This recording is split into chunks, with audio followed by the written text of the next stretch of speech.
Let's call the March 5th Special Plan Commission to order. Call the roll, please.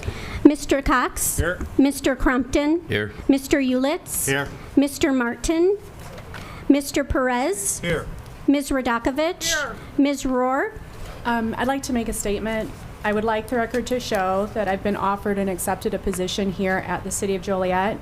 And in order to avoid any concerns regarding impartiality and an abundance of caution, I'm recusing myself from any participation, discussion, or vote pertaining to this matter. Mr. Turk. Here. Chairman Kella. Here. Okay, thank you. We have a quorum. At this time, we're going to have Todd Lindsay, our interim corporation counsel, provide a statement with an overview of this evening's proceedings, after which we will get the public hearing started. Thank you. As Ray said, my name's Todd Lindsay. I'm the interim corporation counsel. Before we begin today, I'd like to explain how this hearing will work. After the applicant's presentation and question by the commissioners, there will be a public comment period in which everyone who has signed the sheet requesting to speak will have a chance to be heard when called. To keep the meeting fair and orderly, each person will be allowed 4 minutes to speak. Please direct your comments and questions to the commission as a whole and not to the staff, the applicant, or the audience. After public comment is concluded, the applicant will have the opportunity to respond to questions that have been asked. If you are a property owner within the zoning notice boundary, you may be allowed a reasonable amount of extra time to ask questions upon your request. We may set reasonable limits on how long comments and questions may last and may limit repetitive discussion. We understand that there is a lot of interest in this project. We ask you to avoid duplicating comments and questions that have already been stated. If someone has effectively stated a comment, you can simply say that you concur with that comment without repeating it, and that will be part of the record. Throughout the hearing, we ask everyone to maintain decorum. Please keep your remarks respectful, avoid interrupting others, and refrain from applause or other reactions so that all participants can be heard in a calm and organized setting. Thank you. Thank you, Todd. I'd like to note for the record, Commissioner Wendell Martin isn't now in attendance. And with that, we will proceed with opening the public hearing for today's meeting, which is zoning upon annexation of approximately 795 acres to I-1 light industrial zoning and preliminary plan unit development, PUD, for property at South Rowell Road and Bernard Road. Case A-4-25, annexation of approximately 795 acres surrounding South Rowell Road and Bernard Road, zoning upon annexation of approximately 795 acres to I-1 light industrial zoning. And case PUD-8-25, preliminary plan unit development and preliminary plat of Joliet Technology Center subdivision. The applicant for this evening's meeting is Powerhouse Hillwood Holding LLC. The status of the applicant is contract purchaser.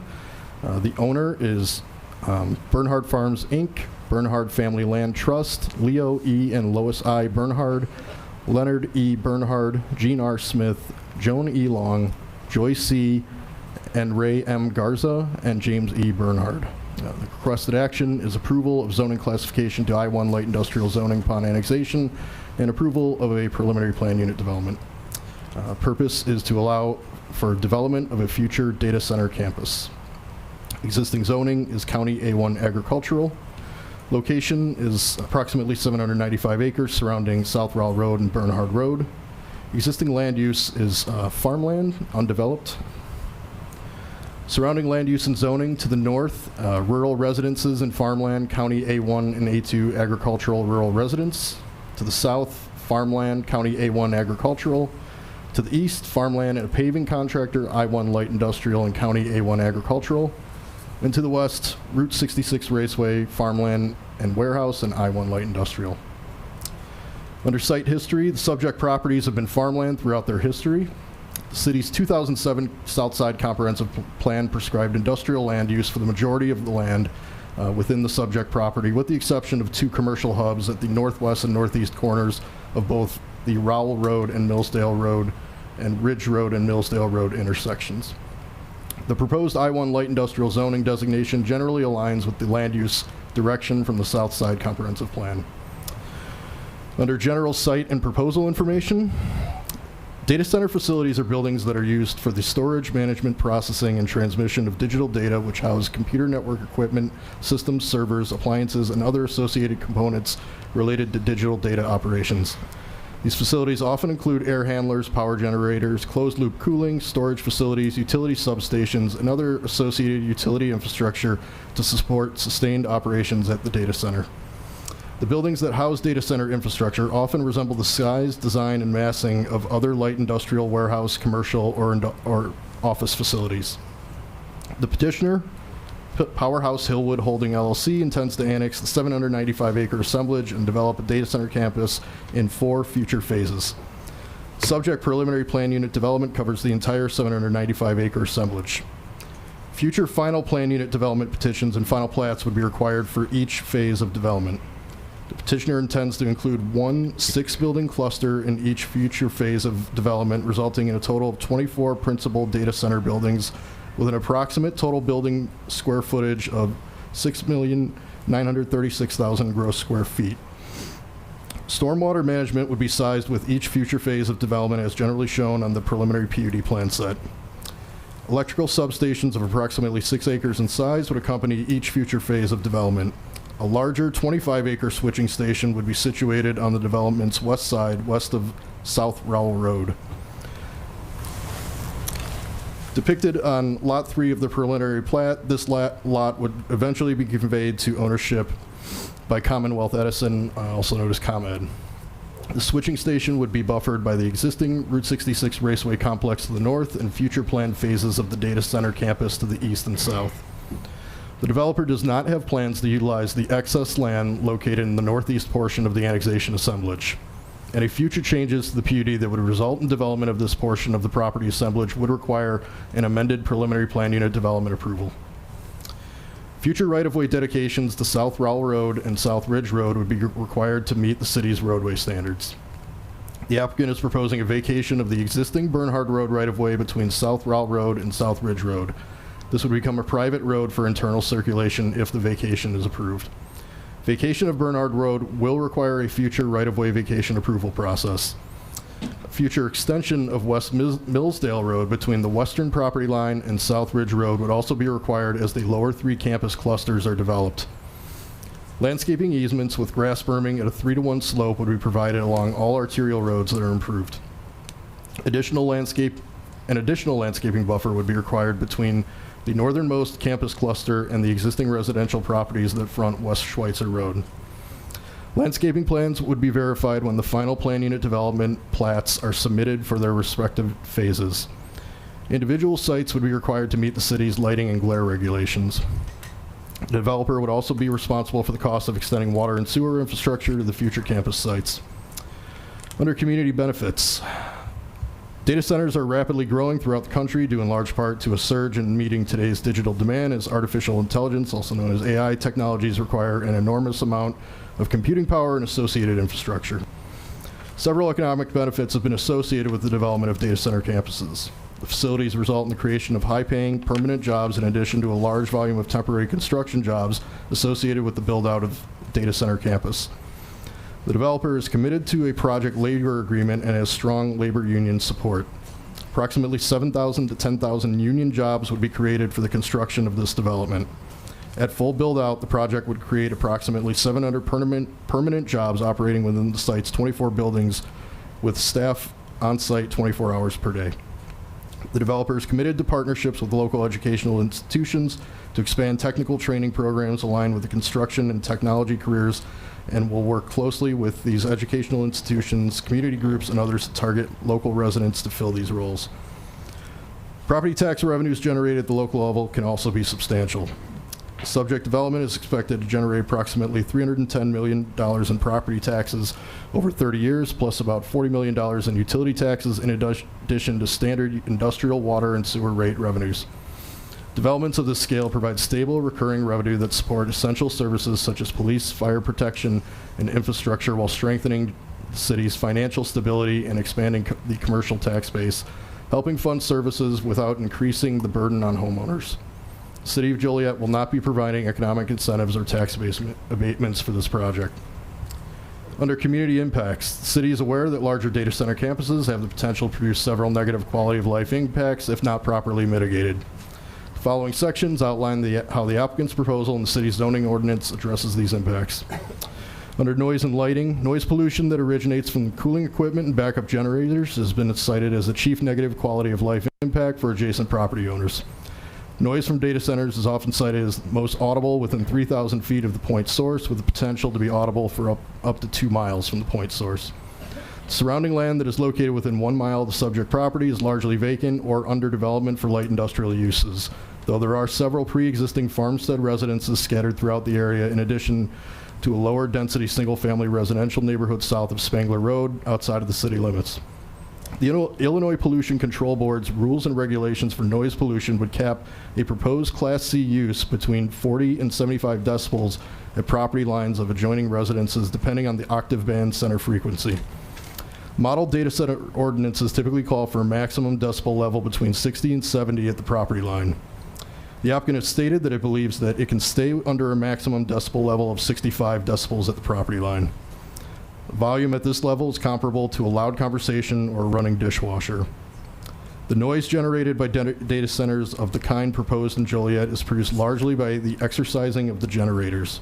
These generators are proposed to be built within the interior of the site so that any noise produced would be mitigated by the structure themselves, as well as by landscape berms that must be installed.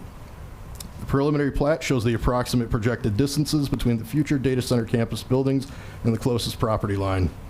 Buildings that would be situated within the northernmost cluster would have the shortest distance to a property line and to existing residences along Laraway Road at approximately 179 feet of separation distance.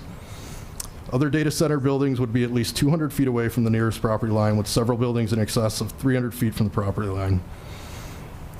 Modern data centers have implemented several techniques to buffer sound more effectively, such as putting acoustic walls around mechanical yards, providing enhanced sound protection equipment on building exteriors and parapet walls, and adding increased vegetation and landscaping within natural buffers to adjacent properties. Should the subject use be declared a public nuisance due to complaints regarding excessive noise, the city would require the operator to implement noise reduction methods to meet the Illinois Pollution Control Board regulations. Each future building that would be built would be required to meet the criteria listed in the zoning ordinance section 47-14.11 pertaining to glare and lighting restrictions for buildings in an industrial zone. The quantity of luminance of lighting visible from neighboring properties shall not be of such magnitude as to cause hazards, annoyance, or interference to the users and the uses of neighboring properties. Maximum illumination on adjacent or nearby residential and RB restricted business districts without the property owner's consent would not be allowed to exceed 0.5 horizontal foot candles as measured at the property line. The proposed data center development would use minimal nighttime lighting. All fixtures would be focused downward and softly minimally lit for safety purposes. Unlike a warehouse that may be busy with loading activities in the overnight hours, a data center has very little need for outdoor nighttime activity on the site. Under water usage, data center campuses have been known for consuming vast amounts of water to cool its equipment. Advances in recent technology have led to a decreased dependence on water, as certain facilities have provided alternative means of cooling, such as using recycled gray water or using air cooling techniques in lieu of formerly utilized evaporative cooling techniques. The proposed data center campus would utilize a closed-loop system that recycles water and significantly reduces overall water usage. The city is comfortable that the planned water use will not strain the local system. Staff recommends capping average daily consumption to 150,000 gallons per day. Staff recommends capping the average amount of daily discharge into the city's sanitary sewer system at 50,000 gallons per day. City will require approval of a pre-industrial permit prior to discharge of any non-domestic waste into the city's sanitary system. Staff recommends allowing potable water to be used for common uses such as fire suppression, domestic use, humidification, irrigation of landscape areas, and initial flushing and filling of the closed-use system at a date, time, and flow rate approved by the Director of Public Utilities. Potable water will not be allowed to be used for evaporative cooling or other manufactured processing. Average daily potable water consumption calculated on an annual basis will not be allowed to exceed 150,000 gallons per day. This water use is less than that planned for in the city's planning studies, which plan for this area to develop as light industrial with an average demand of 264,000 gallons per day and a maximum daily demand of 330,000 gallons. For comparison, the proposed water use for the data center is significantly less than the water demands for single-family residential subdivision, which would use approximately 1.25 million gallons per day for the same acreage. If the project exceeds the peak daily use or average daily use limits, the property owner would be required to pay 3 times the applicable rate for water service charges with respect to such excess. Under power usage, strain on the local power grid is another primary concern from data center development. The developer estimates that at full build-out, the proposed project would require an annual electricity consumption of 1,800 megawatts. ComEd has identified and planned a series of transmission and system upgrades that will allow the data center to operate without reducing reliability for existing residential or business customers. All required transmission and infrastructure improvements associated with the project will be funded by the developer. This includes construction of dedicated infrastructure that would separate electric service from the local service network that serves existing ComEd customers. The isolation from the broader ComEd network would simplify service delivery to the development site while preventing complications associated with integrating the projected large energy load with the loads of existing ComEd customers. The Regional Transmission Organization, or RTO, that coordinates the movement of wholesale electricity throughout the local grid is PJM Interconnection LLC. PJM must approve all proposed generation assets and large loads before they're allowed to connect to the regional grid to deliver or withdraw power. As part of the interconnection process, PJM and ComEd have evaluated the impact of the development at full build-out on the reliability of the regional grid and local network and have determined that extending service to the proposed data center campus will not cause blackouts to ComEd customers. The development will have backup power generation but will rely on the local regional electrical grid for its electricity supply. The data center will secure and pay for its own electricity independent of residential or small business service. Electric rates in Illinois are regulated by the Illinois Commerce Commission, which sets prices based on overall system costs and formal review processes, not the energy use of any single project. The proposed data center campus must secure its own electricity supply through either the ComEd Basic Electric Service hourly rate or through a bilateral agreement with a retail electricity supplier. Neither of these options can cause existing ComEd customers to subsidize the energy supply costs of the proposed data center campus. Under traffic, the developer obtained a traffic impact study from Kimley Horn and Associates to assess the impact of the full site build-out to traffic in the surrounding area. Study found that site-generated traffic is not expected to materially impact nearby intersections. Most intersections in the immediate area would experience a level of service or LOS rating of C or higher, meaning traffic streams would be generally stable with some restricted movement. At the intersection of Route 53 and Schweitzer Road, the eastbound and westbound approaches would operate at a level of service F during peak AM and PM hours. However, this is a similar service level to a no-build scenario at this intersection. Truck bays shown on the site plan would only be used for equipment changes and would not be a source of daily trucking operations. The applicant is requesting a deviation from the standard loading dock requirement for a building in the I-1 zone from 6 docks to just 2 docks per building. Under exceptions, variations, and departures, the developer has requested the following exceptions, variations, and/or departures from the strict regulations of the zoning ordinance and subdivision regulations. Lots 1 and 2 pertaining to the data center campus. A deviation from I-1 reflects a reduction in the number of required loading dock parking per building from 6 to 2. A deviation from I-1 parking requirements exists as data center uses are currently undefined. A deviation from I-1 reflects an allowance for 40-foot driveway aprons. 5,180 linear feet of West Bernhard Road is intended to be made private. 5,430 linear feet of South Rowell Road to be improved.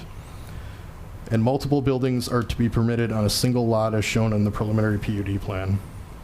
For the Lot 3 substation, no minimum accessory off-street parking or loading is required for an electrical substation use. Transmission structures and electrical equipment depicted conceptually are provided for reference only.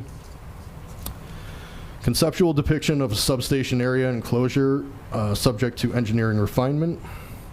Taller fence posts supporting new fence and other security functions may be required up to 18 feet tall, location subject to future confirmation. Substation static masts up to 86 feet tall may be installed for safety. A tree preservation plan is not required for Lot 3, notwithstanding Section 47-15E2F. Trees greater than 6 inches in diameter may be removed, notwithstanding anything to the contrary in Section 47-15A2A. The prohibition on chain link fencing in Section 47-15E10 does not apply within Lot 3 due to public utility security requirements. Substation fencing is exempt from fence height limits and front yard prohibitions as described in Section 47-17-6. An expanded metal fence of 11 feet high in height plus 12 inches of Y-shaped barbed wire may be installed on the exterior of any electrical substation situated within Lot 3, including that portion of electrical substation facing east. Substation areas within Lot 3 may be comprised of gravel and are not required to be paved. Driveway aprons on Rowell Road must be paved, but driveways within the boundaries of Lot 3 may be gravel, consistent with safety and reliability standards. Section 5.4B-2 of the subdivision ordinance requires all driveways to be paved with concrete. A public utility owner of Lot 3 must pave driveway aprons, but not the portion of the substation driveways themselves lying outside the public right-of-way due to the potential need to quickly access underground electrical ducts, which are often buried beneath the various driveways. Section 5.9-A, which requires all utility facilities within a substation to be placed underground. Section 5.9-B, which requires a 10-foot public utility easement along all rear lot lines. That kind of public utility easement is incompatible with a secure substation property. And lastly, Section 5.6-C, which requires fire hydrants to be placed within 350 feet of any structure. The distance from the proposed principal equipment enclosure to the nearest fire hydrant along Rowell Road will be determined in the final engineering design. Under summary, staff finds that the petitions meet all required standards for approval and recommends approval of annexation, zoning upon annexation to I-1 Light Industrial District, preliminary plan unit development and preliminary plat with the described exceptions, variations, departures, subject to the conditions of approval below. Subject petitions are to be reviewed and voted on for final action at a future City Council meeting. The developer will be required to obtain City Council approval and final PUD plans and final and recording plats for each future phase of development. Under conditions of approval, staff recommends the following conditions of approval. 1, the project should implement noise reduction methods to meet the Illinois Pollution Control Board regulations. The developer should use industrial scale berms and other natural buffers, setbacks, and modern building techniques to reduce noise levels. 2, that a photometric plan be submitted with each future phase of development and that all proposed lighting meets the requirements of Section 47-14.11 of the city's zoning ordinance pertaining to the quantity of luminance of lighting visible to and from neighboring properties. 3, average daily discharge to the city's sanitary sewer system calculated on an annual calendar basis should not exceed 50,000 gallons per day. Peak daily flow should not exceed 300,000 gallons per day, not including operation and testing of fire suppression systems or Lot 3 restroom facilities for the substation. 4, potable water supplied to the city may be utilized for the following uses: fire suppression in accordance with city building codes and any applicable fire protection insurance requirements, domestic use, humidification for climate controlled purposes, initial flushing and filling of a closed-loop cooling system at a date, time, and flow rate approved by the Director of Public Utilities, limited maintenance of the closed-loop cooling system as approved by the city, and irrigation of landscaped areas. Potable water supplied by the city shall not be utilized for the following uses: evaporative cooling or other manufacturing processing. Average daily potable water consumption calculated on an annual basis should not exceed 150,000 gallons per day. Peak daily use should not exceed 300,000 gallons per day, not including operation and testing of the fire suppression system or to any Lot 3 restroom facilities for substation. And condition number 5, unless there is a power interruption, generators should only be exercised 1 hour per month and no longer than 12 hours per year. Generator exercise should be during daytime business hours of 9 a.m. until 5 p.m. And that concludes staff's report. Thank you. May you have the petitioner stand up here, please? Do you solemnly swear to tell the truth, the whole truth, and nothing but the truth? Yes, I do. State your name, please. My name is David Silverman. I'm an attorney with the law firm of Mahoney, Silverman, and Cross at 129 Infantry Drive in Joliet. Mr. Chairman, members of the commission, we're happy to be here tonight. I represent the developers who hope to build the Joliet Technology Center here in Joliet. That's an overall picture of the future Joliet Technology Center. We're here tonight for 4 reasons, as Mr. Heitner mentioned. And first, I'd like to thank the city staff for their very comprehensive review of all the issues that have been presented in this project. They've spent months digging into the questions that are presented by the public, I'm sure by other member city officials, and they've done an outstanding job, I think, of bringing to you a great product that we hope that you can approve. As mentioned by Mr. Heitner, we're asking this commission to recommend 4 things: the annexation of the property to the city of Joliet, the preliminary plan unit development, the rezoning of the property to the I-1 light industrial district, and the preliminary subdivision of the property. We've heard the questions that have been raised before this commission, the questions that have been raised at the public hearing, or excuse me, the public meeting that was conducted by the developers. And we've put together what I think is a very good team to answer those questions. We will give you a comprehensive response to each of the major questions that have been raised by the public. And we hope that at the end of our presentation and the end of all the public comment, you'll be able to agree with your city staff and make a positive recommendation to the city council and the mayor on this project. We want to make sure that all the commission's questions are answered. If you ever have any, please interrupt us, or I know you like to wait to the end. We welcome any and all questions. I think that one thing that's really important as a first item in our presentation is for you to meet the developers of this property. If this project gets approved by the city, they will be your partners for a number of years in this project, partners in bringing jobs to the community on a construction basis, partners in bringing jobs to the community on a full-time basis in this development. So at this time, I'd like to introduce the representatives of the developers. And as Mr. Heitner mentioned, this project is being developed by the Powerhouse Hillwood LLC, which is a joint venture between Powerhouse and Hillwood. Here for Hillwood is Mr. Don Schoenheiter and Ms. Liz Nicholson from Powerhouse. And I'd like for them to introduce themselves and tell you a little bit about their companies to start off the presentation. Thank you. Thank you, Dave. Good evening, Mr. Chairman, member of the Plan Commission, and city staff. I am Don Schoenheiter, and I am with Hillwood. Hillwood is a private real estate investment and development firm. We're based in Dallas. We've been around since 1988. We were started by Ross Pro Sr., who started the firm in Dallas, Texas, and since then we've grown to over 800 associates. We're one of the largest developers in the U.S. We're very proud, as Dave has said, of the projects we've done, the partnerships we've had with the communities we've done them in.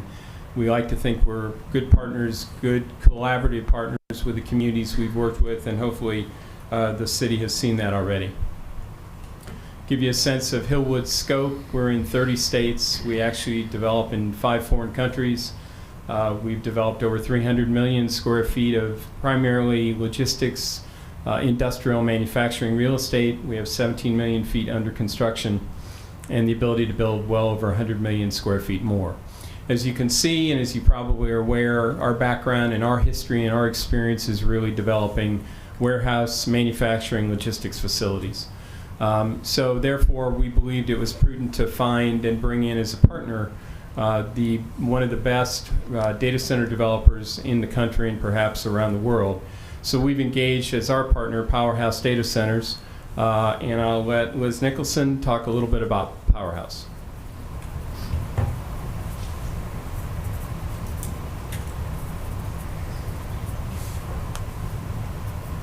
Thank you, Dawn, for the introduction. Liz Nicholson with Powerhouse Data Centers. Good to meet you, and good evening, Plan Commission members. I'll just give a brief overview and then pass on for some more detailed information. But Powerhouse Data Centers is a fully owned and operated platform of American real estate partners. We're based in McLean, Virginia. Principals of the company bring decades of experience successfully delivering complex projects and facilities for groups like AOL, Verizon, and CyrusOne, to name a few.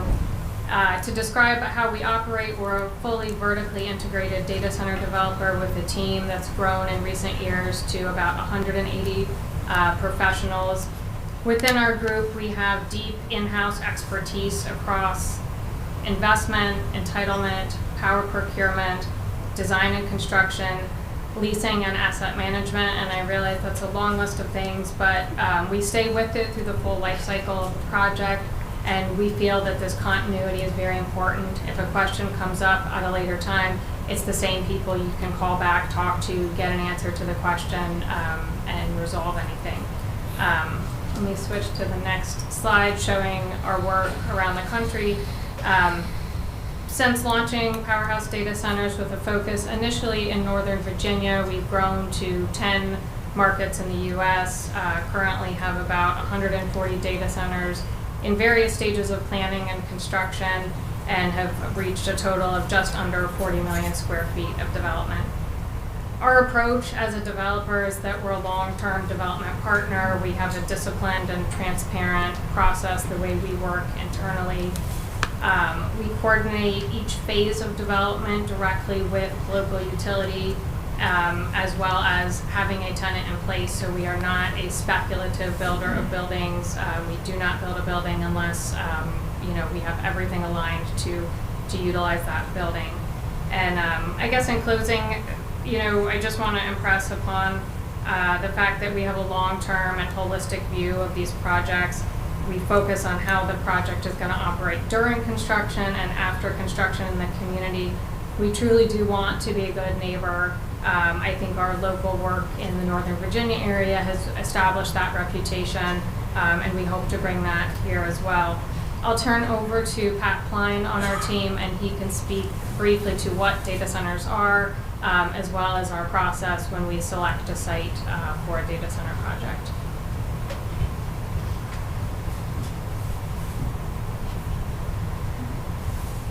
Good evening, Commission. My name is Patrick Klein with Powerhouse Data Centers and American Real Estate Partners. Figured I'd spend just a couple of minutes telling you about what a data center really is. I think we all know that it's a fairly complex building full of computer equipment. There are several different varieties of data centers. We expect this campus to be a combination of cloud, which is everything we do online with our phones and everyday activities, and possibly some AI usage as also, which is more computing. It's basically computers doing functions in a thought process within the data center. Most data centers are a combination of both of those functions. We are not a Bitcoin miner. We are not into that industry whatsoever. It's a much different facility. And data centers generally are, and our plan is for about a 300,000 square foot data center building, each 2-story. Inside of that is about 20,000 square feet of office space.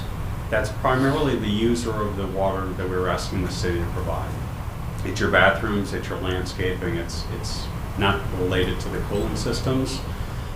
After you have the office function, which is on the cap of the building, within the data halls, each building is usually divided up into several 2 to 6 different data halls. Each data hall is likely either dedicated to a cloud function or an AI function. The building's HVAC system and generators are segregated into data halls. So while you see a larger building with several generators, they're built in blocks per data hall. So each building really is pieces that make up the total sum of the building. It has 2 loading docks typically for when they swap out equipment every 5 years or so. Most of the equipment is on the roof or in a mechanical courtyard adjacent to the building on the non-visible sides of the building. That helps for sound and visibility. Let me see if I can work this machine. So what's a good data center site? Data center sites obviously have to have access to power.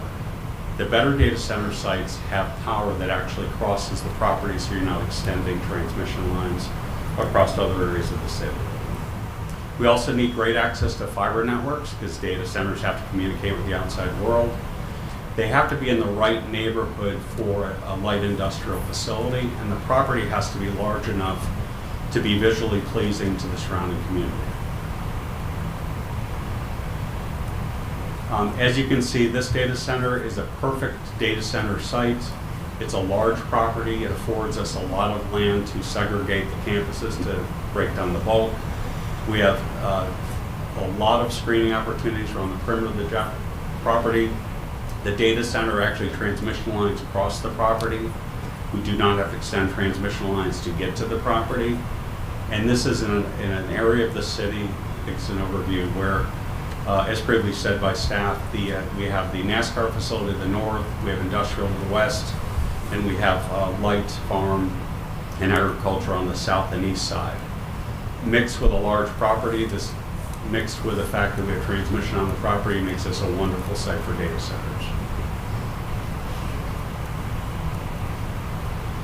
Being American Real Estate Partner, our parent company, started off in a Class A office building market 20-some years ago. The ownership of our company and Hillwood also takes great pride in our centers. We do not do just big block concrete buildings. This is very typical of the type of buildings we design and construct. That is the office side of the building. We like to break up the long sidewalls with decorative features, but that is something that's part and part to both Powerhouse and Hillwood's make up for our corporations. And once again, as you can see from the canvas, we broke it out of a large property. I'd like to also introduce Tim O'Neill with Langen. He's our civil designer. He can go into better detail on the property. Thank you.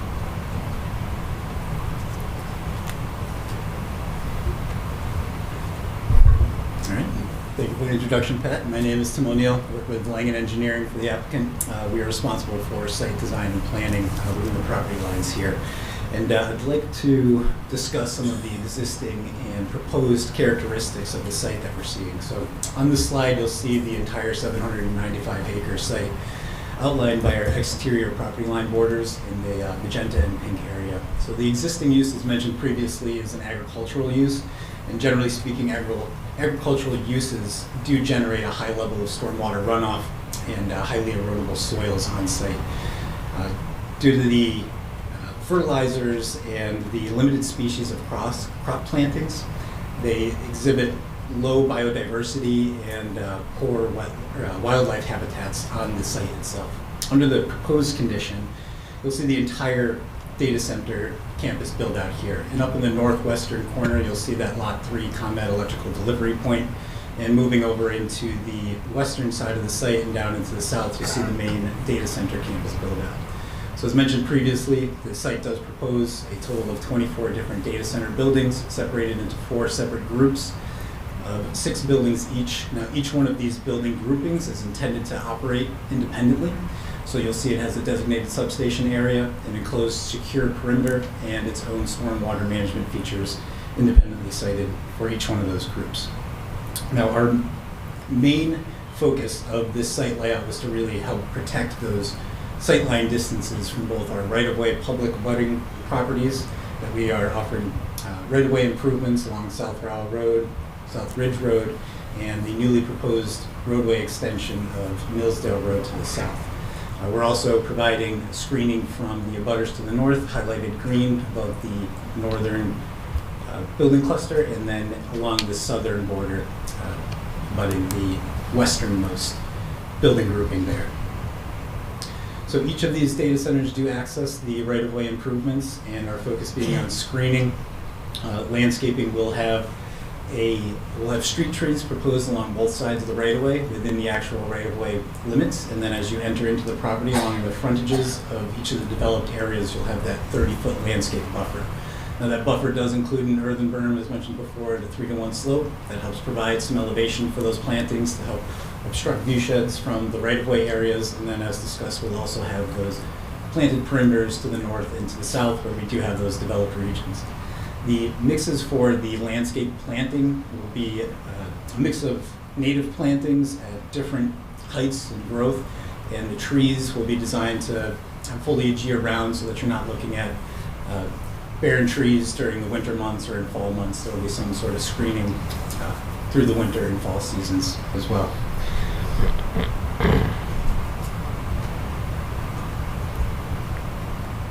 The stormwater management on site, again, these are designed to operate fully independently. The existing site today has essentially no stormwater management features at all, and with the agricultural use generating such high levels of runoff will be a significant improvement to the regional area for both stormwater quality and floodplain relief downstream regionally. The site does have soils that are very good at accepting water into the ground and infiltrating, and this will help improve groundwater recharge and improve groundwater elevations throughout the entire site. Retaining these waters on site will give them residence time and improve water quality, suspended solids, and keep those held on site, and again, hold that water back until floodways can clear their way downstream. The lighting on the site, as discussed earlier, will meet local and state ordinances, and we will certainly provide shielded, downcasted lighting, dark sky compliant, and lighting is really focused on the internal security perimeter of each one of these clustered regions. And we'll move into the discussion of each one of these layouts briefly here. But the regions that are located outside of the secure perimeters, the intent is to plant a meadow mix which has a variety of different species and flowering species that will promote pollinators and wildlife habitat, more closely mimicking what was here originally before development and agricultural uses, which would be the prairie type landscapes there. And I would like to quickly note before we move on that the site has gone through the Illinois State Preservation Association and received a clearance for all area within the property line with no significant features, and after having performed on-site natural resource investigations, no on-site wetlands have been identified either. And on this screen you'll see an enlargement of just one of those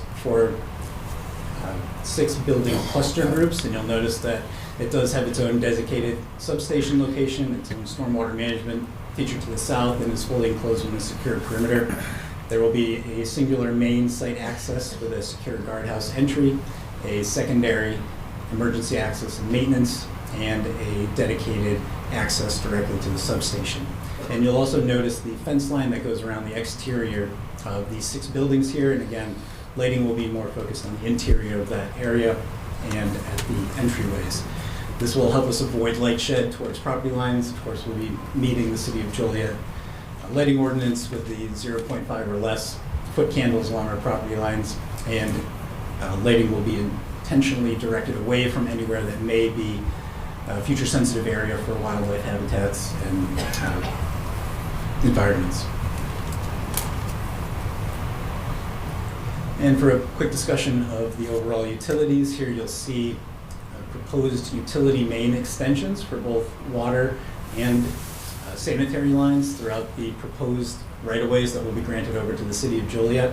And again, to review those, we are proposing a 100-foot right-of-way along South Rowell Road, connecting Schweitzer down to the newly proposed Millsdale Road right-of-way extension, which will also have the 100-foot right-of-way granted to the City of Joliet, connecting all the way over to South Ridge Road, which again will also have that 100-foot right-of-way dedication.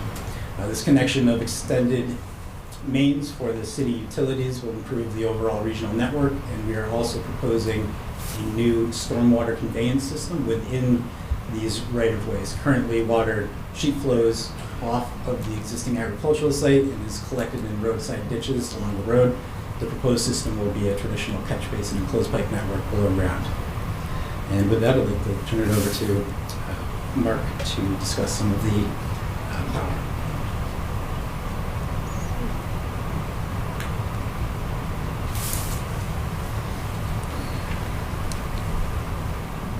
Hello, my name is Mark Pruitt. I'm the principal of the Power Bureau. I was retained to review the electric and power arrangements that have been proposed for the development. I base my analysis on my experience as a regulator in the state of Illinois. I, at one point, was the director of the Illinois Power Agency and was responsible for negotiating wholesale power agreements for Commonwealth Edison in Ameren, Illinois. Based on that background, I evaluated two primary categories of concern. One was the effect on, or the potential effect on reliability of electric service in the surrounding area before and after the deployment of the asset, and then any potential cost allocations for building out the power system to serve this asset. We'll start with the reliability first.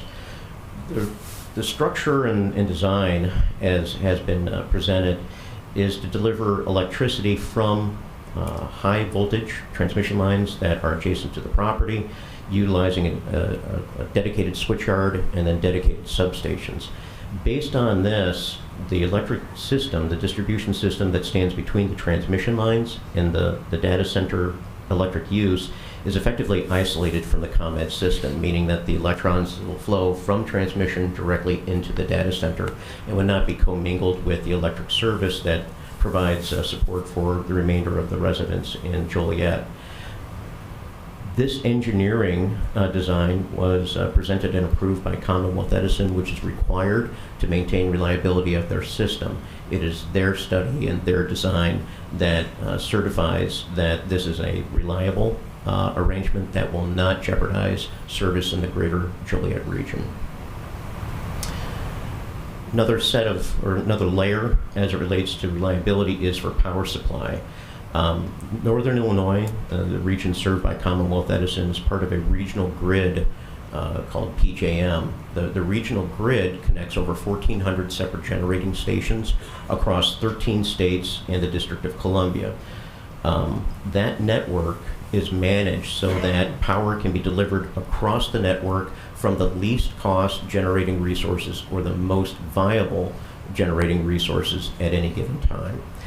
PJM, along with ComEd, have evaluated this proposed deployment in this area at this location and have identified that its inclusion in their network as a large energy user would not deteriorate service provision throughout the network or in Northern Illinois.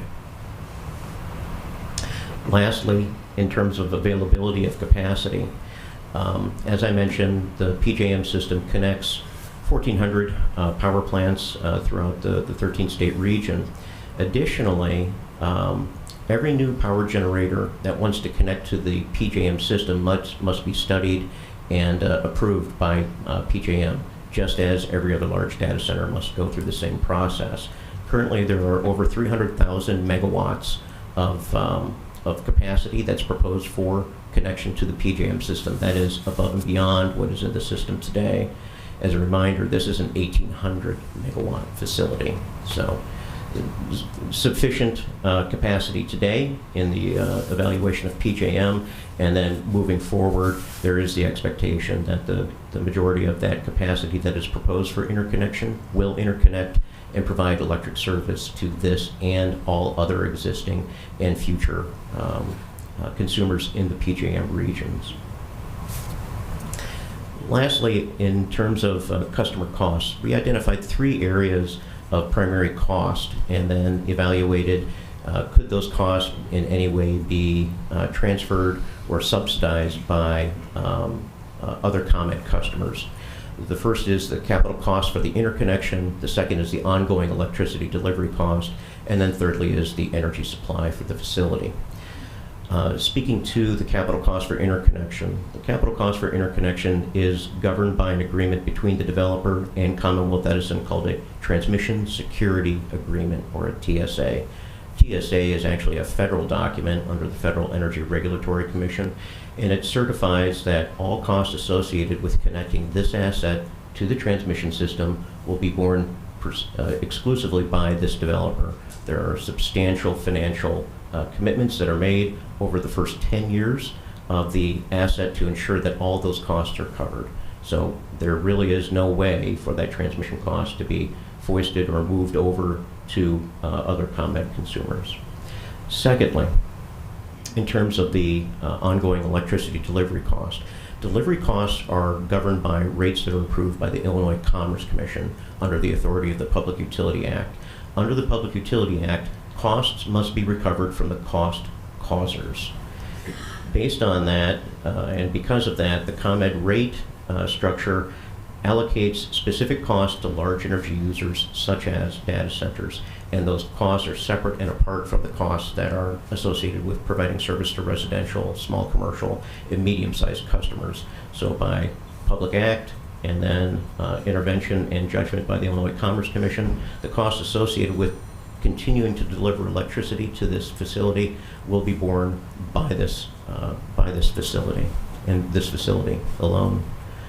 Under electricity supply, also under the Public Utility Act and ICC regulation, every consumer in Illinois, large consumer in Illinois, is responsible for sourcing their own electricity under a bilateral contract with a retail energy supplier or by seeking pass-through electricity supply from the wholesale market through ComEd. Again, those rates are separate and apart from whatever rates your residential and small commercial customers are paying. There is no pooled purchase, there is no cross-collateralization, there is no mechanism for energy supply arrangements for this facility to in any way bleed over to residential and small commercial, medium-sized businesses in the ComEd service territory. So in terms of the findings, we identified that both Commonwealth Edison and PJM, the entities responsible for reliability in this state and in this region, have determined that the addition of this asset will not diminish reliability in the region. Secondly, in terms of cost, all the costs are going to be borne directly by the developer, and that is certified through the TSA, state tariff, and then also the Public Utility Act, which requires this entity to secure its own electricity supply and post its own credit. And then lastly, and this is just an observation in terms of other data center development that we see not only in upstate Illinois, downstate Illinois, and other states, is that if this asset is not built here, there will be another similar asset or series of assets that will be built elsewhere.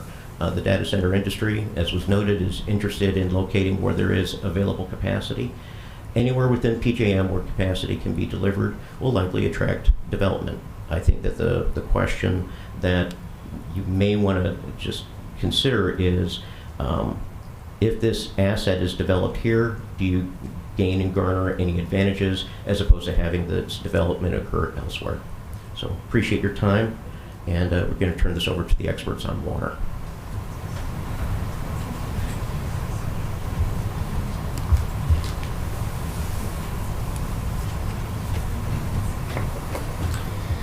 Good evening. My name is Todd Swarniak. I'm a mechanical technical manager with Siska Hennessy Group. We're a consulting engineering firm that has helped Hillwood Powerhouse select likely mechanical systems to cool these buildings and also estimate water usage for those systems and the site overall. A couple people have already mentioned what we are proposing is a closed loop cooling system. Cannot emphasize this enough. There is a lot of rightful concern about water consumption of data centers that is not made up. There are a lot of different ways to cool these buildings. It's a tremendous amount of cooling, and many of those methods can involve evaporating water to accomplish that cooling.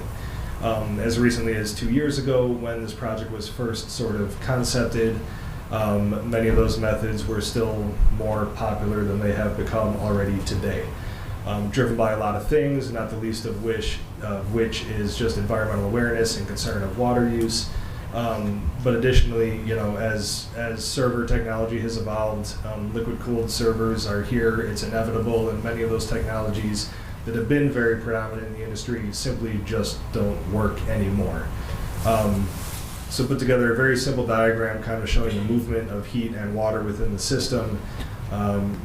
We'll utilize chillers to cool the water. Those chillers will reject heat, essentially a simple radiator, rejecting heat to the air outside without any evaporation or requiring any water consumption. That chill water will move in pipes, stay in the pipes through the building, and either go to air handling equipment to cool air for air-cooled servers, or through cooling distribution units, which will then distribute cooling fluid to liquid-cooled servers. Again, once that water is in the pipe, it stays in the pipe. It is literally the blood of the system. If there is a leak, the system bleeds out. So great care and expense is taken to design the system so that it can be maintained with minimal disruption. There is no substantial periodic drain and replenish of the system. Generally speaking, once the fluid is in, it's good for 20 plus years, the life expectancy of the facility and the equipment. We will utilize high efficiency compressors in the cooling equipment, sort of best in kind as far as energy efficiency goes.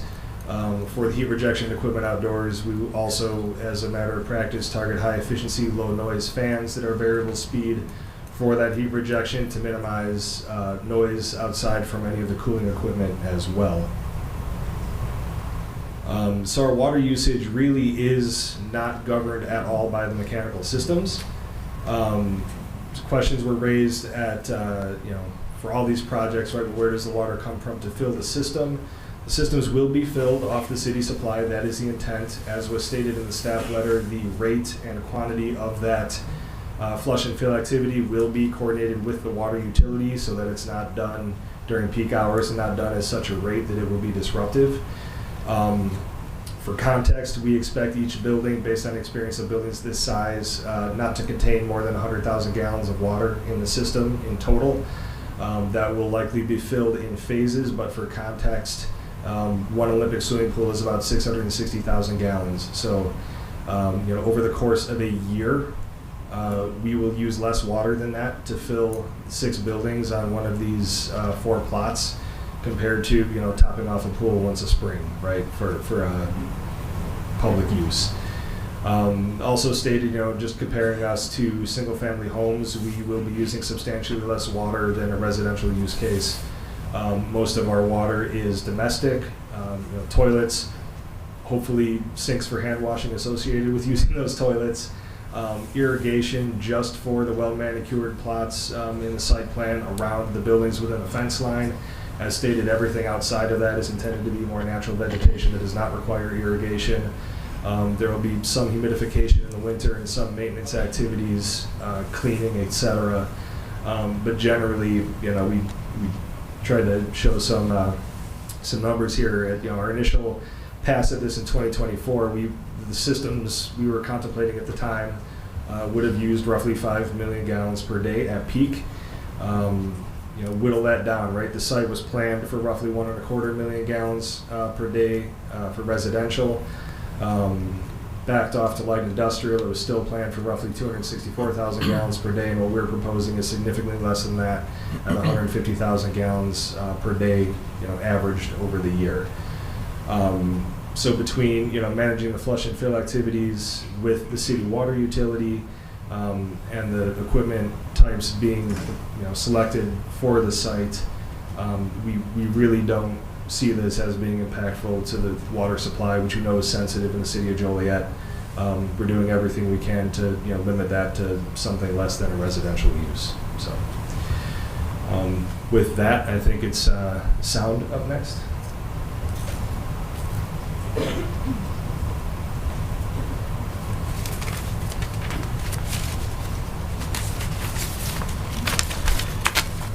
Good evening. I am Joe Horesco from Ascentec.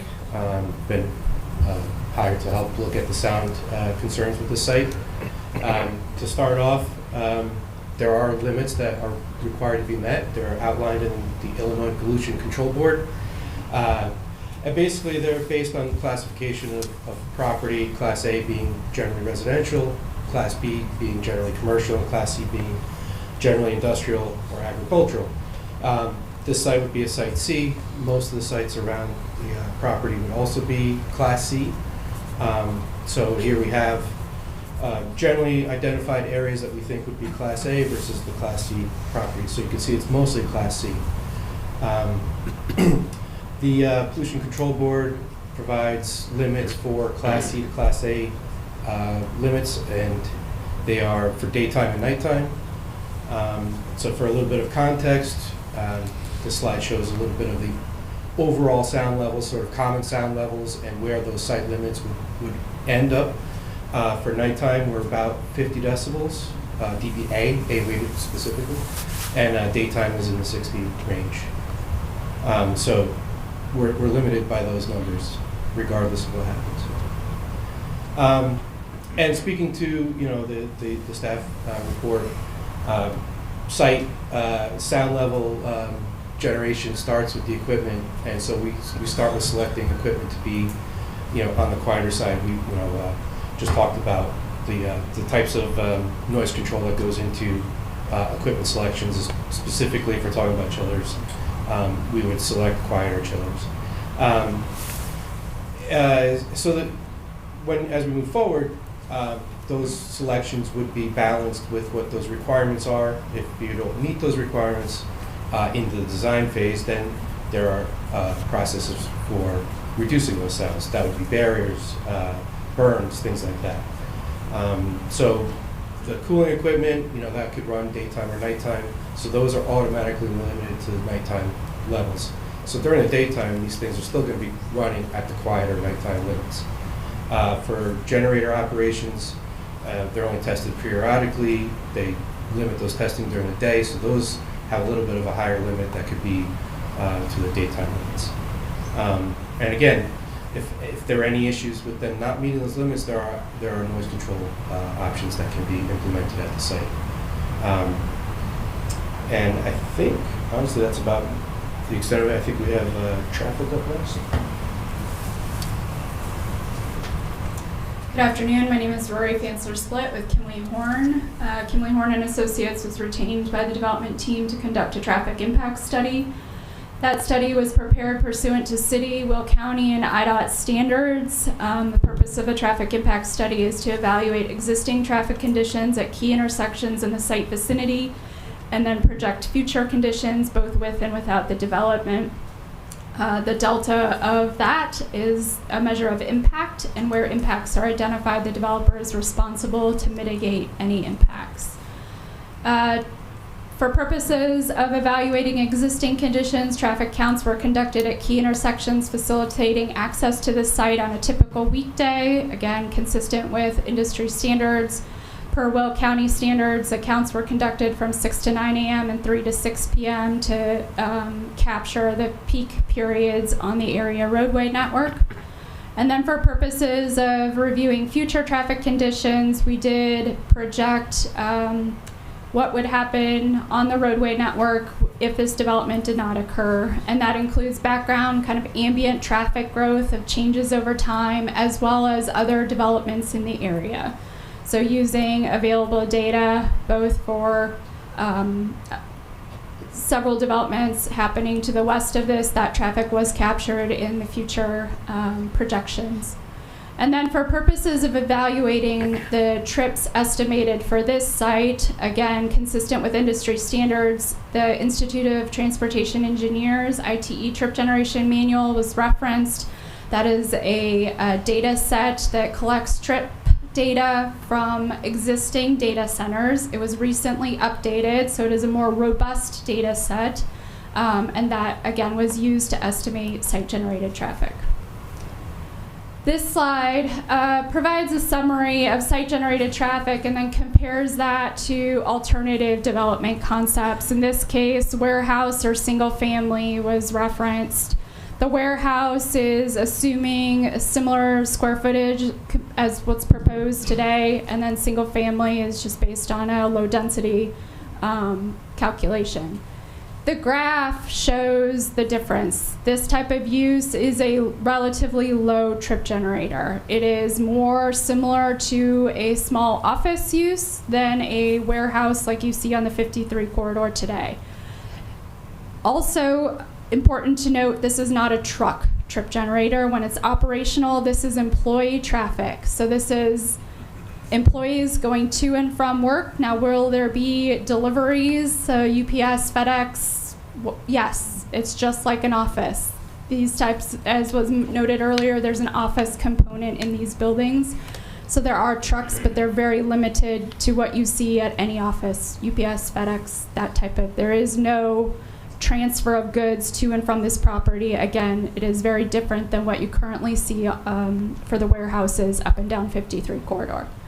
The other important distinction that this graph highlights is the uses that were identified for comparison are peaking, meaning generating the highest volume of traffic at the same time as the roadway network. Therefore, they're more impactful. The data center, it has a lower peak during the period of time when the roadway network is highest, and therefore it's not as impactful. And I think, as was mentioned by staff, this is not expected to materially impact the area roadway network. A number of transportation improvements were identified, including vacation of Bernard Road, extension of Millsdale Road all the way to the east to connect to Ridge Road, and then that extension would be constructed to city standards, as well as Rowell Road would be improved to city standards. The traffic impact study also takes into consideration 2 improvements labeled here as 4 and 5 that are planned by others in the immediate site vicinity. That includes IDOT improvements at the intersection of 53 and Schweitzer, namely turn lane improvements on the south leg of that intersection. And then the traffic study also does contemplate the proposed cul-de-sac of Millsdale Road that is associated with the development activity that's happening to the west. That would terminate Millsdale Road immediately east of Third Coast Parkway and limit that traffic to residential only. So that would drastically change traffic operations at the intersection of 53 and Millsdale in the future. That would be, again, the west segment would be limited to residential traffic only. The east segment would facilitate traffic to the existing, or facilitate access to the existing industrial development on the southeast corner, as well as the proposed data center development. Construction traffic analysis. So the traffic impact study that has been submitted to the city for review evaluates operational conditions. Again, not expected to materially impact the roadway network under operational conditions, full build out. Construction traffic is different and will be evaluated. At such time that the construction phasing plan is further refined and identified, a construction traffic analysis will be completed and submitted to the city. We'll work with city staff on the scope of that analysis. It will evaluate site access at different phases of construction. It will evaluate truck haul routes. It'll evaluate different workforce levels at various phases of construction activity, and where impacts are identified to the roadway network, the developer will be required to mitigate those impacts, whether it's through turn lanes, temporary signals. There's a number of different improvements that we see with these types of developments, and all of that would be subject to city review. And with that, I will turn it over to economic impact.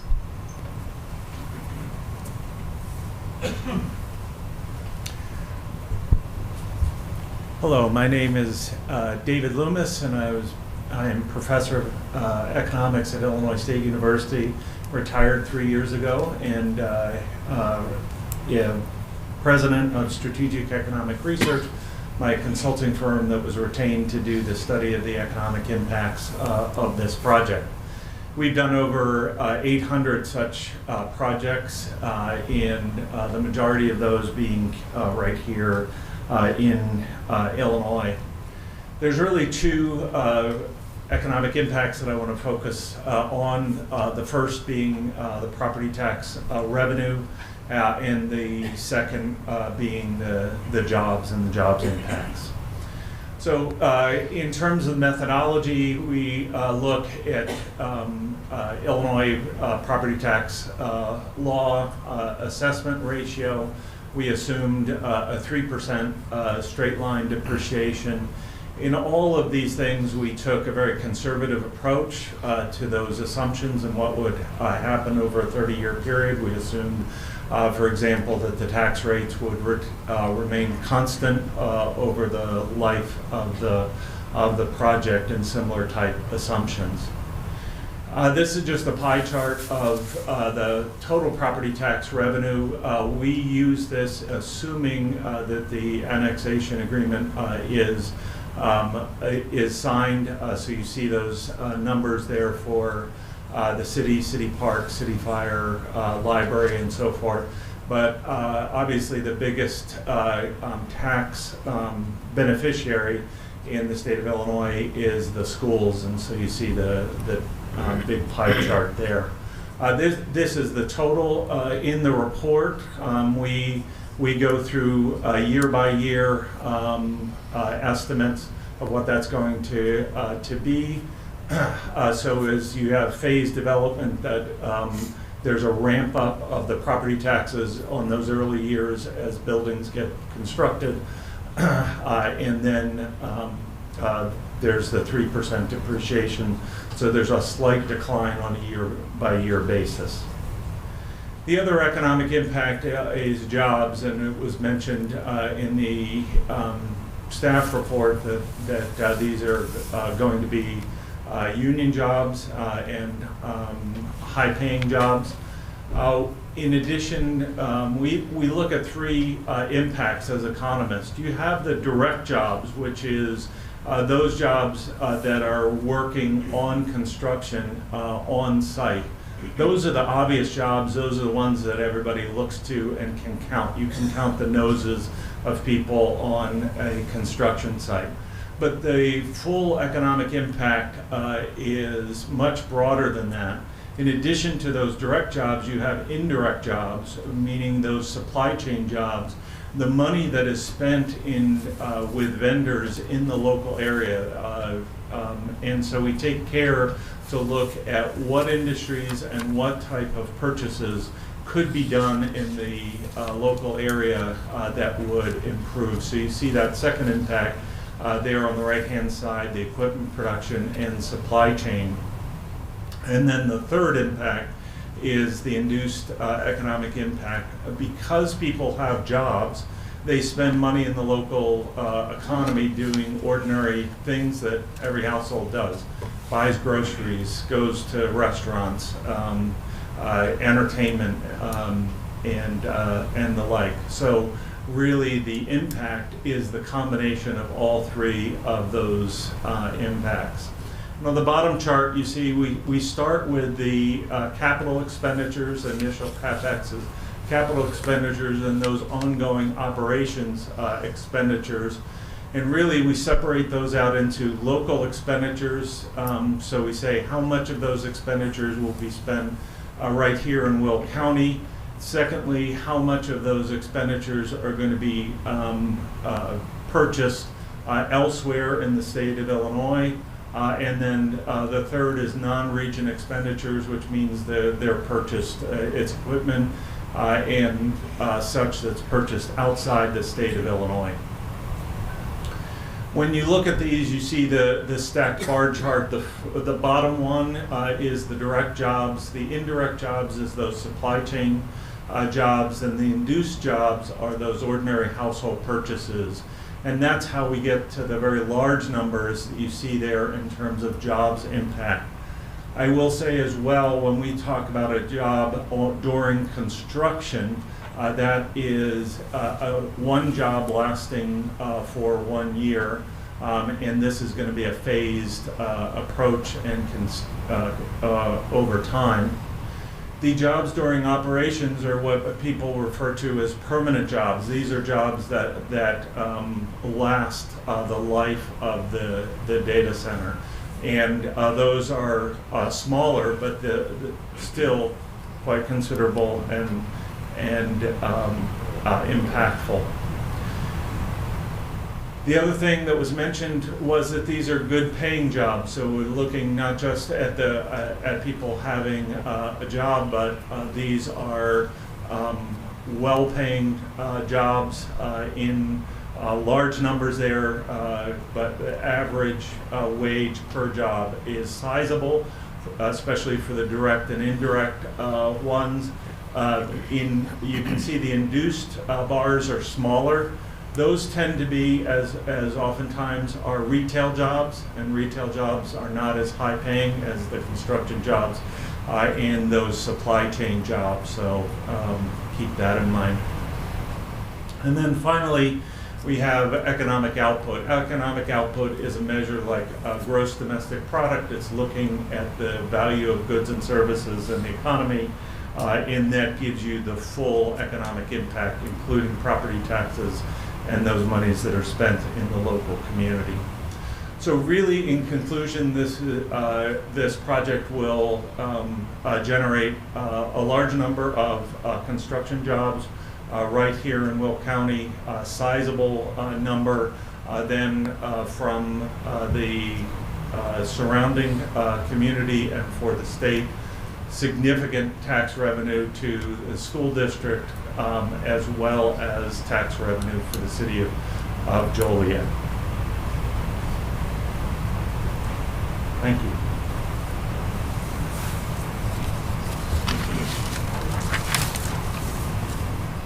Mr. Chairman, first I'd note that I'd ask you to swear our witnesses in. I know you swore me in. I don't take offense that you only swore the lawyer in, but I would like to have our other witnesses sworn in and have them each affirm that the testimony they give was truthful and under oath.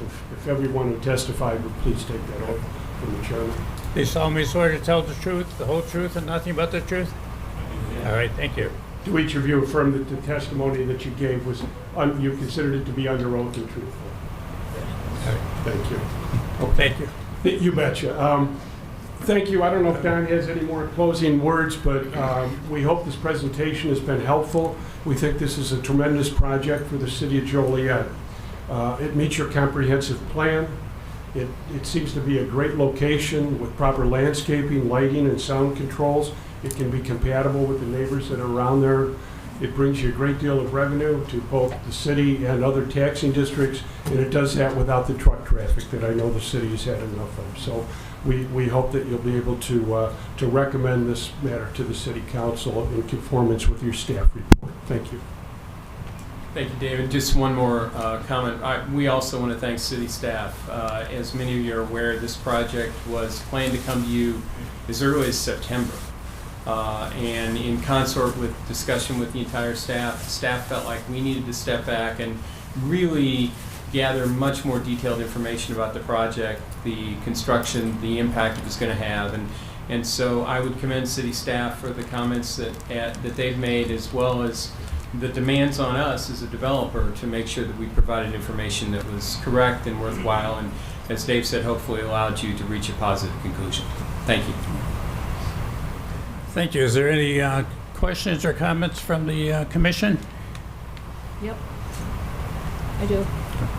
A question about wells. Do you plan to dig any wells on your property?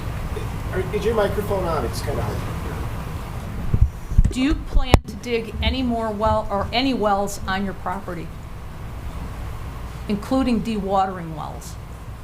No, the intention is to use city.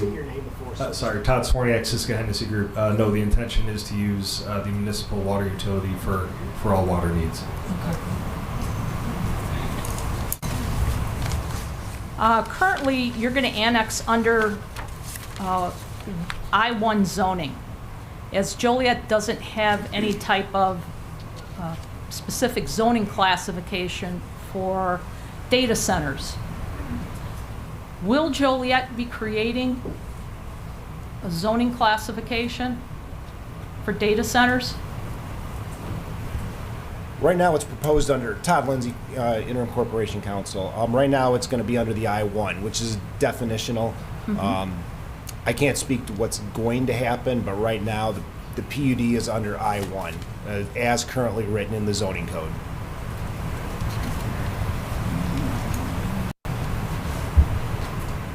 Any other questions? Go ahead. Mr. Chairman, couple of questions. I had a chance to meet with the staff yesterday, and they verified a lot of what the developers mentioned today. Is there a data center up and running that you've completed that is up and running now currently in the Midwest or relatively close to this area? And where would that be? Pat Klein with Power Data Center, several under once again, Pat Klein with Power Data Center, several are under construction, none have been completed within this region. Okay. But from our company. There are several that are operating from other companies. Okay. And they well, my question would be then that once they're up and running, I noticed we addressed the water issue, we addressed the electricity. There should be no spike in electricity.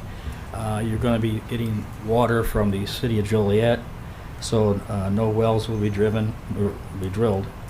And we have enough capacity, I think, from when we go on Lake Michigan water to handle the amount of water that would be discharged out to your place. Yeah. Typically, in your other areas where you do have a plant, is there is it compatible with the neighbors out there, and if so, what concerns did they have in other areas? It's usually the same concerns that have been addressed here. It's usually sound, visibility, light, appearance from the roadway systems. That pretty much characterizes, and usage of power. Usage of power is always a concern. And we have, I don't know, like I said, we have 40 buildings underway, another 100 next year. We have probably 24 projects underway right now, all very similar to the way this process is going. And then one of the questions we had with staff yesterday was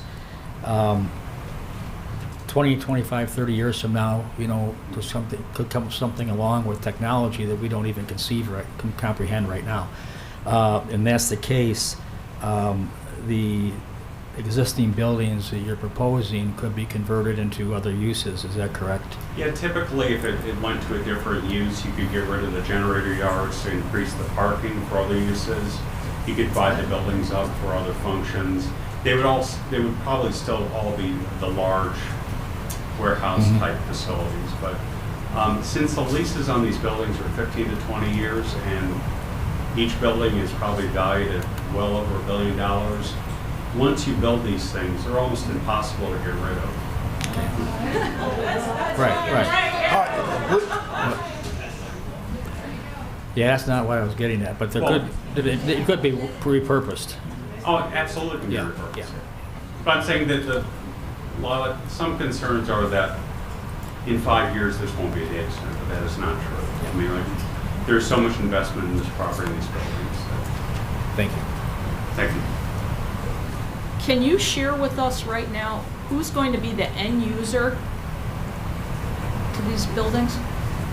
Once again, Pat Blount, Power Data Centers. We've had several conversations with the top 5 hyperscaler companies. The Googles, the Amazons, the Metas, the Oracles. They won't engage in serious conversation until zoning is in place.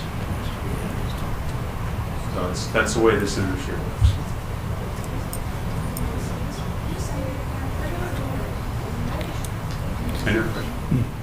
I have a question for you.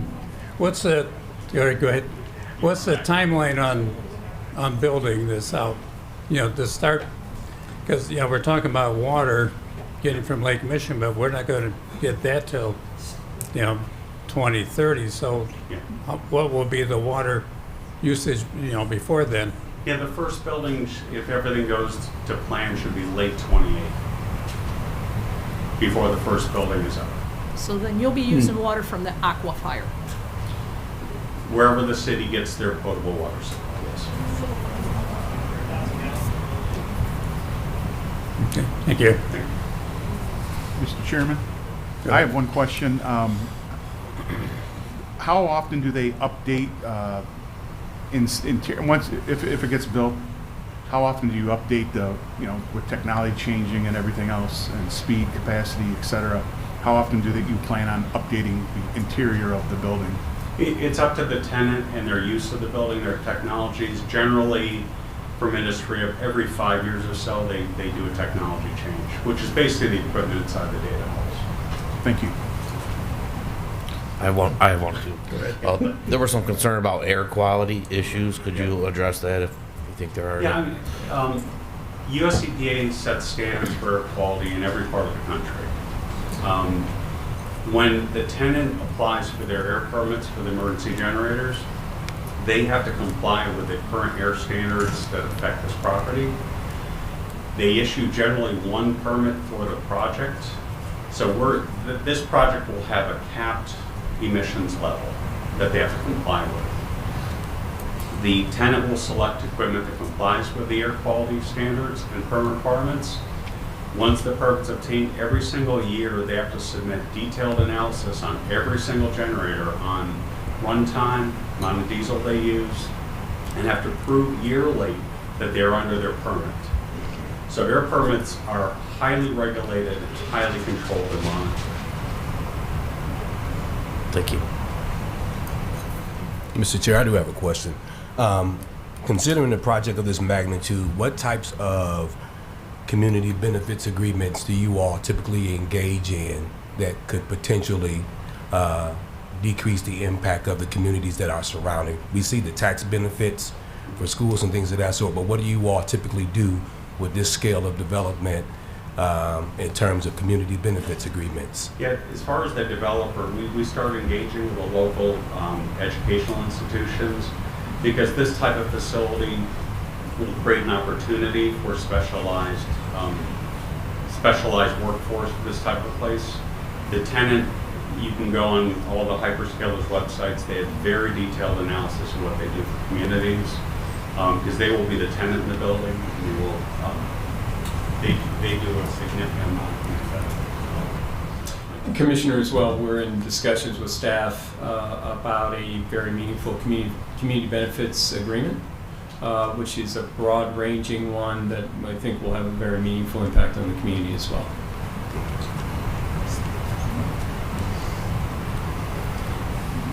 Any other questions? Hearing none, are we going to open up for public comments? You want to read off the first name? First is Tom White.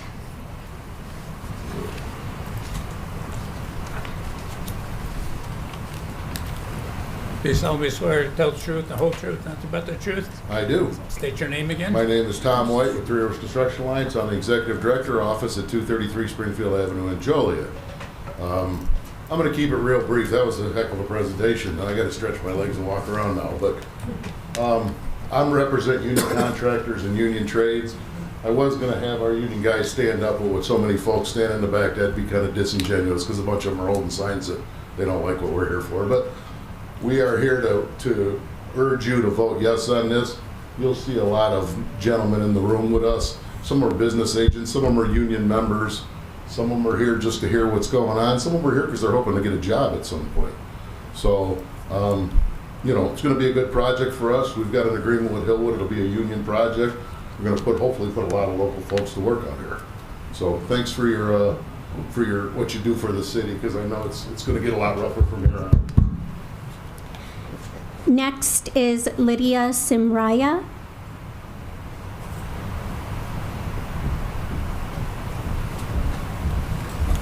Do you solemnly swear to tell the truth, the whole truth, and nothing but the truth? I do. State your name again. My name is Lydia Simray, and I'm here on behalf of the Indiana, Illinois, Iowa Foundation for Fair Contracting to speak in favor of the Joliet Technology Center.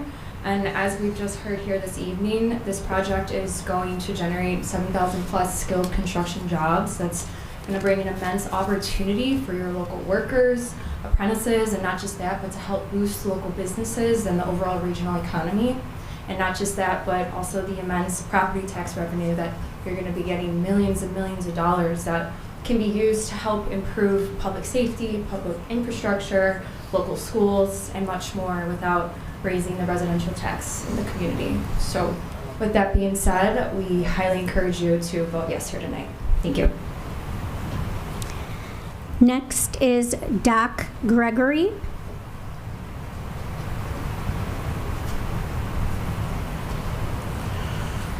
You solemnly swear to tell the truth, the whole truth, and nothing but the truth? I do. State your name, please. My name is Doc Gregory, 2082 Oakleaf Street in Joliet. I am president of Will Grundy Building Trades.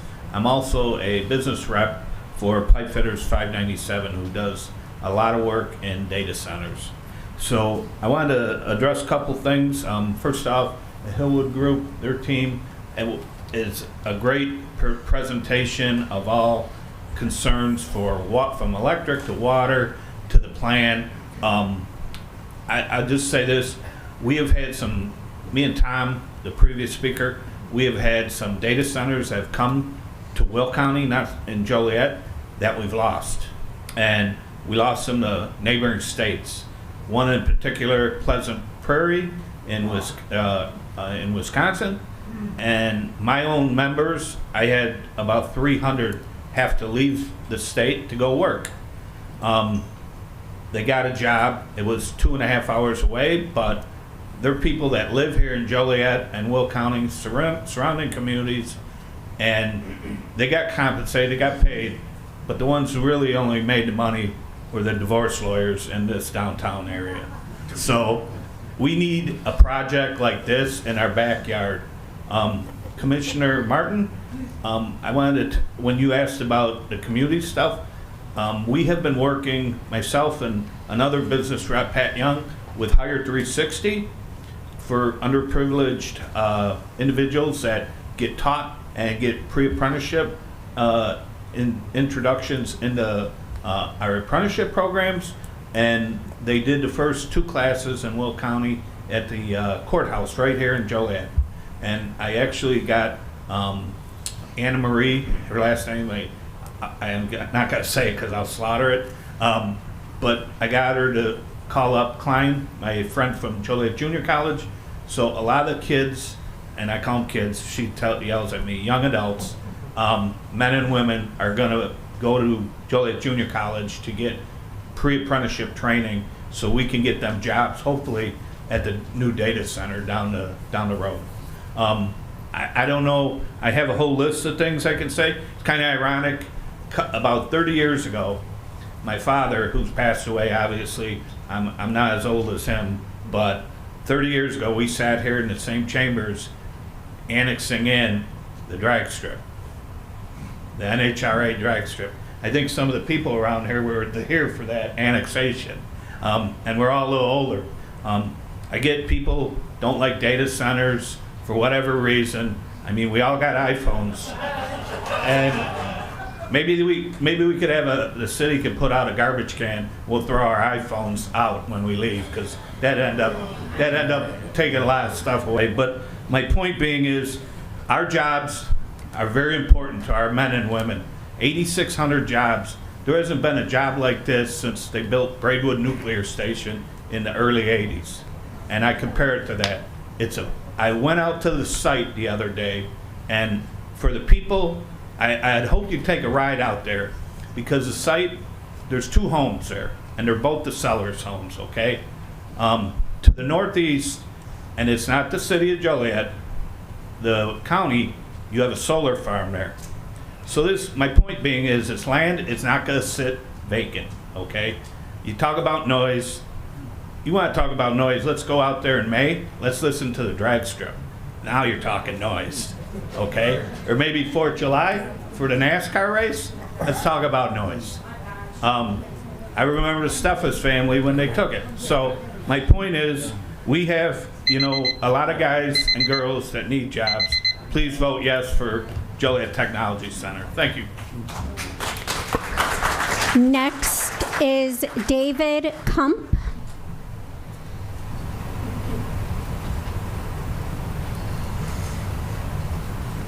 You solemnly swear to tell the truth, the whole truth, and nothing but the truth? Yes. State your name, please. I know we're not supposed to applaud, but that was a wonderful presentation. All these people understand. settle down. I You get your chance to talk. totally against data centers worldwide. Do you know there's 12,000, and by the way, they're not data centers, they're mega data centers. 12,000 mega data centers worldwide. 45% are here in the United States. What? Here's the question you have to ask yourselves. And I mean, answer to yourselves. What is all that capacity for? How soon we forget what Edward Snowden exposed and warned every American about. You mentioned the phones, yeah. Do you know every single phone call, every email, everything you do online, it's captured. And yeah, it's in the cloud. It's in the cloud just waiting in case somebody needs to use that against you. Now, if you don't believe what Edward Snowden exposed, why can't he come home? Think about it. The problem, and look, the nuts and bolts of this thing, yeah, it's terrific. You want to talk about jobs? Jobs? Yeah. How many jobs over the next 30 years is artificial intelligence going to take away? And I'll tell you this, the customers of these mega data centers, they don't even know exactly who they are. And I thought these aren't built on speculation. And what did we hear? They don't have anybody signed up yet till the building's built? I don't get that. I'll tell you who would be a terrific customer for all the data centers. The NSA. They already are. So let me just say this. One quote I'll leave you with. My favorite quote in the history of civilization. And it's by Noam Chomsky. He said, the general population doesn't know what's happening. And it doesn't even know that it doesn't know. Yeah, think about that. Oh, and by the way, look. All right, keep it down, or you're gonna have to leave. You people just understand where I'm coming from. And I would ask you to ask yourself that question. You live this stuff. What is all that data for? What's coming? That it's accelerating by leaps and bounds. Just ask yourself. Thank you. Next is Andrea Baumhart. Do you solemnly swear to tell the truth, the whole truth, and nothing but the truth? So help me God. State your name, please. Andrea Baumhart. First, I want to say, tradespeople, I 100% support your right to work. But I hope we can leave with the mutual respect that both of our concerns are important. Our living conditions matter, and they are your living conditions too. Regarding the open house, I went to the Joliet Technology Center open house, and I was able to meet with the consultants. I spent a considerable amount of time at the air quality table. Okay, I talked to the consultant there. I indicated to him where I lived on the map and the proximity of my home and neighborhood to the proposed development. I asked him to be honest with me, what do I have to worry about? And after a short conversation, he said, you need to push for a tier 4 generator system, not a tier 2. And ask for them to be placed on the north side of the campus, furthest from your property lines. And my heart sank, and I felt sick because I didn't yet know the difference between tier 4 and tier 2, and I have a conscience. I could not ask for alternative placements when I know people live on that other side. okay? And I feel that Joliet was not being transparent about that at all. The Chicago area, and specifically Will County, is classified as a serious non-attainment area for meeting national ambient air quality standards. So how does this proposed data center project, the largest in the state of Illinois, meet those regulation guidelines? And how does it fit into your Joliet comprehensive plan where your polled residents cited health and environment as serious concerns? Will you use Tier 4 or Tier 2 generators? How many generators will there be? It's estimated that an 1,800 megawatt facility will need about 600 generators. It wasn't until today that we were even told that they would be run 1 hour per month. Not even till today, we couldn't be told. Will they also be run in times of grid stress during peak summer months? Okay, will that happen? Because when it's combined with truck exhaust, it becomes even more toxic, especially to little children. Okay, that type of particular matter affects growing children and babies. Did you all communicate properly with your Spanish-speaking constituents to ask them if they prefer Tier 4 or Tier 2 so that they understand the difference and why that matters? Did you ask, since you want to be a good neighbor, did you ask neighboring communities of Elwood and Manhattan who will be grossly affected by these selections? And it doesn't matter that you state you will follow the Illinois state emission standards, because Tier 4 and Tier 2 both have different emission standards. Even if you support this, I think you guys need to be talking to your constituents about Tier 4 and Tier 2, and you need to know what they think about it. Transparency isn't optional for the rich and powerful when it impacts our quality of life. The public has a right to know about the water source, the power purchase agreement, the energy bills will incur, the impact on our wetlands and watershed. We have a right to review that soil study. You need to post it online. And no more NDAs. We want the truth, the whole truth, and nothing but the truth. So help me God. That water study that this gentleman just came up here to say that they're going to flush the water system every 20 years, the Tribune just quoted Schoenberg yesterday saying it's going to be every 10 to 15 years. So which is it? It's time to be fully transparent to the public. Thank you. Next is Abby Vollmer. Mr. Chairman, if you could remind everyone not to keep their applause. Yeah. It's a public meeting, correct, but you have to keep your applause on so people can talk. If you have something to say, you'll get a chance to do it, even if you're not signed up. So please, be respectful. Do you solemnly swear to tell the truth, the whole truth, and nothing but the truth? I do. State your name, please. I'm Abby Balmer. I'm one of the residents of Elwood, also mentioned. Really worried about my town. I would like to start out by saying thank you guys for asking questions and not just being like, oh, okay, cool, because I'm not gonna lie, that was a really long presentation. I know we all felt it. I know there's a lot of information that kind of goes in one ear and out the other, so I appreciate the questions and the follow-up. I think that's really responsible and nice of you guys.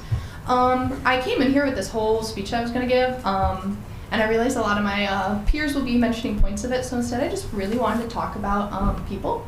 I'm a person, you guys are all people. I want you to think very briefly about all the lives that touch your life, that you are part of. Think of your homes, your friends' homes, things that are important to you, to your friends, to your family.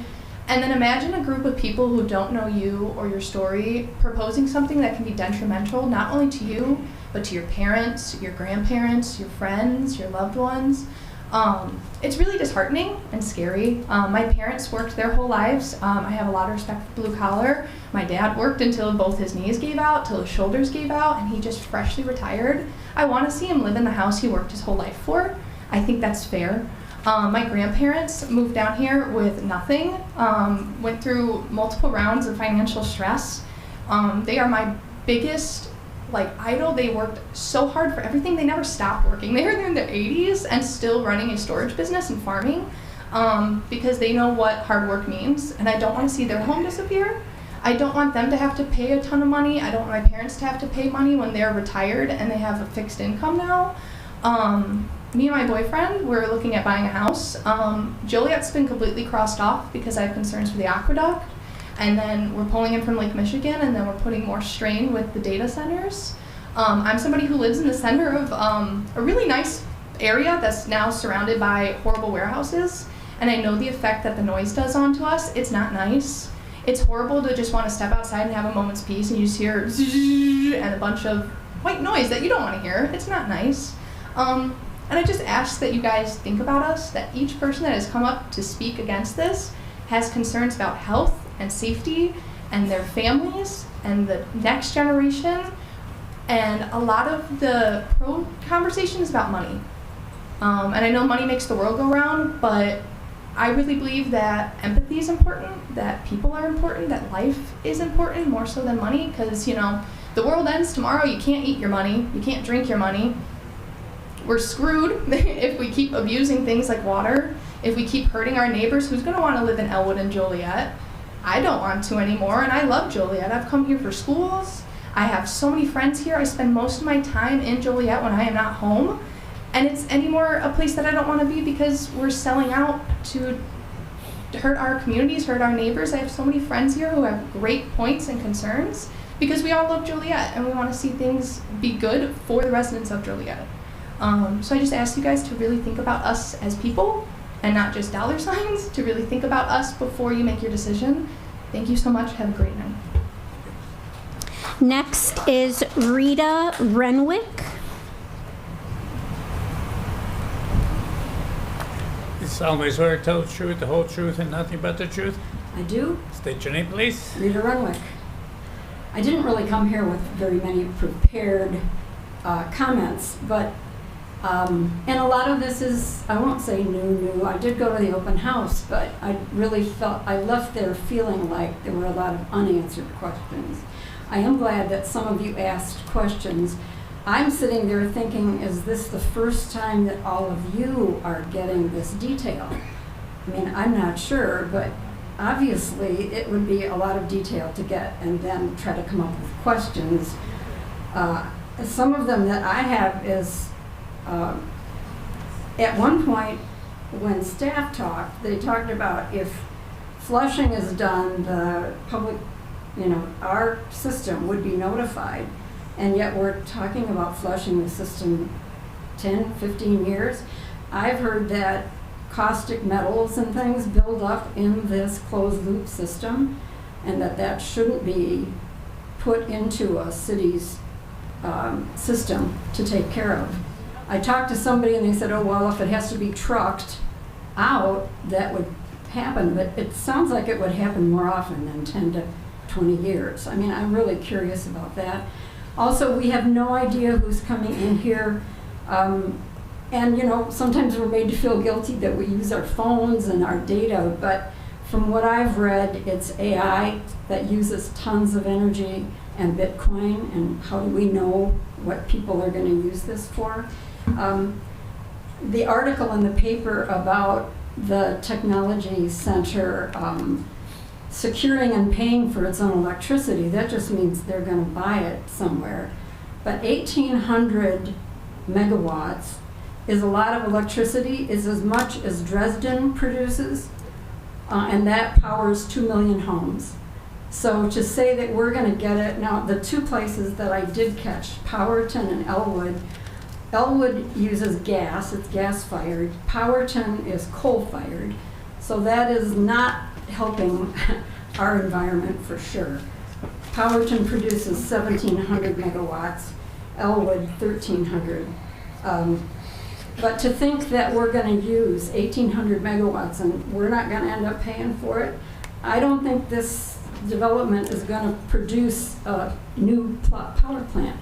And that's what it's going to take, more electricity, electrical production. I mean, ComEd just delivers. So they're going to build, everything's going to be set up. And then I also heard that it was going to be turned over to ComEd, which is part of who we get our supply from. So, just a lot of questions. If we were doing this, I would bet you in 2 years, the size of it would be smaller, everything would be more efficient, everything would be done in a cleaner way because that's how, in fact, I've heard that AI is actually was helpful in reducing water usage, that it figured out what to do. So here we are building something that even the state is working on new ordinances, that these places have to produce their own energy, their own clean energy at the site. Somehow they have to do it, not us. We can say that it won't affect us, but just look at something happens halfway across the world and our gas prices immediately go up. So to say that our electrical prices aren't going to go up, I have a hard time believing. So, you know, I think it's just, there are so many questions, and I would think you have more questions too. And so I think it's just not the right time to go ahead with this. Those are my comments. Thank you. Next is Frederick Dahlmeyer. You solemnly swear to tell the truth, the whole truth, and nothing but the truth? I do. My name is Frederick Dahlmeyer. I live at 1703 Heritage Point Court, Plainfield, Illinois. I'm here to speak against the data center. First of all, I want to thank staff for their thorough work. We heard all sorts of information about the, how it would affect the grid, how it would affect traffic, how it would affect water, et cetera, et cetera. And then we heard from the presentation, which was pretty much the same thing. It was redundant. And I want to kind of speak on the redundancy of this.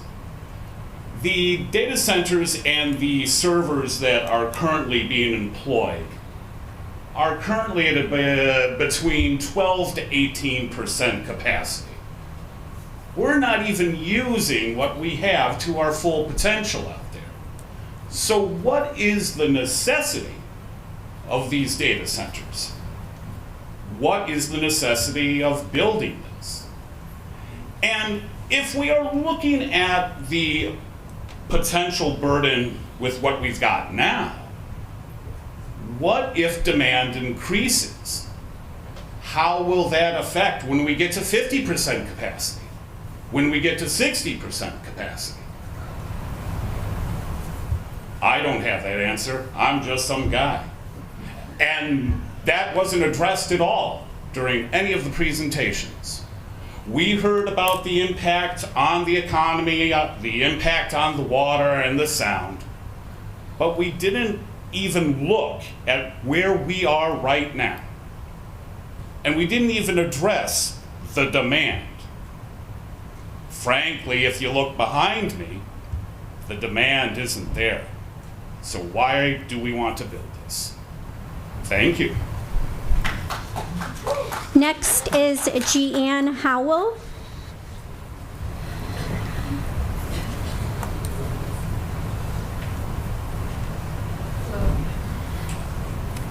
You solemnly swear to tell the truth, the whole truth, and nothing but the truth? Yes, I do. State your name, please. I'm Jeannie Howell, and I've been in a home next month for 3 years that's built right in the center of where all of this data center is about to happen, which is Cedar Creek. I'd like to know if D.R. Horton knew about this project, and if so, when did they learn about it? Because I never heard anything about it. I just retired. I'm looking for peace and quiet.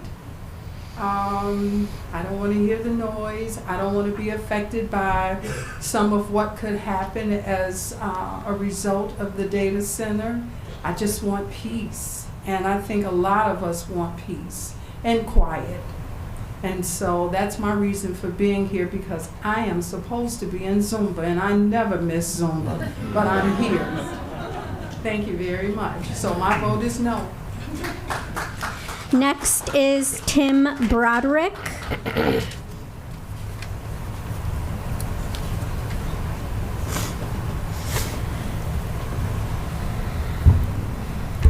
You solemnly swear to tell the truth, the whole truth, and nothing but the truth? I do. State your name again, please. Timothy Broderick.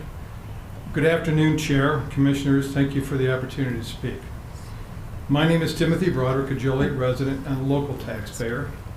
I'm here tonight as a private citizen to express my strong support for the proposed Joliet Technology Center. Joliet has a generational opportunity in front of it to attract a major long-term investment that can create jobs, strengthen the tax base, and signal that Joliet is open for responsible growth. Projects like this are how communities expand opportunity when they're planned well and held to clear standards. I support moving this project forward for 3 reasons. First, economic impact. This proposal represents meaningful private investment with near-term construction activity and long-term operational employment that can bring steady local spending and added revenues to support city services. Second, good planning is achievable here. A master plan campus-style development can be designed to respect neighbors through strong buffering and setbacks, smart traffic circulation, responsible stormwater management, appropriate lighting, and real noise mitigation. Third, this process ensures accountability. The Planning Commission's review is where Joliet can require measurable, enforceable commitments, not just intentions, on road improvements, utilities, water conditioning, and public safety. In short, I believe that Joliet should warmly welcome this opportunity with clear conditions that protect the community and deliver real benefits. I respectfully ask the Planning Commission advance the Joliet Technology Center and keep Joliet moving in a direction that is investment-friendly, job-creating, and responsibly managed. Thank you. Next is Isabel Gloria.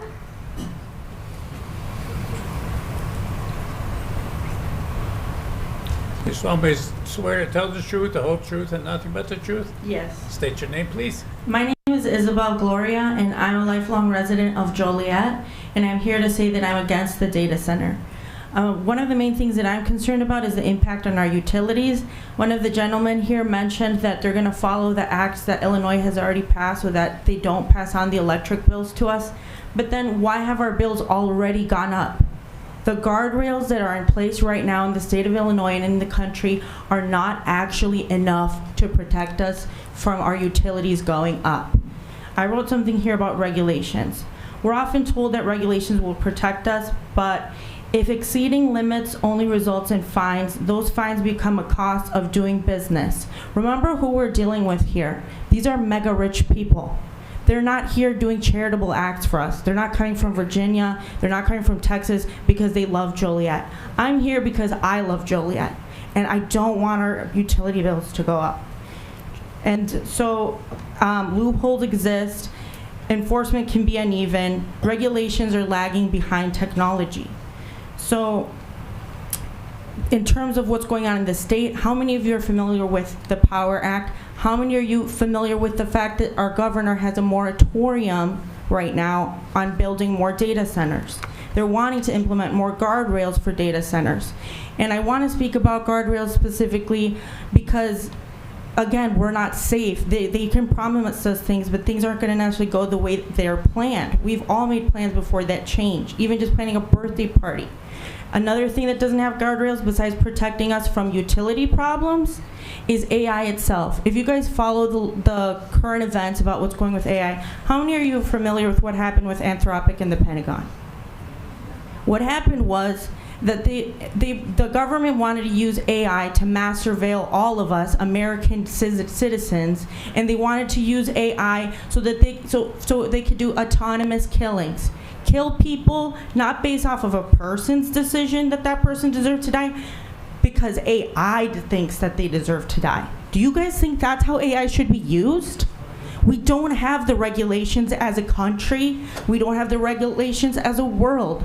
So why are we trying to make AI happen? We're basically giving our thumbs up to that kind of use, because although Anthropic refused to do that, the next company will do it.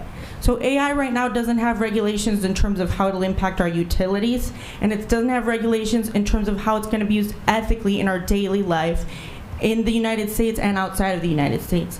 Another thing I want to mention, sorry, I forgot to mention earlier, in terms of our utilities, I work for Joliet Township Government. I'm not speaking on behalf of Joliet Township Government, I'm speaking out of my own personal opinion, but one of the things we do is help people with their utilities.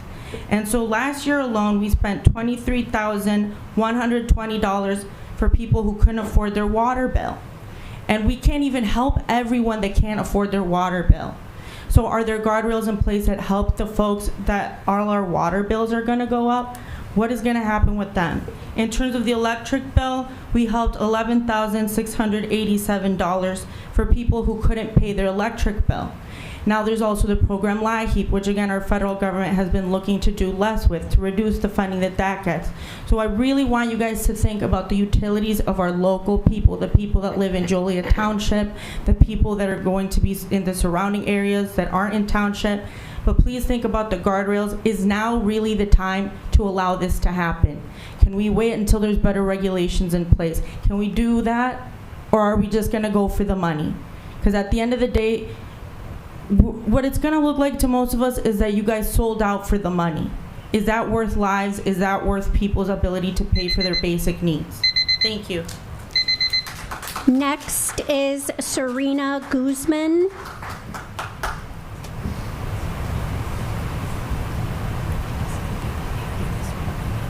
You solemnly swear to tell the truth, the whole truth, and nothing but the truth? I do. State your name, please. Serena Guzman. I'm here today to talk against the data center due to economic, environmental, and health risks. I highly doubt a company from Dallas, Texas, it has the best interest of the people of Joliet in mind. Just like I doubt planting a few flowers and a few trees will encourage wildlife to ignore the noise and air pollution and use these proposed areas as habitats and homes. Just sitting in here today, I've heard tactics of both manipulation and propaganda used by the spokespeople of this company to make this data center sound less threatening than it actually is. Some issues I have with the proposed solutions are as follows. The payoff of closed-loop water systems is increased electric use in the facility. That will surely be a burden on the residents of Joliet through higher electric bills. Closed-loop water systems are fairly new development with data centers, and there's actually little to no data that these systems are actually better at all overall. Current noise reduction efforts are being shown in real time not to work, and people who live in surrounding areas of currently functioning data centers already are directly affected as their cities now try to implement better protection for them, which can take up to many years to restructure and are not even guaranteed to work. Additionally, there are multiple studies showing increase in deterioration of health of communities which surround data centers. Higher instances of asthma and different cancers have been found, just to name a few. It sounds like all the issues that could arise, and I firmly believe that they will arise if this data center is built, will take only more and more time to solve, leaving residents to bear the load of the noise pollution, utility bills, and health risks, while the city scrambles to make things right. There is currently a repeating pattern of this happening across the country. If this area were to be developed at all, I would like to see things like a park put in place, a community recreational area, or even a community garden. Thank you. Next is Lily Martinez.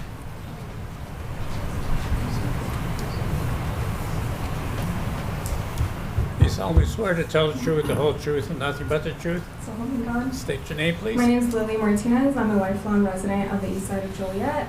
My father is a blue-collar worker, and he is living about 7 minutes away from the proposed data center, and thinking about, I believe due to his job, he is starting to have like respiratory problems, and thinking of him living that close to the proposed data center would cause great harm.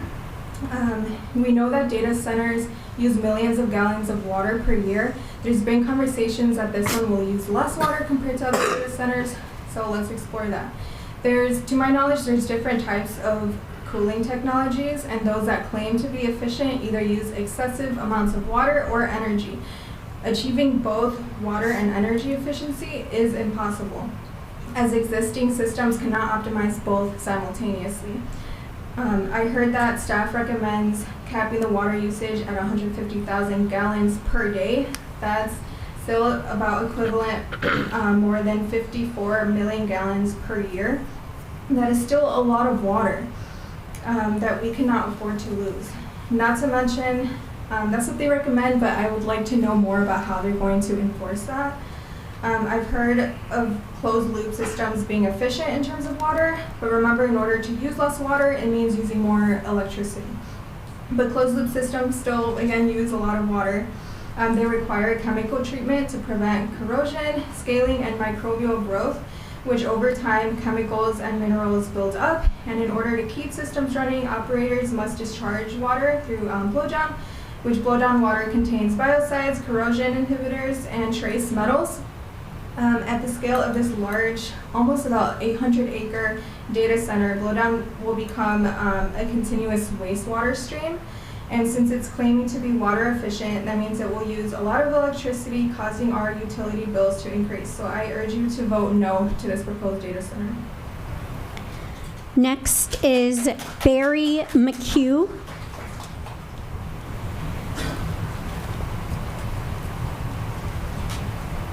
Up here.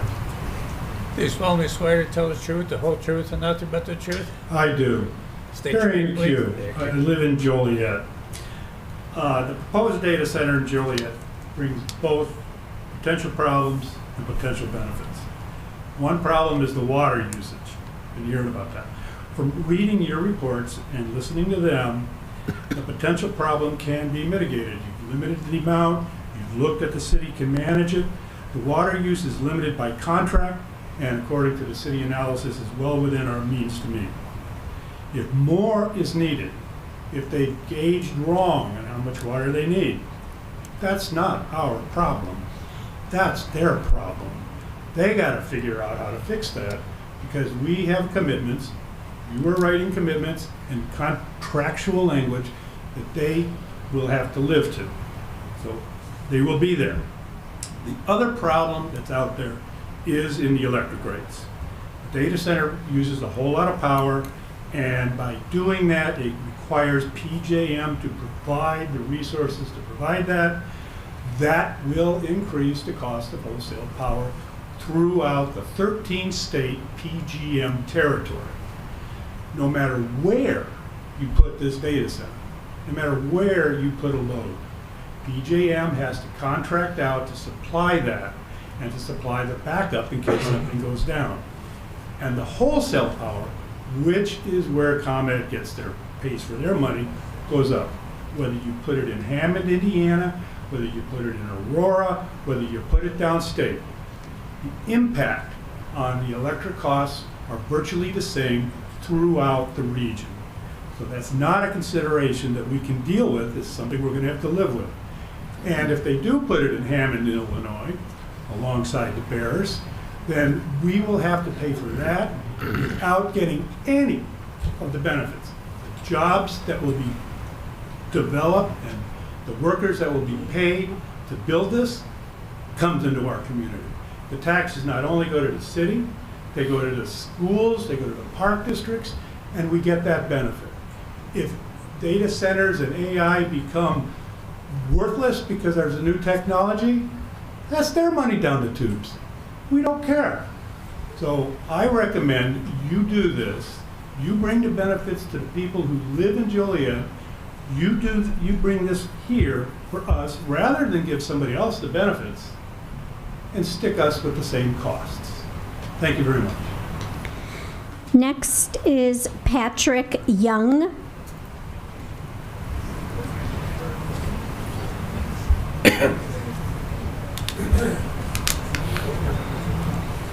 You solemnly swear to tell the truth, the whole truth, and nothing but the truth? I do. State your name, please. Patrick Young, business representative, operating engineers, Local 150. Local 150 is in support of this project. First, thank you for giving me the option to speak. I concur with Tom, Doc, Lydia. I'm not going to be redundant, give you a bunch of stuff that's already been talked about here. Like I said, Local 150 supports this project, and I hope you return a yes vote. Thank you. Next is Dr. Kip Klein.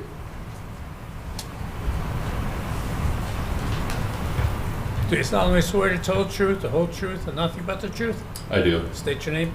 Kip Klein, Vice President at Lewis University.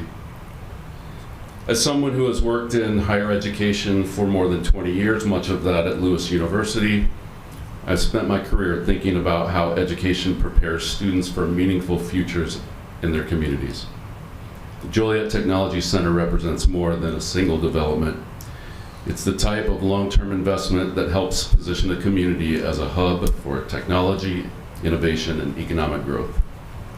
For institutions like Lewis University, the Joliet Technology Center will strengthen the connection between education and opportunity, helping ensure students can build meaningful careers right here in the area.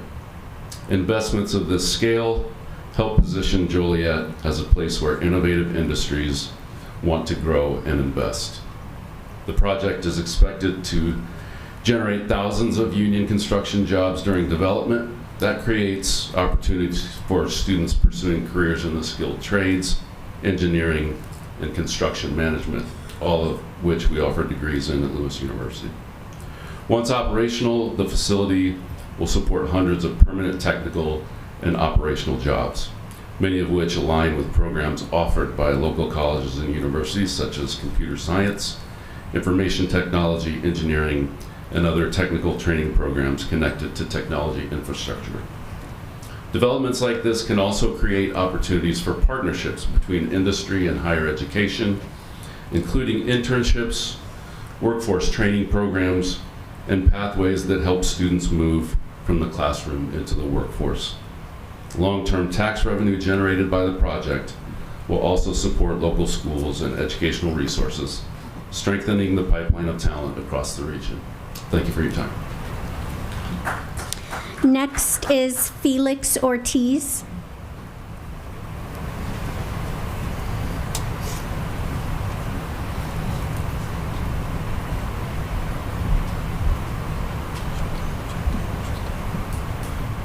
You solemnly swear to tell the truth, the whole truth, and nothing but the truth? God so help me. State your name, please. Good evening, Commissioners. My name is Felix Ortiz. I'm a lifelong resident of Joliet. I am here for a special commission meeting on a project that got tabled back in October because it wasn't ready at that time. It is now March and the core issues and questions still remain at large. We are being asked to approve a massive development based on incomplete data and speculative promises. This rush proves that a developer's timeline is being prioritized over the long-term health and safety of Joliet's families. This 800-acre project sits directly over a depleting aquifer. While the developer claims a 150,000 gallon per day cap, we know these facilities can consume millions of gallons when systems fail. Even closed-loop systems require massive continuous makeup water to replace the inevitable evaporation that happens from these systems. We are effectively handing a giant straw to a private entity during a regional water crisis. Furthermore, the energy demands is staggering. At 1,800 megawatts, this facility could power hundreds of thousands of homes by equivalence. The 2026 Data Center Power Play Study warns that we will be unable to meet basic energy demands by 2030 because data centers are projected to devour 72% of Illinois' power growth. We are literally voting to trade the reliability of our own home electricity for a developer's server farm. Why is Joliet rushing to bypass looming state transparency laws like Senate Bill 2181 that will force data centers to be transparent on this development? These corporations are notorious for treating regulations as just mere suggestions. Once built, there is nothing to stop them from violating every environmental, water, and electric penalty on the books. Because to a multi-million-dollar developer, a city fine or a state fine is just a tiny business fee for them to, operate and make money here in the city. Hillwood is selling us hollow, high-risk guesses. What happens when the artificial AI bubble inevitably bursts? If this developer fails to secure tenants, Joliet isn't left with a tech hub. We're left with 800 acres of permanent empty concrete warehouses, as that kind PR guy from Hillwood just openly admitted earlier. Why should Joliet residents trade our natural resources to dirty billionaires who take all the profits while we take all of the risk? Why should Joliet homeowners watch as their property values go down and renters' cost of living goes up? We want jobs for our hardworking tradesmen and women, but it shouldn't come at the cost of all of our other working residents. Sustainable development requires certainty. If this city continues to prioritize corporate suits over its constituents, we will ensure that when it comes election time, every voting resident in Joliet knows exactly who stood in favor of this concrete monstrosity. That's a warning to the city council. We demand that the city of Joliet and the commission vote no on this proposal and find better alternative developments to keep our city functional for all of our working families and residents. Thank you. Next is Dan Wexler.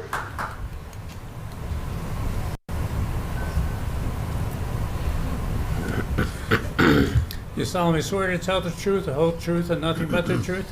Yes, I do. State your name, please. Dan Wexler. Members of the Joliet Planning Commission, thank you for this opportunity. My name is Dan Wexler. I'm here representing the Indiana, Illinois, Iowa Foundation for Fair Contracting. And I stand before you tonight in strong support of approving the Joliet Technology Center. This project represents smart, forward-looking public policy that delivers exactly what Joliet needs: long-term, stable employment and modern, resource-efficient technology, all without raising taxes on families. First, long-term employment. A data center is not a short-term construction site. It is a decades-long facility, including a decades-long operating facility. Nationally, data center employment grew more than 60%, from 306,000 to 501,000 workers nationally between 2016 and 2023. Here in Joliet, this facility will create tens of thousands of skilled construction jobs and sustain hundreds of high-paying permanent positions in operations, maintenance, security, and advanced technology. The real community benefit comes when we turn construction activity into lasting local employment through workforce pipelines. Hillwood and Powerhouse have already committed to training partnerships with local community colleges and local schools. That means our own residents, not outsiders from Iowa or Ohio, will fill these stable, benefit-rich careers for decades. Second, this project uses the most advanced, environmentally responsible technology available. Older designs once projected 5 to 6 million gallons of water per day. This facility employs closed-loop cooling systems that recycle water within a sealed system and slash consumption by nearly 100 times. Under the city's agreement, total water use across the entire 795-acre campus is capped at just 55 million gallons per year. For perspective, 1,500 single-family homes on this same site would use about 164 million gallons annually, nearly 3 times more. The city is investing $600 million to rebuild the infrastructure and secure Lake Michigan water by 2030. Importantly, this data center will not strain our aquifer. It will actually use less water than the light industrial development originally planned for this site. The developer is also fully funding every ComEd transmission upgrade and has signed a 10-year power agreement that protects ratepayers. Over the next 30 years, this private investment will generate millions of dollars in property taxes and will generate $310 million in property taxes and another $40 million in utility taxes. Stable new revenue for schools, roads, and public safety while easing the burden on existing taxpayers. While some have proposed moratoriums due to grid and water concerns, these are blunt instruments aimed at a poorly defined target. They sweep in far more than hyperscale AI facilities, granting broad discretion to agencies without clear direction and provide no real solution to the underlying issues. Data centers do not inherently raise residential electricity bills. They only do so when rate designs force homeowners to subsidize large users. When the data center pays for its own infrastructure costs, as this project is committed to doing, the effect on other ratepayers is neutral. City staff has already recommended approval. My clear ask is that you approve the site plan, rezoning, and annexation agreement tonight, including the recommended conditions on local hiring and responsible operations. Let's choose measurable progress, good jobs, and a stronger Joliet. I urge the Plan Commission to vote yes. Thank you for your time. Next is Gianna Barone.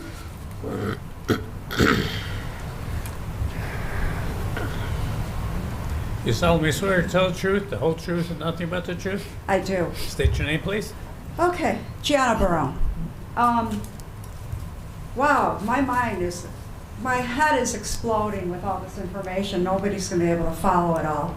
I agree with, I have so much, I'm very nervous about this data center.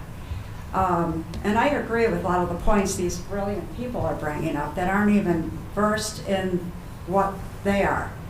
I don't have anything against the unions. They need jobs. That's great. The city needs money. But what about the citizens? What about us? Are we going to be safe? Can we get some guarantees here? Next.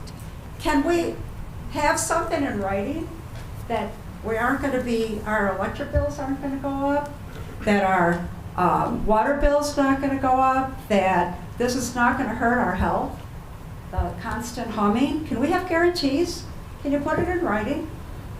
Another thing is going to be 8 council people that are going to decide for all of us, and the mayor, if he has to break the tie. It's up to them. And I would like to see transparency. If we're going to have a contract with them, they're going to agree, they're going to sign. We want to see it. Are you going to give them tax incentives? Are we going to be out of taxes for 5 years, 10 years? Is the money not going to come? What's going to happen? Who is going to oversee all these specs that they're talking about? Are we going to have a commission or a department that's going to come in and monitor all these numbers that they say they're going to stay within the limits? Like, who takes care of that? We have a lot of questions. Besides that, all I want to say is I'm really upset about it for our health and for the citizens. I mean, I don't blame you for coming here and trying to do this, but you get to leave and we're stuck with the problem if there's a problem down the road. I want some guarantees, and I'd like to see the contract. I think we all have a right to see it before it's signed. One more thing, and I'll be done. The fact that you said that Google and Meta don't want to meet with you till there is a, what was it? Something in place? The zoning? Wow, that's amazing. They won't even talk to you until it's already voted in and you got it done. So then they can come to you and say whatever they want. You know what I mean? And then they got the ball, you know? That upsets me. That upsets me. So anyway, that's all I have to say. I would say no on it. I'm sorry, but I really would like guarantees for us because we're stuck here, they're gone, the council probably doesn't live anywhere near it, and there's more of us than there are everyone else. Okay? Thank you. Next is Griselda Chavez.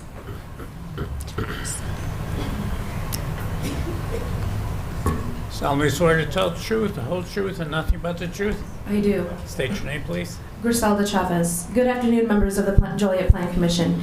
This statement is regarding opposition to preliminary plan unit development of Joliet Technology Center subdivision. Data centers are popping up in the suburbs without cities like Joliet having rules or regulations for how they operate. The city of Aurora recently drafted an ordinance to keep an eye on this emerging industry. Data centers are sprawling warehouse-type buildings housing technology for digital storage and powering AI.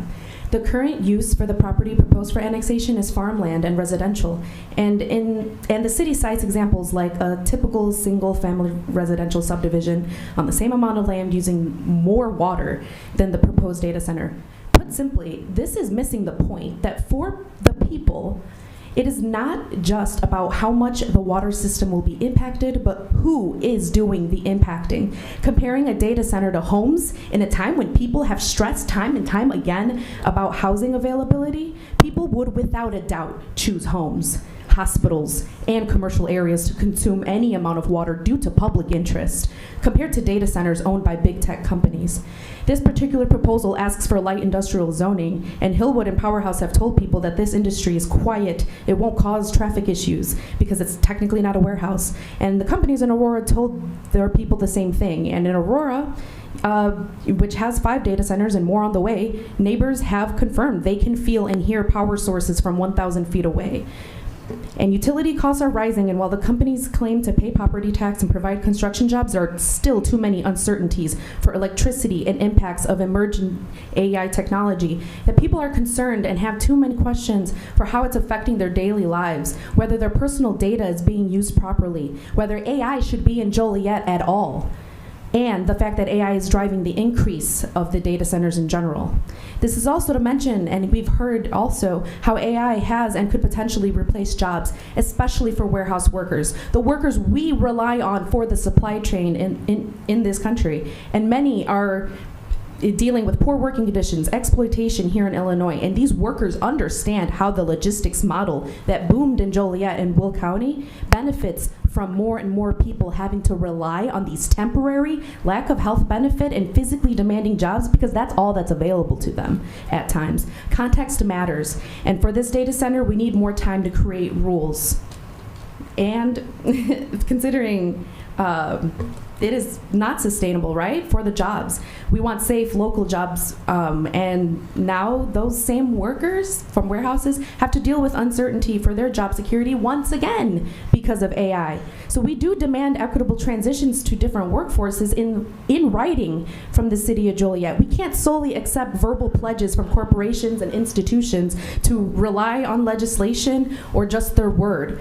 For instance, they say the developers committed to partnerships with these institutions to expand technical training programs, and they'll work closely to target local residents. There's no mentioning that they will guarantee in writing that these roles are provided to Joliet residents, not just local. That can mean anything. That can mean anybody in the Chicagoland area.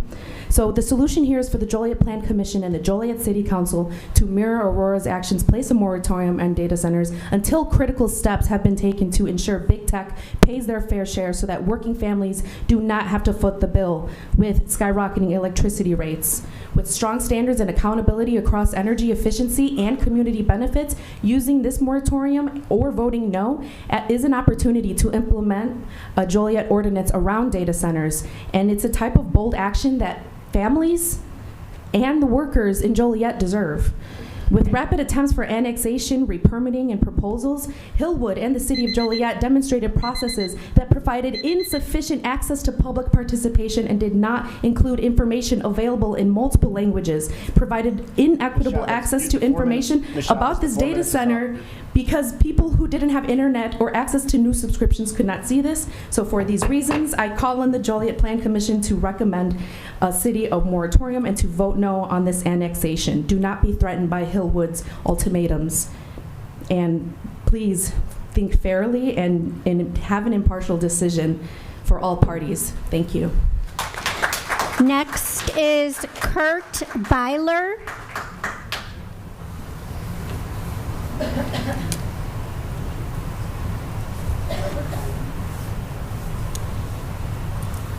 Do you solemnly swear to tell the truth, the whole truth, and nothing but the truth? I do. State your name, please. Kurt Beeler. Members of the Commission, Mr. Chairman, I have a little bit different light on this, and I still wanted to speak. I am a semi-retired Joliet resident. I live in the Reedwood subdivision, and I look forward to the approval of the data center. The developers and the consultants have really adequately expressed the technical details and expressed how the power usage and water usage are well within the limits of what we have. Joliet used to be an industrial city. We had Caterpillar and a number of other factories. It is the perfect place to put a data center because we have the infrastructure that was abandoned by industry. Now we can have a new industry that comes in, and I'd just like to see, as a person, I'd like to see Joliet flourish. And we're not going to get manufacturing again. We're not going to get a steel mill on that site. A data center for that site is absolutely the best thing that can possibly happen for us. And that's it. Although she lives in a different city, my daughter is a union iron worker, and she would love to have something like this for jobs. Next is Sandy Bursinski.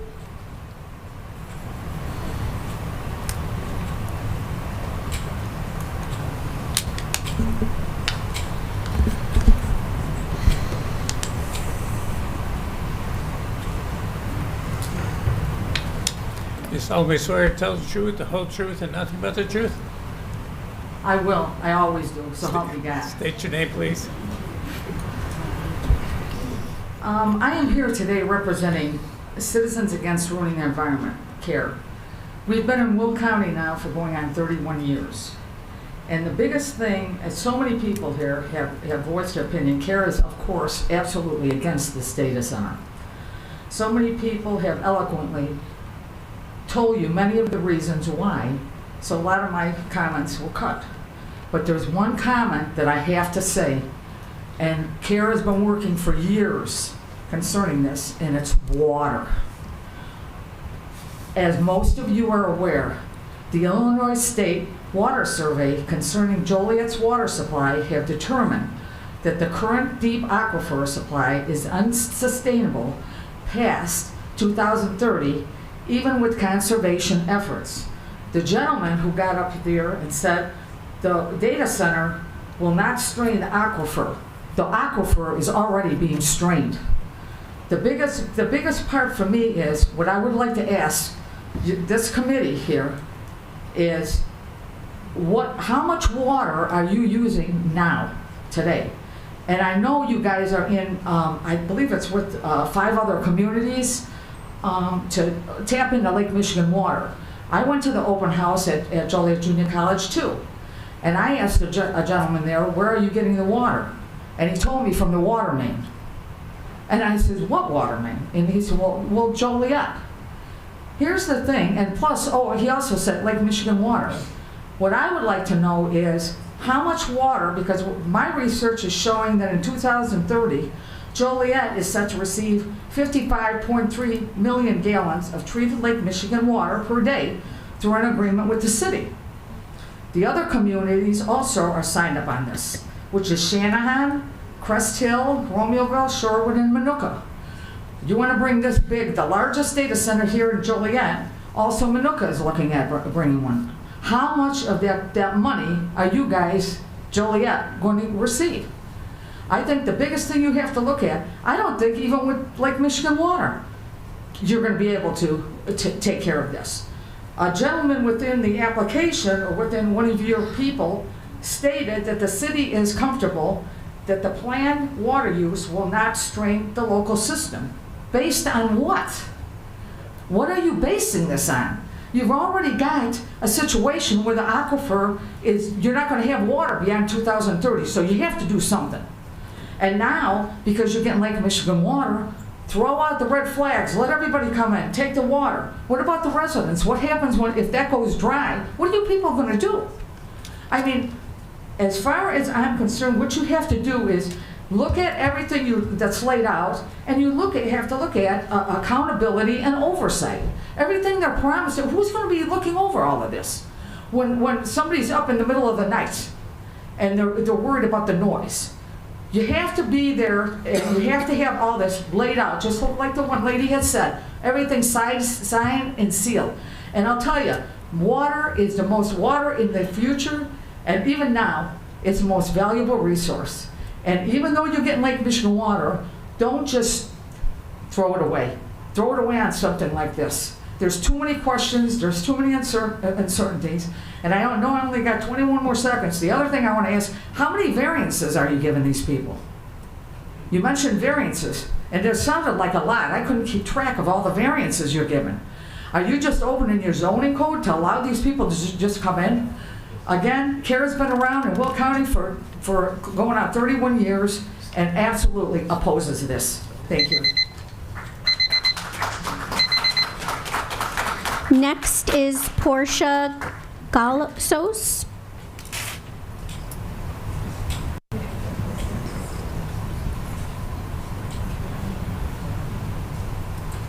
You solemnly swear to tell the truth, the whole truth, and nothing but the truth? I do, so help me God. State your name, please. Portia Gallegos. I live in Joliet. I'm a member of Joliet Residents for Responsible Growth. I ask folks to check out our Facebook page for more information about data centers. My husband and I are homeowners in Joliet and registered voters. We've raised our 3 kids in Joliet. And one of the things I'm concerned about is that we really didn't hear anything from the city and from Hillwood for several months. And now there's this big push to approve this data center development right away. And I haven't seen a lot of transparency. And I know I'm not the only one saying that. I went to Hillwood's open house at JJC a couple weeks ago. And I stopped at all the tables because I wanted to learn more, because I want good developments to come to Joliet, because I love Joliet. And everyone was very polite. Almost everybody except for ComEd and the unions and the nice lady who did the traffic study were from out of state. And I asked things like how much water the data center would use. One water consultant told me 2,400,000 gallons, one-time fill.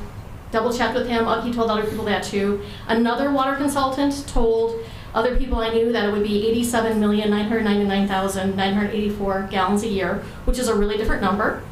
The Chicago Tribune article yesterday, Hillwood said it would be about 20 million gallons a year. So we've heard 2,400,000 gallons, we've heard 88 million gallons, and we've heard 20 million gallons. Tonight, it seemed like they're saying more like the 2,400,000 gallons. But those are 3 different numbers, and this open house was just last month.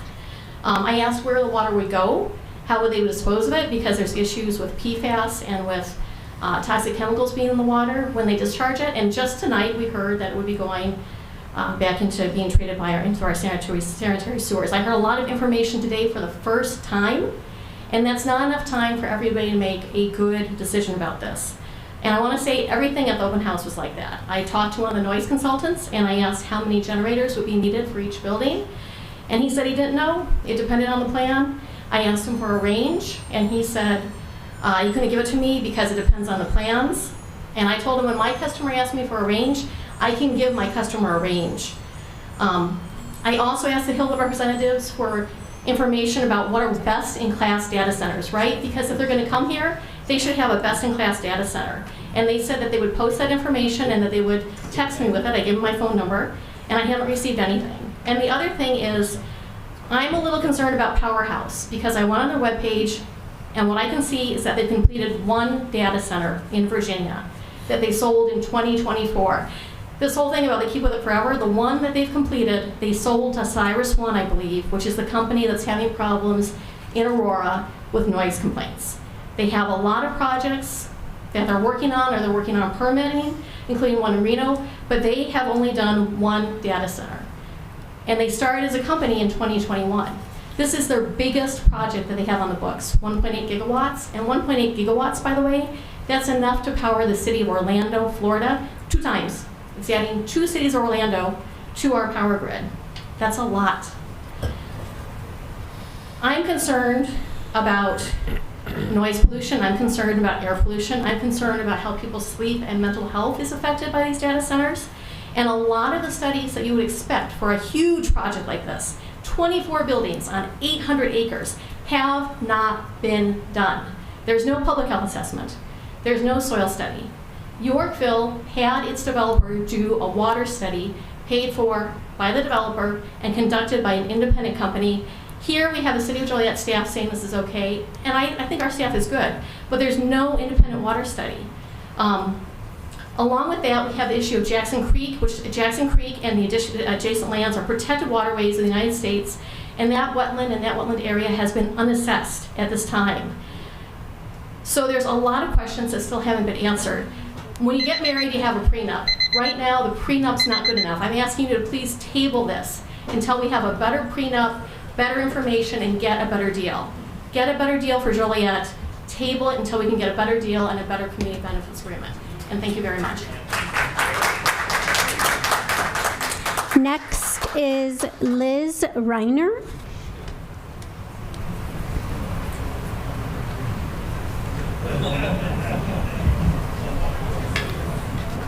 Solemnly swear to tell the truth, the whole truth, and nothing but the truth? I do. State your name, please. My name is Liz Wagner. Good evening. I am here on behalf of Illinois State Senator Rachel Ventura, and I am reading the following remarks on her behalf. We are here today asking for a no vote for right now on the proposed data center development and the broader energy, water, and economic implications for our community and the state. Proponents will argue that if Illinois does not approve this new data center, that other PJM states will build them instead and drive up regional electricity prices anyway, leaving Illinois to absorb higher costs without gaining jobs or tax revenue. That framing oversimplifies the issue and shifts risks onto local communities. PJM operates a multi-state regional grid, and wholesale energy pricing is set across the entire PJM footprint. A coalition of states, their governors, and the White House is actively pressing PJM to establish clear rules and cost allocation standards to ensure that the extraordinary energy demand from large data centers is borne by those creating it and not shifted onto residents and small businesses across the states. The appropriate response is regional reform and enforceable guardrails, not a race to approve projects out of fear. It is also important to closely examine the promised economic benefits. While data centers can contribute to the tax base, they are highly automated facilities that generate relatively few permanent jobs compared to their immense energy consumption and infrastructure demands.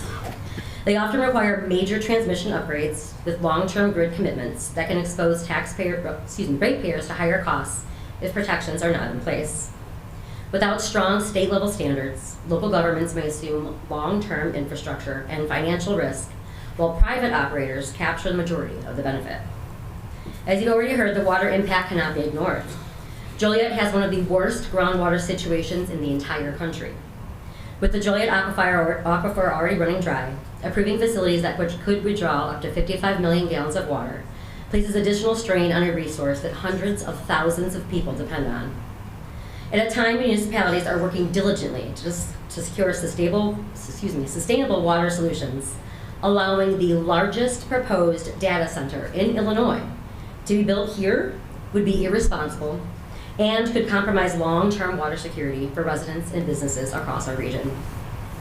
With this proposed data center so close to the warehouses of North Point, there is also the concern of additional environmental hazards, noise, and air pollution. Backup generators, low-frequency hums, turbines, and power storage batteries are all present at data centers. If this data center must be built, the city needs to protect its residents and the environment by ensuring that noise studies are completed, battery storage is not lithium-ion, but instead long-duration storage systems, that green building initiatives are utilized, that emissions are monitored and regulated, and that there is a CBA in place that truly benefits the environment and the citizens of Joliet. Delaying the vote on this data center would allow Joliet and the state of Illinois to approach data centers deliberately rather than reactively. The General Assembly is actively reviewing the regulatory, consumer protection, grid reliability, cost allocation, and resource sustainability implications of large-scale data center expansion.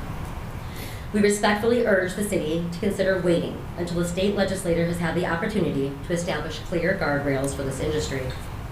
A coordinated statewide framework would provide certainty, protect ratepayers and water resources, and ensure that any developments truly benefit Illinois communities without exposing them to unintended costs.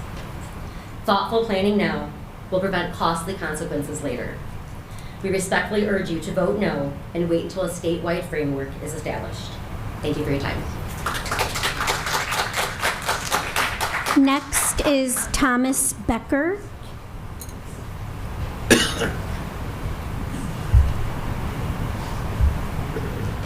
Yes, good evening. Yes, My name is Thomas Becker. You I am solemnly the- swear to tell the truth, the whole truth, and nothing but the truth? Yes, I do, so help me Okay, God. go ahead, continue.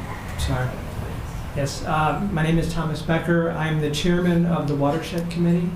For the past 22 years, we have worked in our local areas to preserve our natural resources. Something that's missing from the Hillwood discussion is that this entire parcel sits in the Jackson Creek watershed. And Jackson Creek is a federally protected waters of the U.S. It's something that has to be protected along with its adjoining wetlands. There's a reason that wetlands are important. They can hold up to 1 million gallons of water per acre. And when you mess with them, you damage them, you flood the neighborhood, and you flood and cause erosion and damage downstream to infrastructure. We have done our due diligence here. In November, we filed a Freedom of Information Act request to get the records regarding Hillwood. We received 1,300 pages that were fully redacted. We then went to the Attorney General to get an appeal, and eventually they were released with Mr. Lindsay. I talked with him, and they were released. And what we were looking for isn't there. When you have a Waters of the U.S., you have to have Army Corps jurisdictional review. This is to determine where the waters are, where the boundaries are, to preserve them for the future. And if Hillwood really wishes to be a good neighbor, this should have been done long ago. These are issues you cannot do. The gentleman mentioned that they've done something for wetlands. These are farmed wetlands in which they're tilled. In order to have a wetland study, you have to have the hydric soil, which exists on the site. You have to have seasonal flooding, which exists on the site. And you have to have hydrophytic vegetation, which provides you the boundary of how to define this. They can't have done that. They didn't do it. It requires the hydrophytic vegetation to be present. And they could not have done that when the land is tilled, nor you have to wait until that is seasonally available. So they've done none of the background research to preserve the natural resources in this community. And until they do that, until they bring in the Army Corps, which is an obligation they have, it's under the Clean Water Act, then I would ask that you postpone and delay this process until they can come in. We've seen this multiple times. Once the Army Corps comes in, the entire plan changes. So I'd ask that you postpone this, delay this, until we can have the federal government come in, as they have a right to protect the natural environment and to protect the residents who live nearby. Thank you. Next is Jeffrey Becker. You solemnly swear to tell the truth, the whole truth, and nothing but the truth? I do. My name is Jeffrey Becker. So my brother did a FOIA request for all the documents. So what I want to talk about here is transparency from the city of Joliet. So in the documents, when he first did it, he did the FOIA request, he got 1,300, there were 1,307 documents. 1,300 were completely blacked out. Nothing. And he got 7 documents with a couple emails. After that, he had to file an appeal with the Illinois Attorney General, and like he said, Mr. Lindsay turned that information over in February. So in February, we got the documents that he should have had in November. So what we were looking for, I reviewed a lot of those documents. Some of them, there was a 102-page traffic impact study, which was done by Kimberly Horn. That was the first document in the file, and it was for the Bernard Farms.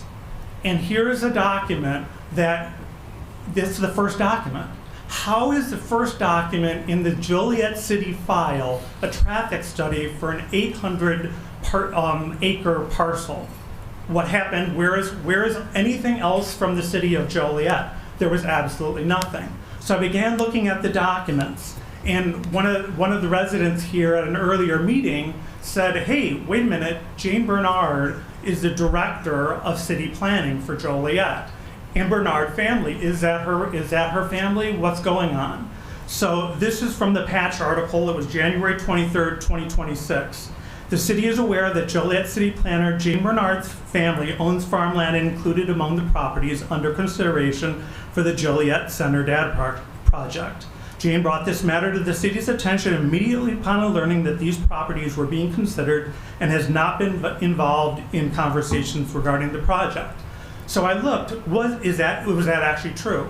So in the June 24th document from Kimberly Horn, that is a document with the already long-standing that they've been reviewing this for the city of Joliet, for the Bernard family. So when I went into then the emails in the discovery request, here's a September 25th one, it came from the attorney for Hillwood, Mr. Silverman here, and it is being sent to Todd Lindsay, Raymond Heitner, and Jane Bernard. This is long after, and this was the annexation agreement for the Bernard Farms. Then I went into October 10th, 2025, the staff report, and here I'm quoting. This is from, let's see here, Mr. Heitner, and it is copied to Jane Bernard. Quote, I incorporated a few additional talking points and edits with Jane's help. So Jane Bernard has been working on this project in writing in these emails, let alone what's been going on behind the scenes. So the question is how is the family involved, the Jane Bernard's family? She's the director of city planning. So there are 14 parcels. So I looked up and I started doing some research. 13 of the parcels are owned by Jane's family. So we have one Leonard Bernard, that's her grandfather who's passed away. One Leo and Lois Bernard, that's her grandparents. There's Joan Long, Jean Smith, and Joy Garza. Those are her aunts. There's the Bernard family farms. There's 3 properties there. Her uncles are listed, Brian and Carl Bernard. There are 5 Bernard family trusts, and then they've already said that her father is on one of those trusts. So is the city of Joliet, how much money is being spent here? I mean, is it millions of dollars, multi-millions? It had on the slide 94 million. Is the Bernard family getting $100 million? Is it 20 times the property value? I think you need to do an investigation and figure out why this specific site was chosen over other Joliet sites. Thank you. All right. Settle down out there. Next Pay is attention. Amina S. Brown.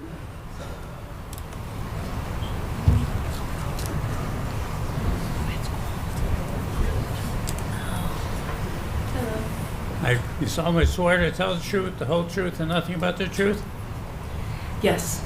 State your name, please. Amina Brown.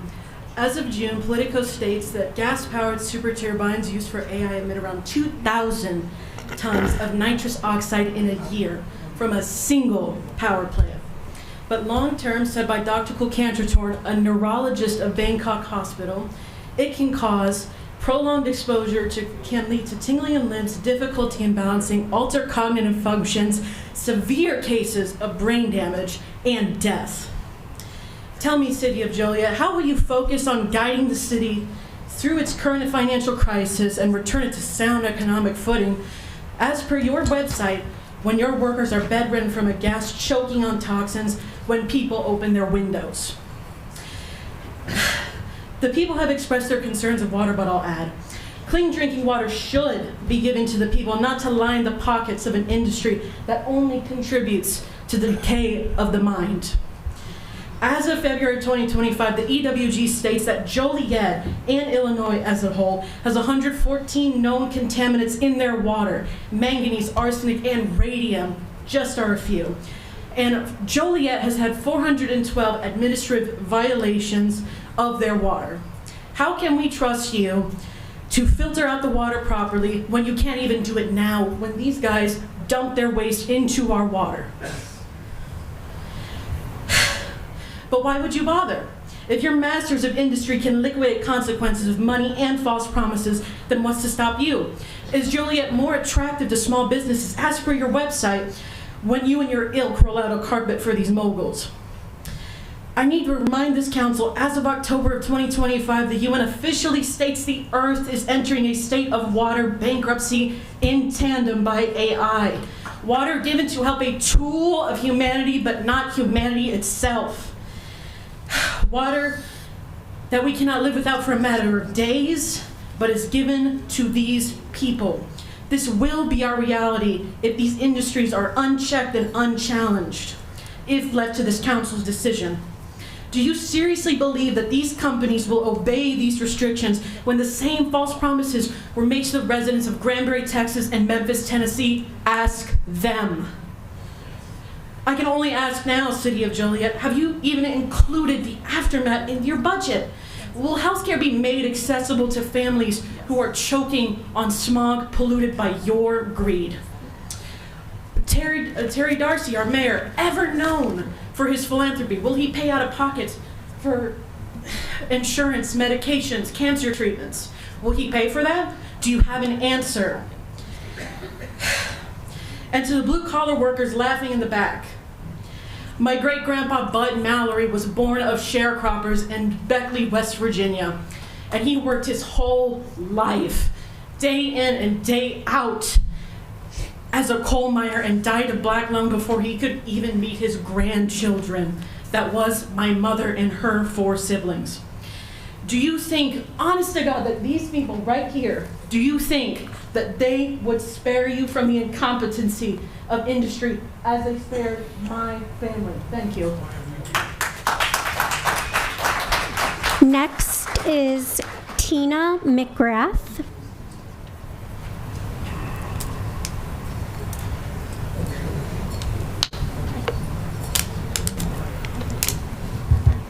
You solemnly swear to tell the truth, the whole truth, and nothing but the truth? I do. State your name, please. My name's Tina McGrath. So I just want to thank everybody for being here tonight. It is my birthday, and this is exactly how I thought I'd spend it. So I came here, I'm going to be 100% honest, completely against this idea. I do against the data center. The presentation has helped change my mind in some perspectives. So I'm not a no, I'm not a never, I'm a no for now, and let me tell you why. Little housekeeping, I grew up in a union household. I understand the importance of a strong labor force, and I believe Illinois has the best union workers in the country. I work in construction myself. I work for a national general contractor. I know this to be true. This is a beautiful project for the area, and it would generate a significant amount of money. But I have to wonder, I mean, we have the highest property taxes in the country. We have the second highest gas tax in the country. We have the highest cell phone taxes in the country. Some of the highest tolls. We have some of the worst infrastructure. Frankly, I think you guys are crazy for wanting to come here, honestly. I don't know why any business would want to come here. That being said, I'm asking myself, why? What would be the draw? Well, as James Carville once said, it's, the economy's stupid. It's the electric stupid. Illinois does not require you guys to power your own buildings. I would be for this project if you had a system in place to provide the power to your own data centers. I don't think most people understand how you buy your electric in Illinois. You're not getting it from ComEd. ComEd is delivering it to you. It's that power is purchased at auction, and those rates are determined by demand. These data centers have driven up demand tremendously. We all saw a bump this summer. Every last one of us got a shock when we started running our air conditioning. We opened our first bill. I don't know anybody who wasn't complaining about their electric bill. And it's because of this increased demand. We closed down 23 coal mines in this state. That was 45% of the electricity we needed to power everything in the state of Illinois. That caused an increase. Pour in data centers. AI is here, guys. It's not going anywhere.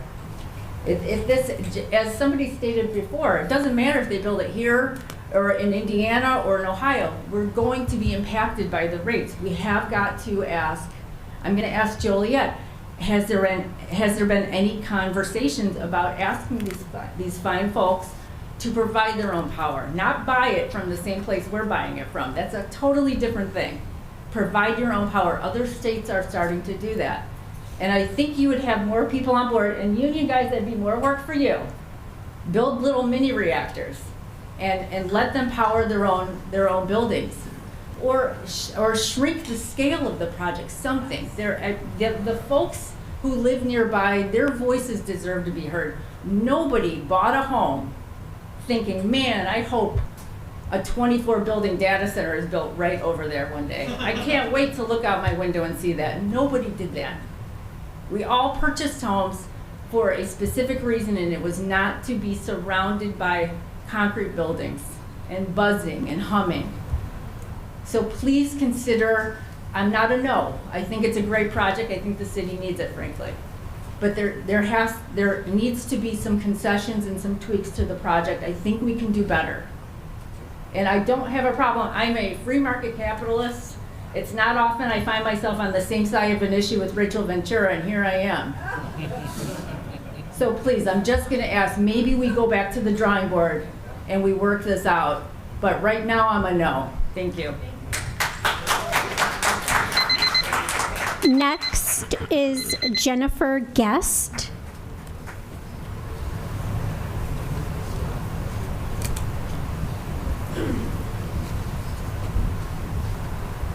Do you solemnly swear to tell the truth, the whole truth, and nothing but the truth? I do, yes. State your name. My name's Jennifer Guest. I am a resident of Joliet, and I have been a career environmental educator for over 25 years. And I'm against this project, although I'm pro-union. I appreciate the jobs, but I would like you to think bigger about this project and the ecological impact that it's going to have on the area. And that includes building it, the operation of it, and what's going to happen in the end game. People have been talking about the EPA and the Illinois, like our rules in Illinois, but the reality is there's no end game. Like, what happens when this goes under? Where do those things go? How does that impact the environment? The technology is already changing. We're talking about the water technology, even like what happens when the data center needs updated because the technology's changed? Where does all those things go, and what does that impact on the earth? And when you look at the area where you're putting this or where you're trying to put this, look at an example of Medewa National Prairie. That was the arsenal that was built out of necessity, but then when the arsenal was gone, that land was just vacant because no one wanted it, because the ecological impact of the industry ruined that area for a long time. And we're lucky that the Department of Agriculture came in and said, we're going to turn that into a national tallgrass prairie. And so you have an example like that. And then we want to bring jobs to Joliet and opportunities, and you look at the NASCAR track that's there, that bought in a bunch of jobs and union jobs and built that, and then it just has been sitting for 5 years. And I know we're going to have a race this summer, but it's just sitting there forever. And if NASCAR didn't decide to come back and do a race, what's going to happen with that? And we built all these warehouses, and we already have traffic issues. So I think we need to look at the bigger picture of, like, what is the long-term effects of this? What's going to happen when the technology keeps changing? How does that get recycled? What is our noise pollution? What's our air pollution? What happens if this company goes bankrupt or the technology changes and we know we can maybe use the building again, although that was not very convincing? What is going to happen? And there's no regulations to say what happens to these things. How do we decommission them? What is going to happen to those? And someone mentioned this before, even there's regulations in place. All you have to do is pay a fine if you go over those regulations for the EPA. And there's industries in Will County that do that all the time. And as a resident of Joliet, I think the most alarming thing for me was when they mentioned the sewer system. And I don't know if you know this, but I have State Farm insurance in my case. The sewer system in Joliet is so bad that you have to pay for a rider for storm sewer backup to have any of your property protected. That costs me, as a single person in a small home of 720 square feet in Joliet, an extra $800 a year just to have that rider on. We don't have the water, we don't have the sewer system, and we are already in a water crisis in this area of Will County and Joliet. The water coming from Lake Michigan, it's gonna happen, but it's not coming anytime soon. And I heard people snickering about thinking that there's unlimited Lake Michigan water. That is actually not the case. Like, it's going to have an ecological impact on it. We're not even supposed to be allowed to have water from Lake Michigan. It's only supposed to be areas that touch and border the Great Lakes. But we have found a loophole, which many other municipalities have, to help us get water to fix the issues we're having in Joliet. But that water is not unlimited. And it will have ecological impacts on the wildlife and the bigger picture of Illinois, the Chicagoland area, and just Earth in general. So I urge you to think harder about this project, think about the bigger impact it's going to have on the environment and the people in this area. Thank you so much. Next is Kathleen Garthis.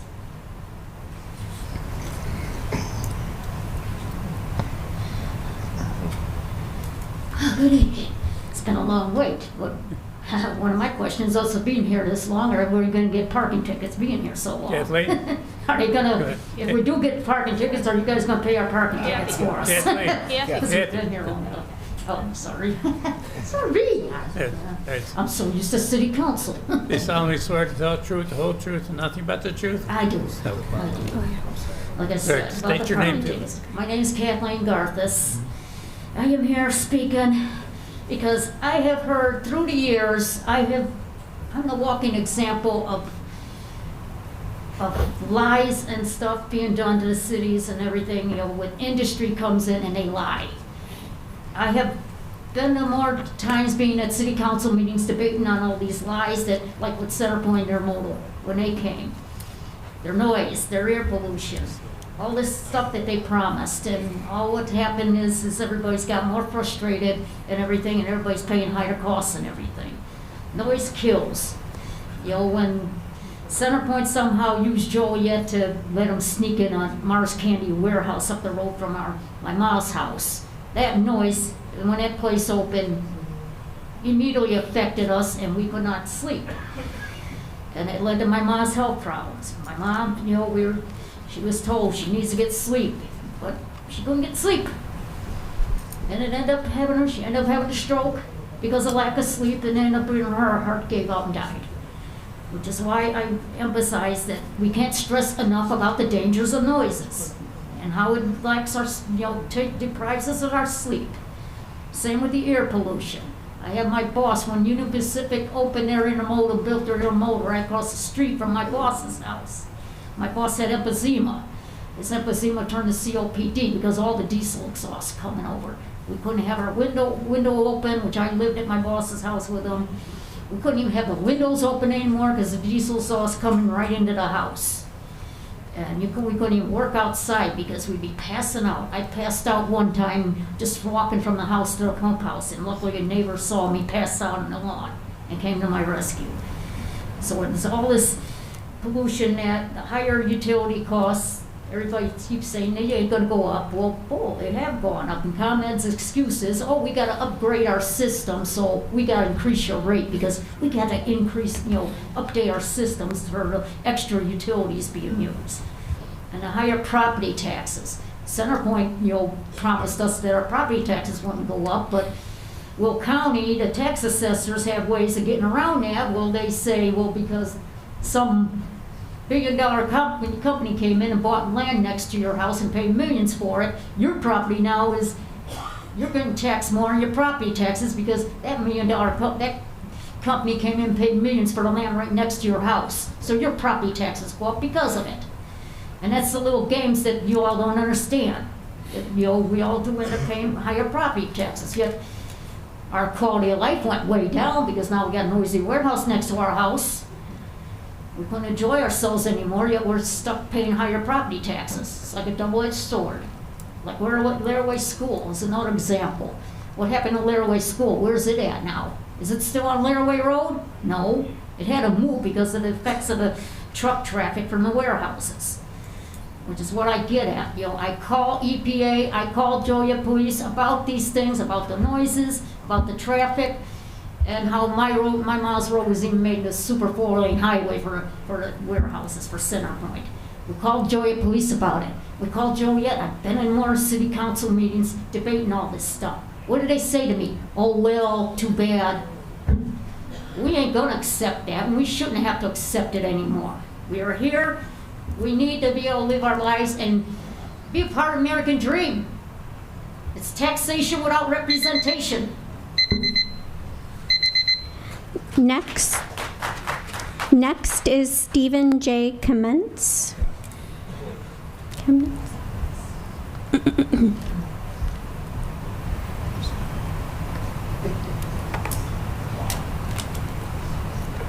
you solemnly swear to tell the truth, the whole truth, and nothing but the truth? Yes, sir, I do. State your name, please. Stephen Chemnitz, Joliet resident. The truth is, I'm missing my AA meeting, and Jason, you look good up there. The truth. Who's telling the truth? Who tells the truth around here? Now, the young gentleman that supposedly told the truth, saying our property taxes would remain constant. That means... Talking to the mic there, please. Well, I'm not loud. You can't hear me? Okay. Our property taxes are going to remain constant. That means they're not going to go up. Is that the truth? He raised his hand. I got it on, video. He raised his hand. Yeah, he told the truth. Okay. It goes to the schools. Our school part shouldn't go up, but it's going to go up. I don't believe it. We need to table this thing and ask a few more questions. I too would like to get some things in writing. I think it's wrong. We got to stop jamming things down the taxpayers' throats. It's just wrong, man. And another thing, they're building this thing right across from the Veteran Cemetery. I'm gonna be buried there. I don't wanna listen to that. I just don't wanna listen to it, man. It's not right. The truth. Nobody tells the truth anymore, really. But I think I'm telling the truth here. You need to table this. They need to sign something that our property taxes are gonna stay constant. And like one lady said, you're nuts for wanting to build here. This power goes out when it gets dark. And another thing, I Googled AI. Is AI right? I don't know. But AI says the biggest AI plant right now is in Grays Lake, and it's 180 megawatts. This one they want to build is 1,800 megawatts. It's going to be the biggest one in Illinois. And it's going to take, and it needs, the power it takes is like the power of 2.2 million houses. Now they you raise your hand so our electric wasn't going to go up. I'm going to hold them accountable. I remember this, I'll remember this. This is why it's got to be tabled. It's got to be tabled. No ifs, ands, and buts, because they rose their hand. We're not doing our job. We're not doing our job. We're not telling the truth. It's horrible. I got no problem against my brothers working, union tradesmen working and stuff, you know, but 8,500 tradesmen, Doc, you better start hiring some people, because I don't think we got 8,500 tradesmen in Will County. For one. And, well, need a job? no, I'm retired. I'm an old stick builder, one board at a time. They don't make them like me anymore. So, yeah, I don't know, man. I mean, I think it's got to be tabled. You know, move the thing 50 miles south, you know, there's nothing out there. Building, you know, build a small nuke plant. That'd put more people to work. You build a nuke plant, now people's got to work at the nuke plant. You know, there you go. All you union guys, you work at the nuke plant. I don't know, man. I don't know. It's hell to get old. I'm out of here.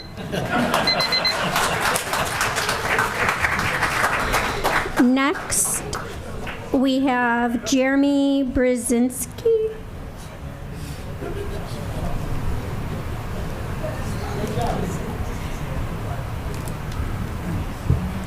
You solemnly swear to tell the truth, the whole truth, and nothing but the truth? I do. State your name, please. Hello, my name is Jeremy Brzezinski, and I'm against the data center campus here in Joliet. Frankly, I can't believe such a wasteful project is being considered during a time that Joliet citizens are struggling with paying our utility bills, but here we are. A data center here in Joliet is a terrible idea for a number of reasons. One of them is the inevitable energy rate hikes we'll be subject to when a 1.8 gigawatt data center that consumes enough power for all Chicago households combined is put here. We are already experiencing higher common bills thanks to data centers. 70% of last year's increase in electricity cost was due to data centers, according to the Citizens Utility Board. I haven't seen an estimate of the level that our electricity bills will balloon to when this project is completed, so how can anyone that represents our community support this project? Electricity is already a significant expense for my household, and that will only get worse after this project is completed. And once it's completed, it's something we're all going to have to live with. Another thing, the 700 permanent jobs that Hillwood stated for the project, it's a ridiculous number. Data centers, as a rule, employ the fewest amount of people possible, with 95% of them being janitorial. Hyperscale facilities, in particular, rely on automation and remote management. This trend will continue as technology advances. These things don't employ people long-term. Small sites even employ around 27 people. Larger hyperscale facilities right now employ around 100. The U.S. Chamber of Commerce itself says the average facility has about 200. So how are we to believe that this facility will employ 4 times that amount? Why is this project being fast-tracked without us fully understanding the environmental toll that this will enact on our community? We know that this facility will rely on diesel generators for backup power, extended use of which can cause respiratory issues. What happens if they install more than they originally contracted for? How are they penalized if the generators are run more than they're allotted to?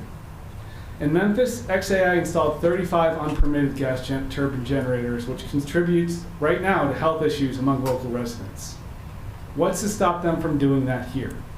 Data centers will just pay the fine and continue as normal while the damage is done to us. We need better guardrails than just fines. If they exceed what they agree to, they need to be shut down, period. The data center industry in general is predatory. The companies go up and they communicate with small rural towns and force them to make a choice. You're either going to install it here, or we'll install it right next door to you, and then you're going to be stuck with the bill. We are just beginning to understand the long-term risks and costs of data centers. It seems like this project is being rushed through. The power network that Hillwood needs so badly, the reason why they're building there, will still be there. Everyone keeps telling me that AI is here to stay and the demand will only increase. Why not table this project until Joliet residents are protected from utility bill increases? We do not need this data center right now. We probably won't need it in the near future.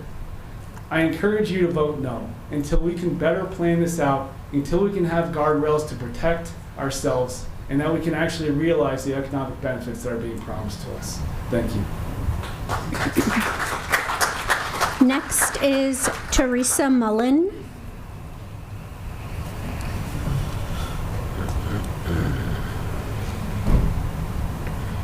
Do you solemnly swear to tell the truth, the whole truth, and nothing but the truth? I do. State your name, please. My name is Teresa Mullen.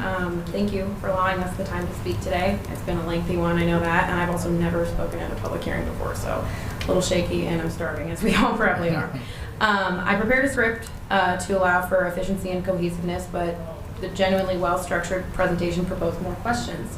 I'm a pro-union, pro-working class environmental scientist by career who works in utilities. And I'm terrible at sales, but I'll give credit where credit is due. That presentation was very well done. However, that does mean I do understand how utility distribution functions, and that is why I have such a concern of the proposed data center development. Yeah. As a lifelong resident of Joliet, I would like to share my concerns regarding natural resource constraints, utility tax increases, and economic benefit transparency. Predominantly, where the information model and data stating how the amount of revenue will be generated, even though these data centers by this developer haven't even been fully built and modeled for in the Midwest yet. Ironically and somewhat horrifically, these data centers will keep popping up from Will County to Lake County approximately every 15 miles from each other. We must ask why. Nowhere in the entire presentation today was a reason for this development mentioned other than something along the lines of, if we don't build it, someone else will. To pivot, what existing model of tangible revenue did these numbers come from? Data centers across the country that are comparable in size and developed on similar zone landscapes or land types prove that water usage, emissions, and pollution cause distress to nearby residents. I encourage council members to research the impact in other communities, such as the ones mentioned previously outside of Memphis, Tennessee. Regarding the daily usage and discharge of water, regulations and guidelines were not created under the premise that water availability will remain infinite as development grows. Not every single development can use the same guidelines of water usage because fresh water, especially locally, is a finite resource. Clarity is required regarding the closed-loop water system because the examples stated in the presentation where they will allegedly use less than 660 gallons of new water intake, comparable to the Olympic pool size, but simultaneously stating that the sites will not exceed 150 gallons of usage a day. These don't make sense. Where are you getting the water? When and where is it coming from if it's a closed-loop system? Why would you need more than that? Why would you even need the recommended or guideline daily use per day? If it's a 100 gallon or 100,000 gallon one-time per building flow, why is there even a concern talking about more than 150 gallons of usage per day? This is considering The proposed data center will use massive water use and is already a compromised local aquifer source. Additionally, it was stated that approximately a maximum of 18.2 million gallons of discharge of water may be discharged per year, maximum. A speaker stated that these centers are closed loop systems, so they do not need to be drained for roughly 20 years. What, when, and where are the discharges coming from then if they are proposed to be talked about annually? Comparison of water use by citizens and other local industries already constrains the water supply. Usage by individuals does not resonate as a good faith argument regarding the proposed data center water usage because it is people using water to live, not corporate computer servers. Methodologies of treatment for testing and contamination of discharged water prior to the discharge into storm sewer have not been discussed. And regardless of a closed-loop water circulation system, additional utilities for infrastructure on top of electricity infrastructure will be necessary. This goes alongside the concern of utilizing already depleted water resources in our local community with no public transparency that our water will not be disturbed, nor will our wallets, as the cost to fund new infrastructure paid for by the developer and owner will inevitably be passed down to us as taxpayers. This country has shown we cannot trust the honor system of corporations stating that they will do the right thing without tangible and transparent proof. I have a lot more to say, but my time's up, so thank you. Renee Ronzone.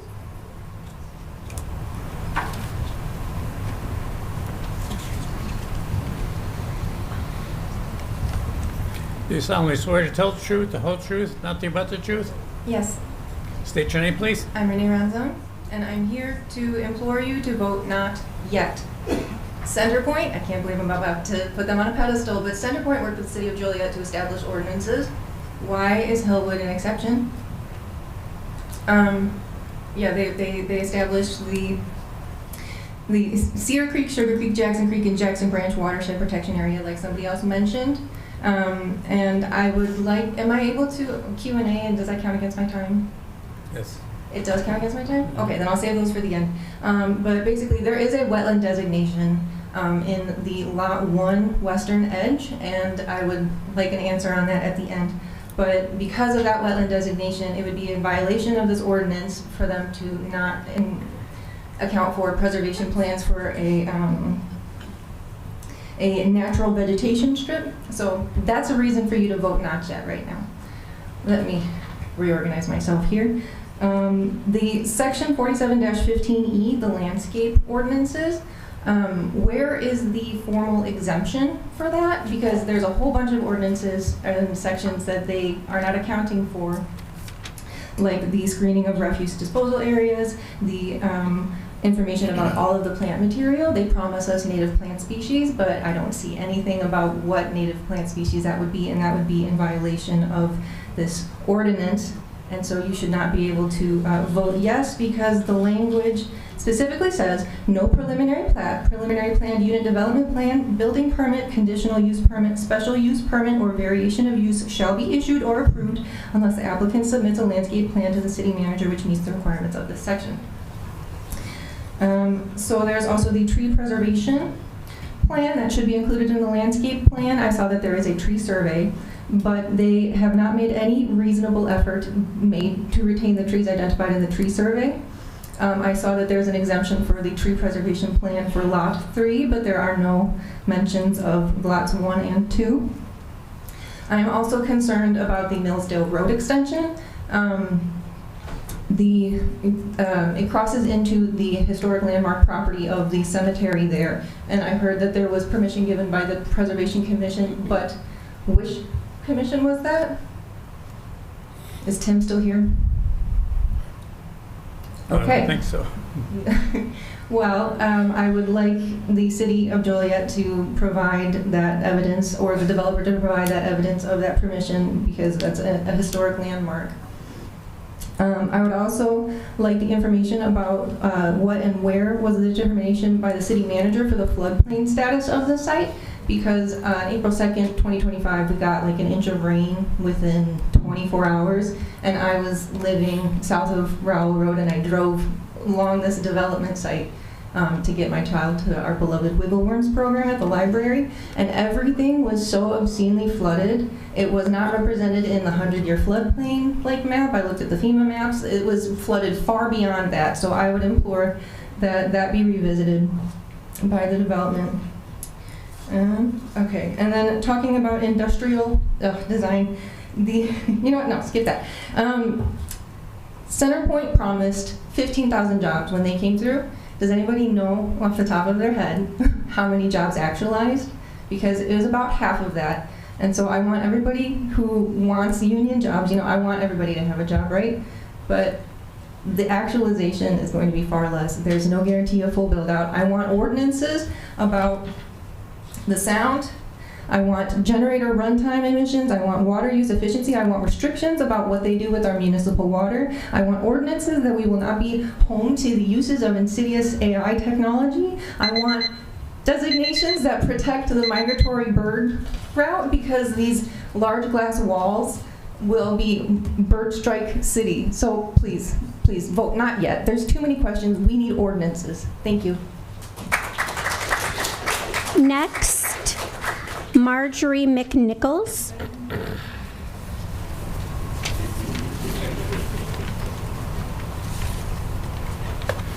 You solemnly swear to tell the truth, the whole truth, and nothing but the truth? I do. State your name, please. My name is Marjorie McNichols. Thank you. I would like the Planning Commission to pause its consideration, pause its recommendation, till at least July 1st of 2026. The reason is that the Illinois legislature is, as the budget is being formulated now, it is very possible that incentives will be suspended. This is a sales tax incentive on construction materials for large projects. It also is a 50% discount, I believe, on salaries of workers working on those projects. That would be 7% sales tax loss to the state of Illinois, and Joliet would lose 1.75% as well. I don't think it's unreasonable to ask that a brief delay allow this to be consolidated. It would matter to the developer. It would also matter to the city of Joliet, and I don't think we should be giving money away if there's a possible way to save it. It is not clear to me how Hillwood was chosen. I looked at a magazine called Data Center, and I looked up sustainable developers who would develop data centers sustainably, and I found 10 names, all of whom did interesting things like putting greenhouses on the top of the buildings to capture the heat and to grow vegetables in the greenhouses. I found some using HVOO instead of diesel in the generators, eliminating the question of nitrous oxide in the exhaust. And I found many, many other things. I want to say that the construction strikes me as very standard. We're looking at concrete, which is a high carbon material, and many other practices. In terms of the water and the coolant, I think I found somewhere a comment that the water was not going to be going into the sewer system, which is good, that it's going to be trucked off for treatment. But I am not aware of any facility that treats water, because there are no data centers around here. I just want to know. And as I read all the information, I almost felt like I had to make a spreadsheet for every answer that I was given, because I was given 3 and 4 different answers to very identical questions. So I want to thank everybody who mentioned how imprecise the facts and figures are at this point. I do believe that Joliet must have model ordinances for data centers. I do believe we should not contemplate a development of this scale until we have model ordinances that actually work with data centers that exist. Hillwood has admitted that it has not completed any data centers, meaning one of the reasons that the answers were so foggy was that they don't have an experience base to draw from. They can't tell us the answers. They haven't built it yet. They haven't run it yet. We haven't seen the outcome.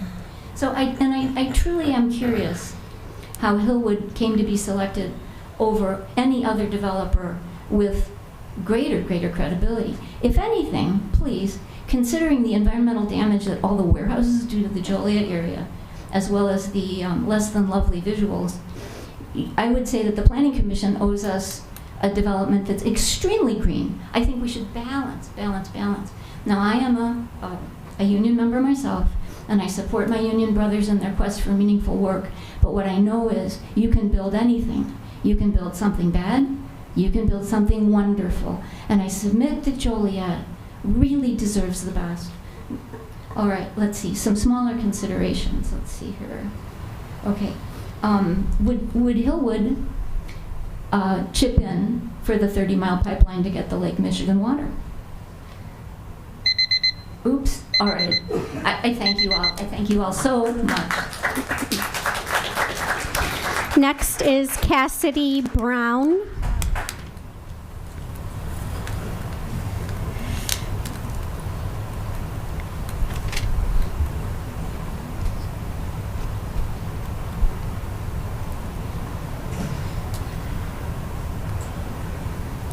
Hello. Hi there. Do you solemnly swear to tell the truth, the whole truth, and nothing but the truth? I do. State your name.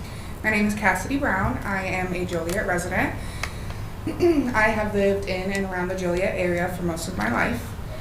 And there's a lot that can be said about us, but for the most part, we all love our land and the history that we've built upon our land. Nervous when you're actually up here. So I wanted to talk about the history of Joliet for a minute, because oftentimes nowadays all of our conversations about what's coming and not focusing on what we've gone through and the history that we've learned from the mistakes we've already made. So we were first founded in 1831, one of the first cities in Illinois, and we were called the City of Stone because we had so much, we had such an abundance of natural materials that we were able to start a successful business and family-oriented city.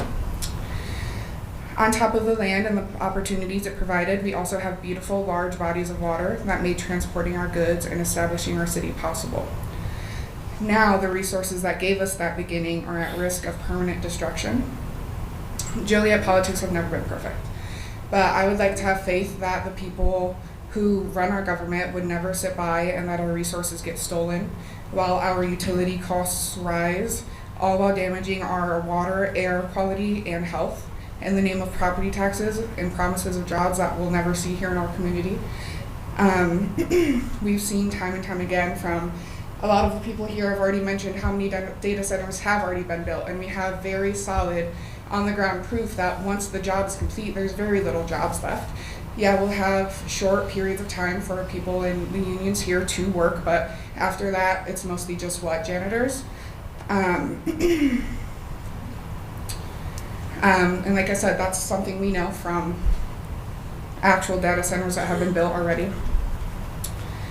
They may be promising that they aren't as bad as they seem. They may threaten that if it's not us, someone else will be here. But we should be doing everything in our power to not accept and normalize the use of AI and the concrete pollution cities that they build. My question for everybody here is less about what everybody else has already asked. We have very solid questions that need real answers to them. But I want to ask you guys where you get your drinking water from, because I know that you're local politicians and you probably make more than a lot of us out here, but you get the same water from the same pipes that we do. Once they stop flowing and the pollutants have poisoned our most important natural resource, where are you going to get your water? Are you rich enough to afford the estimated electricity prices these data centers are causing that will continue to rise? Are you rich enough to never leave the house to breathe in the pollution that will come from these data centers? Are you rich enough to guarantee that you, your loved ones, and the natural habitat around you will never be affected by the noise pollution? Or are you hoping that if you say yes to giving up this land, you can stay on corporations' good side? Are you hoping that one day you'll get high enough in government that you'll get paid millions of dollars to pass laws that favor corporate riches? And therefore you'll be important enough that you can convince yourself that this won't ever affect you? It's important that you really consider these questions, because very soon these resources will be so limited that they will be ran by a very small number of people, about 1%, and very few of us will be able to afford it. None of us are exempt from this reality, but some of us have real power to slow it coming to our neighborhoods. My request to you is to do everything in your power to stop this data center from being built on the land that's taken care of us from generations. My advice to you is to remember who you're elected to work for. And to finish off, when you try to justify this decision with temporary job revenue, I'd like you to think of the quote from the CEO AI chatbot of the chatbot ChatGPT. AI will most likely lead to the end of the world, but in the meantime, there'll be great companies. Thank you. Next is Anthony Galba.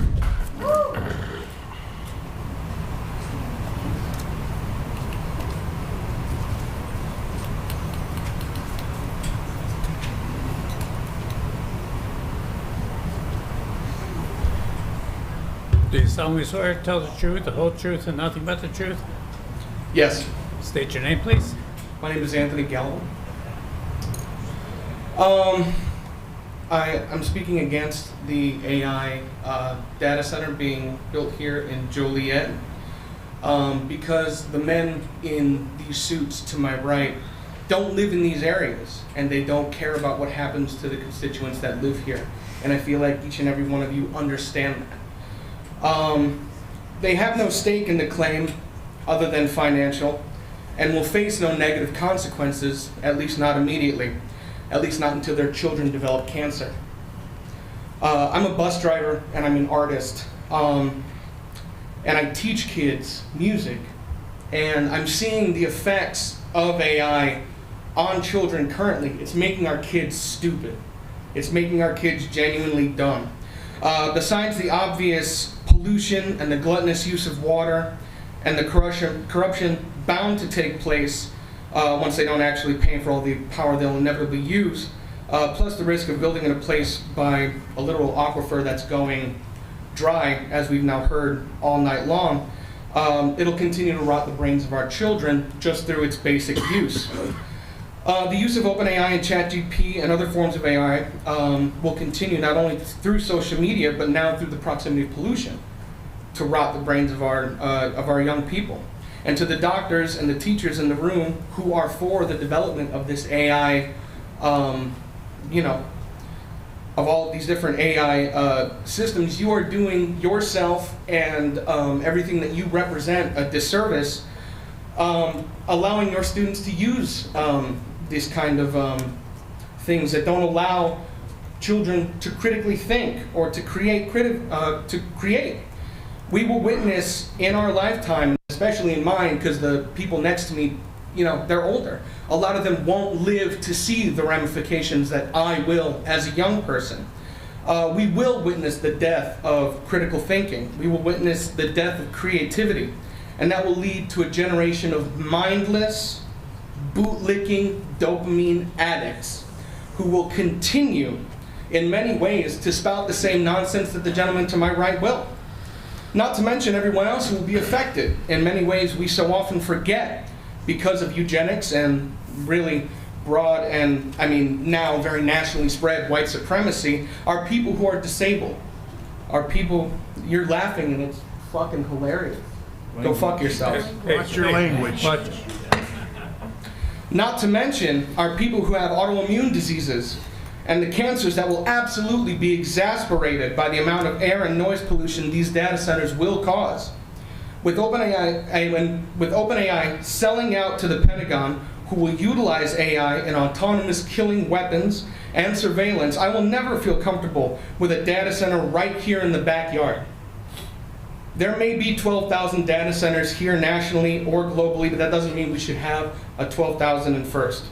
Your bottom line and whoever you're taking your lobby from are not worth the lives of the people who you work for.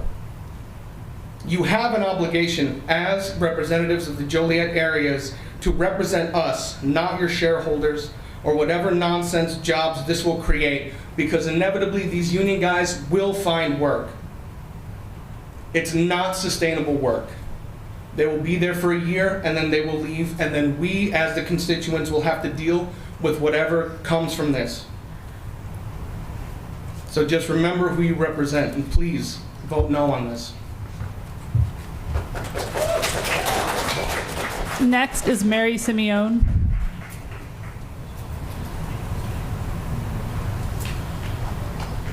You solemnly swear to tell the truth, the whole truth, and nothing but the truth? Yes, I do. State your name, please. Mary Simeone. Hi, I am a Joliet lifetime long resident. A lot has already been said, so I'm just going to hit a few key points. And I think a lot of us here want more transparency. We want you to really take your time considering this project. We've all seen and probably been to some of these meetings before for one reason or another, and we want to believe that we can have faith in our elected officials, that you have our backs. So when I say transparency, a lot of people have talked about why was Hillwood chosen. Well, you know, I think we need to understand that. From what I understand, Mr. Don, I'm going to say, hope I say this right, Schoenheider, was a former and longest standing mayor of Lake Forest. So why Hillwood? Is he a friend of our mayor's?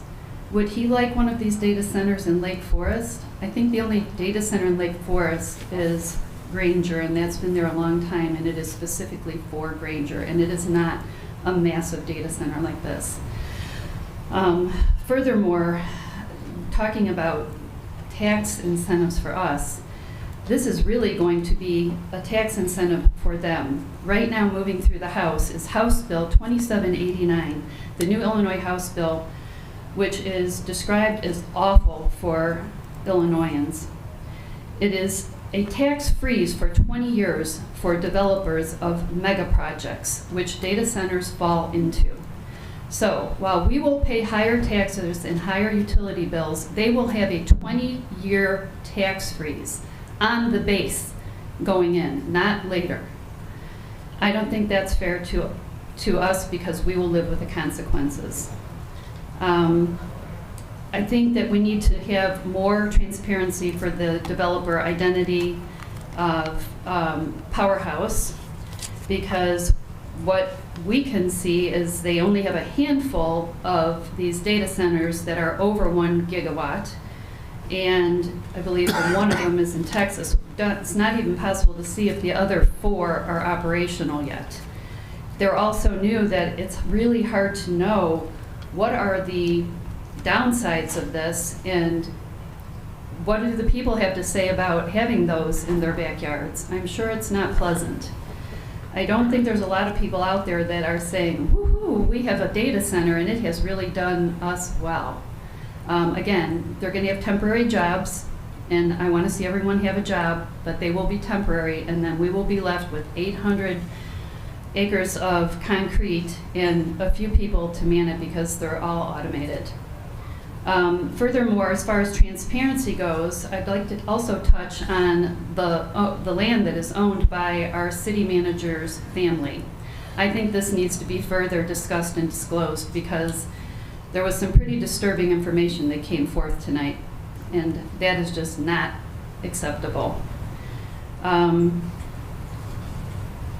Also, I just want to mention that I know we are getting ready to tear up I-80 again and work on the Des Plaines Bridge. It's already almost impossible to travel eastbound on I-80. I know I can barely make it to my doctors that are in Tinley Park, even trying to go the back way through New Lenox. If we tear up the Des Plaines River Bridge at the same time we're doing the interchange at Route 53, which is leading out to where the data center will be, it's going to be even worse gridlock. We went through a pretty tough summer last year trying to get around, so I hope that you will please take these things into consideration, be more transparent with the residents of City of Joliet. Thank you. Next is David Simeone.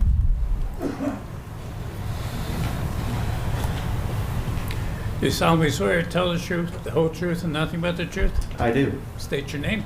My name is David Simeone, and I am a resident of District 1.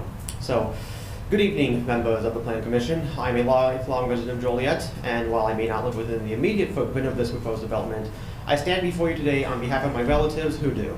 The lives, homes, and well-beings of families in Jackson Township, South Joliet, and frankly, almost everyone else in this room, are tied to the nearly 800 acres of farmland currently targeted for the Joliet Technology Center. I am here because those I care about are facing a proposal that trades their long-term health and the stability of their community for a temporary construction window and a permanent acoustic nightmare. Now, the most insidious threat of this 1.8 gigawatt campus isn't the noise you can hear, it's the sound you cannot. These large data center facilities, especially those designed for hyperscale use or AI processing, require thousands of cooling fans and other massive equipment running 24/7. This equipment produces infrasound, which represents acoustic waves with frequencies below the human range of hearing, more specifically under 20 hertz. Because these waves are physically so long, they will pass through traditional sound barriers, trees, and the walls of my relatives' homes as if they weren't even there.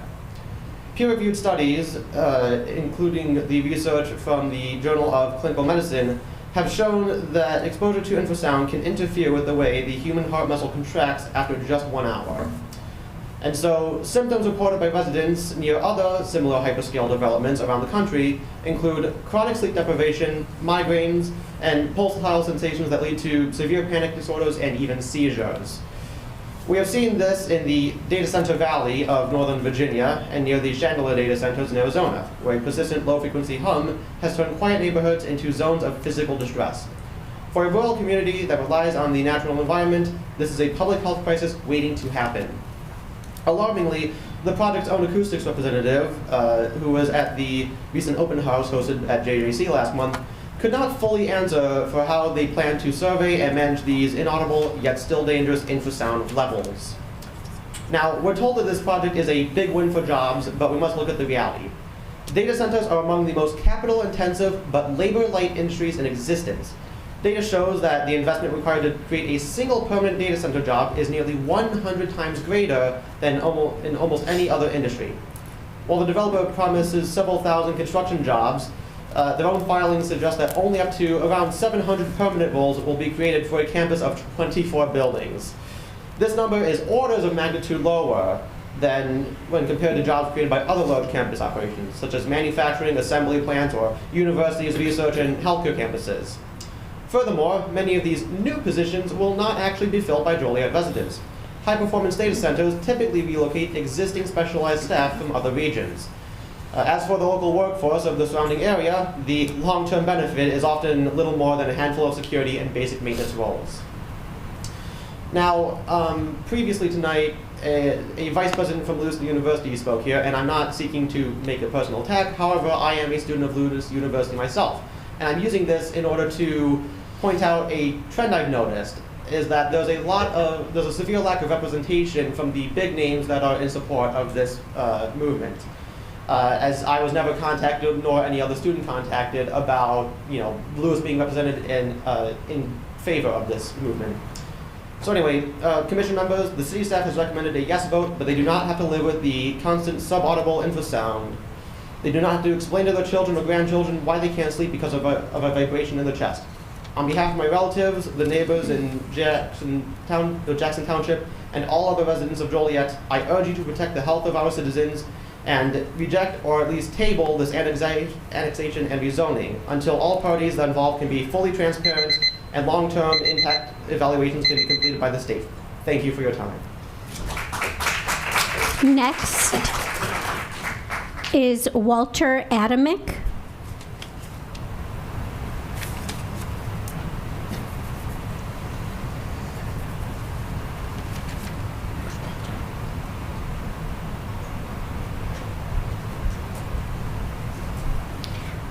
Walter Adamick.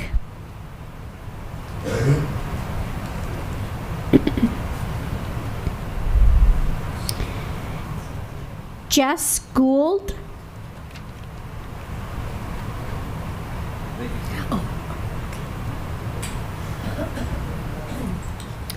You solemnly swear to tell the truth, the whole truth, and nothing but the truth? I do. State your name, please. Jess Gould. Thank you for having me. It's been a while now, but like what everyone else said, that was a nice presentation, but it was also full of lies. The city has reported it will produce roughly 250 to 300 permanent jobs, which is absolutely nothing in the face of essentially any other employer or type of business. Even if these are high-paying roles, which it seems like they won't be, how many of them will be filled by people actually from here? And how many of them will be filled by people from San Francisco? We know how this works, and if you don't have 5 years of experience, you can't even get an entry-level job anymore. pipeline or not. If you wanted to improve the tax base of Joliet and the county, this is maybe the least intuitive way humanly imaginable. Before you ask about the 1,000 construction jobs, more construction workers would be needed for any other construction in town, so why not build something actually wanted and needed by your taxpayers? Sorry. Let's see. So according to U.S. statistical data from 2010, the entire industrial complex of the nation utilized approximately 20 million gallons of water per day.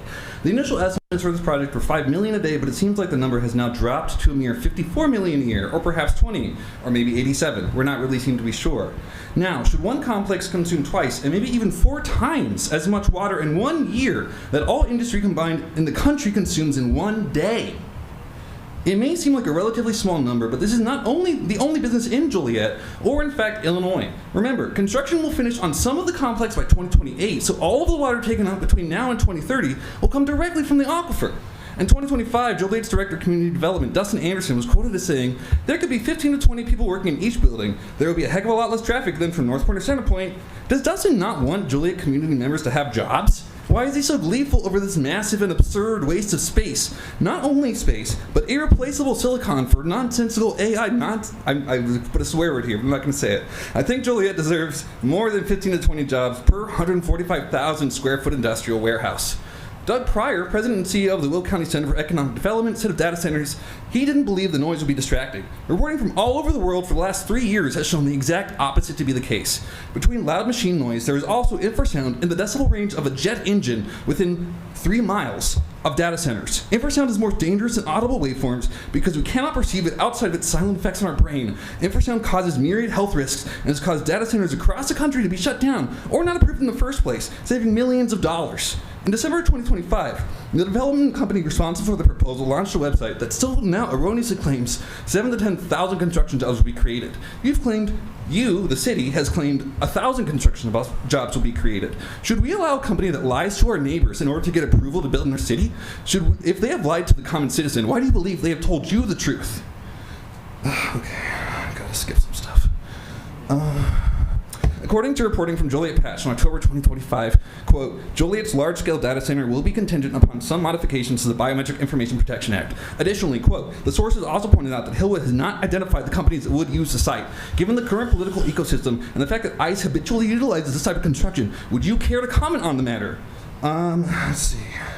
Yes to Joliet jobs. The propaganda arm of Mr. Perot in Joliet claims that the location of the data center will have, quote, natural land features that provide built-in buffers for noise and views, ensuring a discrete presence. A statement likely written by AI. The proposed facility is in the middle of a flat, open prairie. What natural land features is the company referring to? Despite the closeness to the Speedway, the data center will not be able to mask its infrasound presence to those at the Speedway. Assuming we want NASCAR to continue placing the Chicago Joliet Speedway in the circuit again, after being out for so long, maybe destroying the brains of their fans with jet engine level infrasound is a bad idea. So, Les Mickelson, you said that the square footage would already be pre-allocated. You said that there would be a tenant. Nobody's signed on yet. Why would you even say that? Patrick Klein, I need you to tell us specifically what percentage will be utilized for cloud data storage and what will be used for generative AI. Thank you. Next is Max Battles.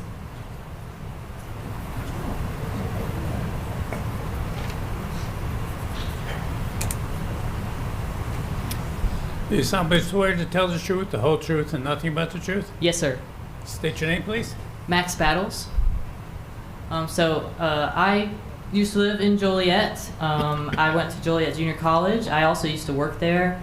I'm currently living in Champaign, going to school at U of I. I decided to come all the way up here just to tell you guys why you shouldn't approve this data center. Champaign County's already approved a moratorium on the creation of new data centers over 10,000 square feet. I'm from a blue-collar family. My dad grew up dirt poor, chopping cotton by hand in the fields in Tennessee. He came to Chicago for better work as soon as he was 18. He worked in all kinds of factories. He became an iron worker. I understand that people want good jobs, and this is exactly what this isn't. As others said, this project is barely going to provide any permanent jobs. Only 18 to 20 people will work in each of these buildings, and we can assume with near certainty that this center is probably going to be used for AI. AI is intended to take jobs away from human beings and replace the need for them in many applications. If you think about, why is there an interest in creating artificial intelligence? To replace the need for hiring human people. But what does AI even do? Does anyone here use AI for anything useful? Anything necessary that benefits human lives? It is generally advertised to the public as chatbots and for generating videos, images, and text. You might know about Elon Musk's Grok on X, formerly Twitter, which has an entire sprawling data center in Memphis that it is used for training the algorithm. What use does Grok provide? It is infamous for generating deep fake pornography of real, unconsenting, and unknowing humans. Yes, even child pornography. Grok the AI has also referred to itself as a Mecha Hitler, going on absurd and hateful tirades. Other chatbots have literally driven people to suicide by convincing them they should end their own lives. AI has also been applied extensively overseas in military applications, surveilling and locating civilians, and even making decisions about who should be killed. Lately, this technology is increasingly being focused on mass surveillance of U.S. citizens by companies like Flock and Palantir. I would really urge everyone to take a good look at where this AI fad is going, and tell me if that's the future that you want here. Because if you want jobs, invest in real, sustainable, long-term projects that actually provide things of value for human beings.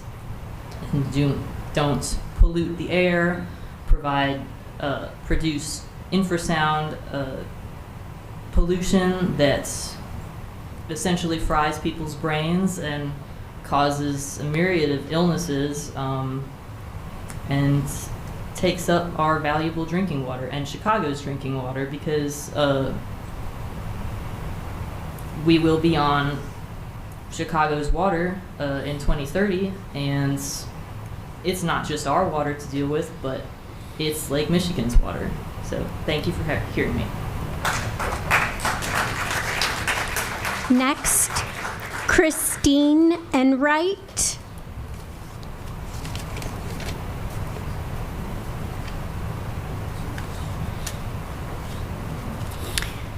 Christine Enright.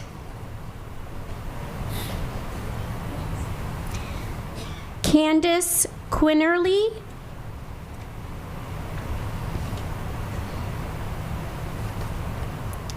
Candace Quinnerly. Oh, I'm so sorry.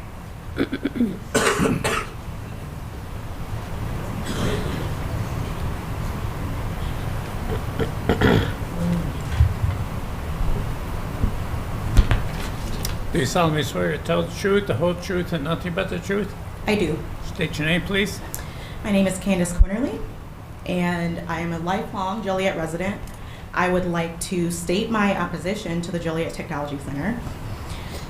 I first want to say that as somebody who loves my community, I'm incredibly disappointed with how the city of Joliet and the planning committee is handling this data center. This meeting feels more like a formality rather than a discussion with your constituents.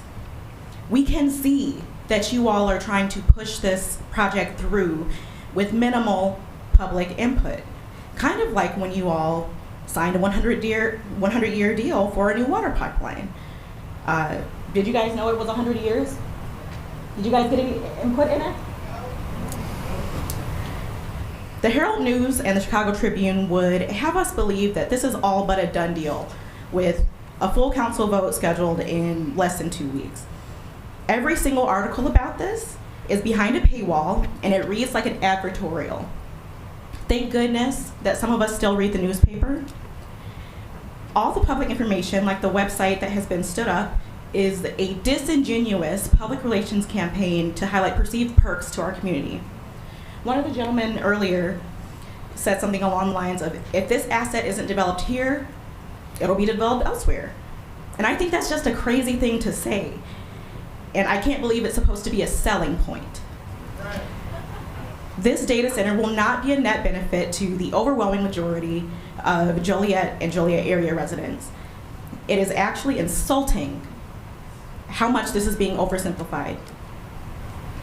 To my second point, in layman's terms, closed loop cooling recirculates the same fluid, water, instead of evaporating thousands of gallons each hour. Good, right? Closed loop systems rely on a cocktail of additives, such as corrosion inhibitors, biocides, and antifreeze blends to keep the water doing its job. They stop rust, they stop microbes, and they move heat very efficiently. However, these additives can convert to cancer-causing carcinogens, pollutants, and runoff that is toxic to our wildlife, like the recently repopulated Medewan. Because the same water loops again and again, anything that does not evaporate or break down eventually just starts to pile up. Salts, metals, treatment chemicals, those keep increasing in concentration with each recycling round and frequently reach concentrations that are well above our established limits. They end up bleeding a small fraction of water each month to keep these levels in check, which is known as a blowdown. And even if it's just 2% monthly, those contaminants can still rise much higher than any other sort of facility like this. And they eventually do actually end up shortening the equipment life, which I can't remember if we said it was going to be, 30 years here. And when that blowdown finally leaves the site, it can be very high levels on our surface waters. It can make us sick. It can make our wildlife sick. And I just want to know, do you guys care about the future? Do you guys care about your kids, your grandkids, yourself? I don't want to see my city destroyed. I care about my long-term health. I care about the environment. I even care about you guys up here looking really, really bored. We've all been here a long time. And I implore you guys to, if not table this, kill this project completely. This is not something that the city of Joliet wants. I can't understand that this is our potable water, and we're spending $1 billion on a pipeline, and so that we don't run out in the next 4 years, but we are going to use a data center and continue to use our water. Vote no on this. Thank you. Next, Chris Carlson.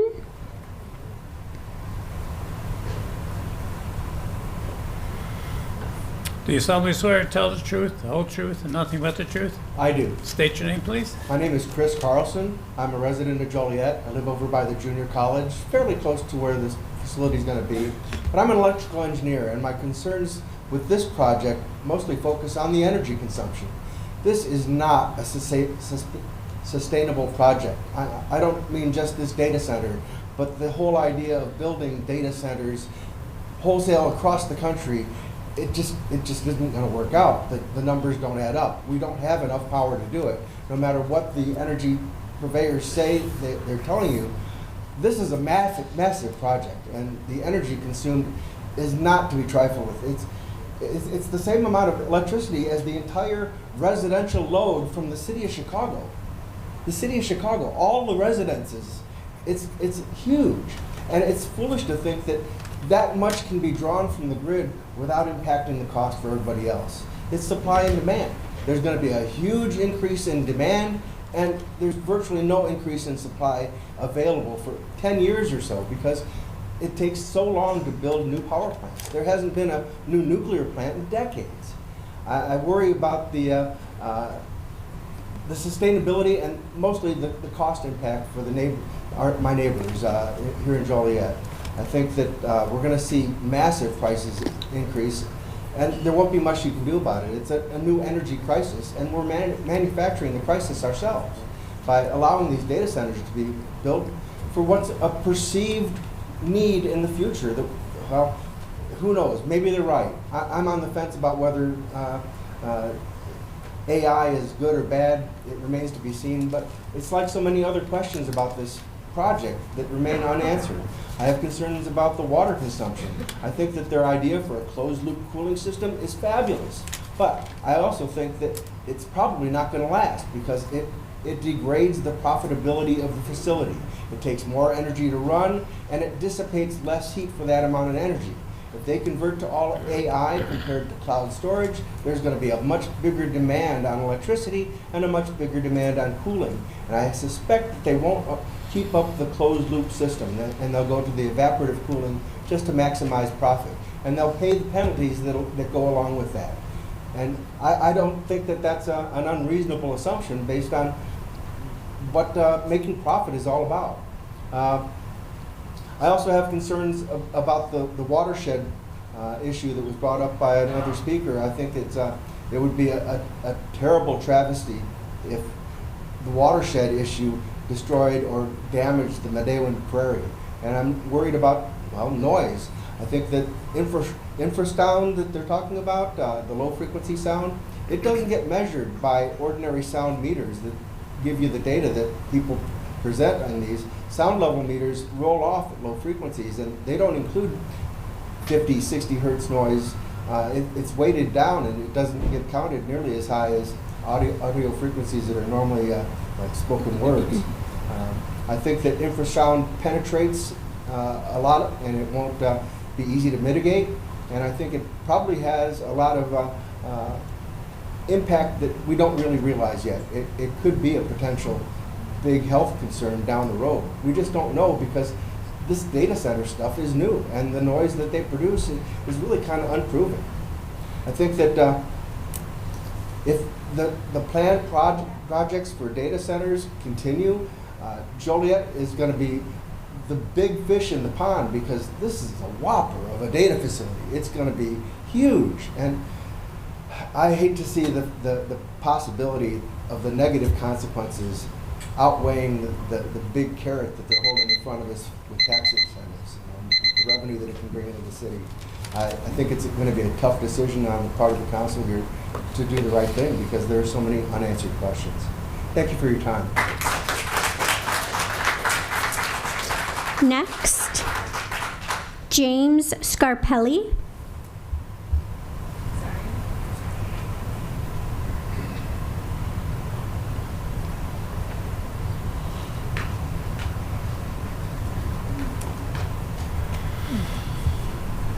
Excuse me, do you solemnly swear to tell the truth, the whole truth, and nothing but the truth? By the grace of God, yes. State your name, please. My name is James Scarpelli, and good evening. I live in Sugar Creek Hills.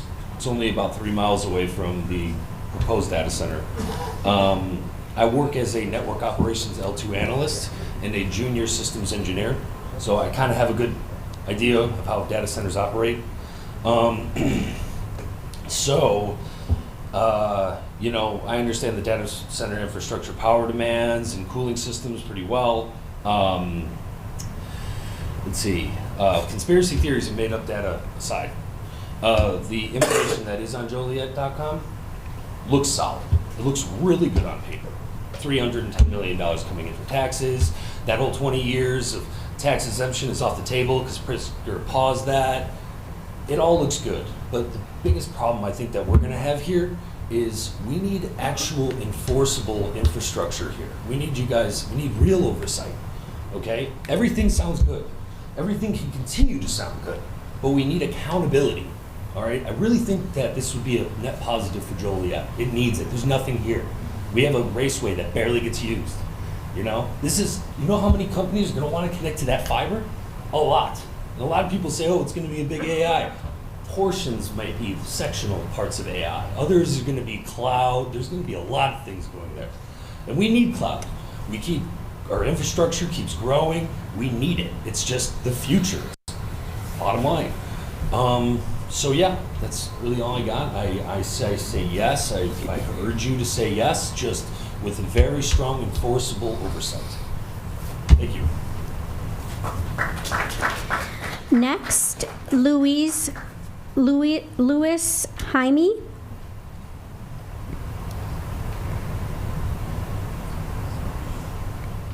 Louis Jaime. Yeah, right here. Oh, okay. You solemnly swear to tell the truth, the whole truth, and nothing but the truth? Yes, I do. I'll try to keep it short because I know everyone's tired. Everyone wants to go eat.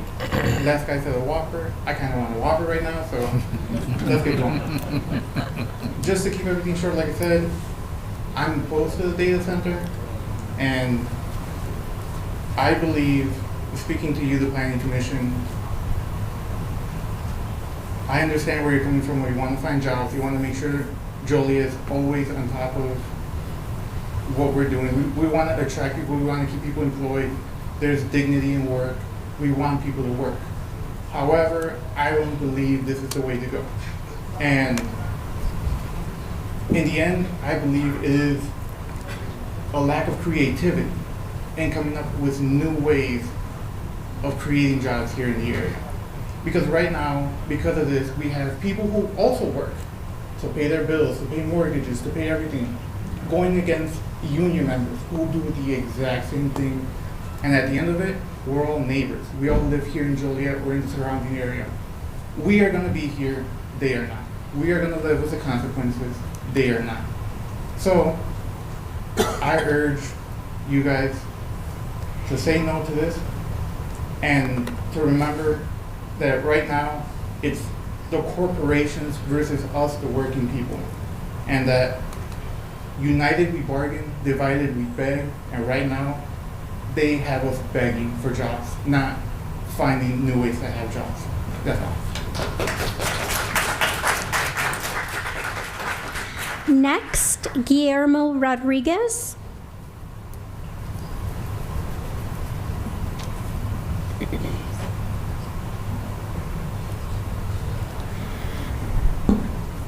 Do you solemnly swear to tell the truth, the whole truth, and nothing but the truth? Yes, sir. State your name, please. Guillermo Rodriguez. I'm here as a concerned resident from Aurora. I have personally lived nearby with my neighbors, my family, other data centers that have been built in Aurora.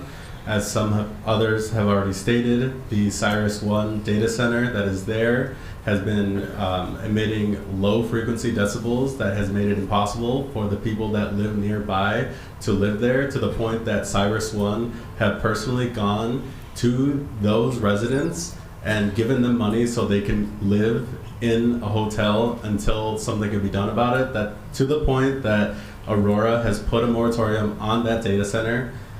Speaking of moratoriums, the J.B. Pritzker has put a moratorium on tax incentives for these kind of projects. And I think we need to look at what really is the most important thing for the people of Joliet. I have seen personally why such a project is bad for people in my own community, and I came here to tell you guys, to implore all of you, that this isn't something that the people of Joliet want. Clearly, by looking around, that we've been here for 4 hours almost, people don't want something like this here right now. And if you guys want to bring something like this, you really need to look at what they're proposing, because up until today, we were in the dark on most things that they were talking about today. One more thing I'll say is that last week, the World Health Organization, which the United States pulled out of recently, said that as a planet, we are in a water shortage. And one of the main places that we can get fresh water from in the world is from Lake Michigan. The Great Lakes are one of the largest bodies of fresh water that we have in the planet, and fresh water is an impossibly hard thing to get. So if we continue to build data centers like these, even if it's a closed loop system, it is still siphoning water away from us, when other organizations have come out and said that we are going to lose water by the year 2030 if we continue at the level we're at right now. So please do your own research, listen to your constituents, and thank you. Next, Juno Ludvigsen.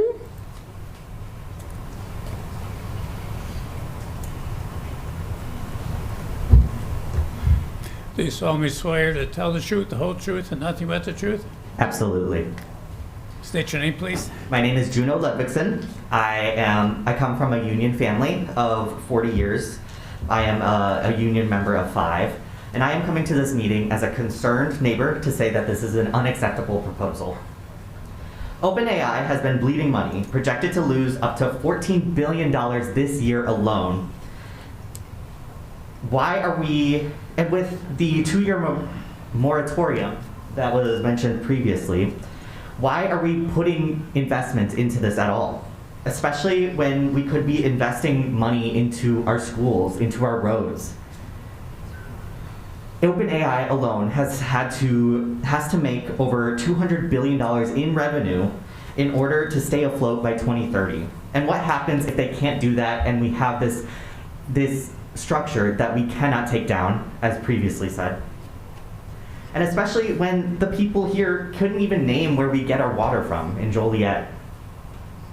I urge you to listen to your constituents when I say that this is not wanted, this is not needed, and this is not acceptable. Thank you for your time. I am firmly opposed to this proposal. Next, Clarissa Del Rio.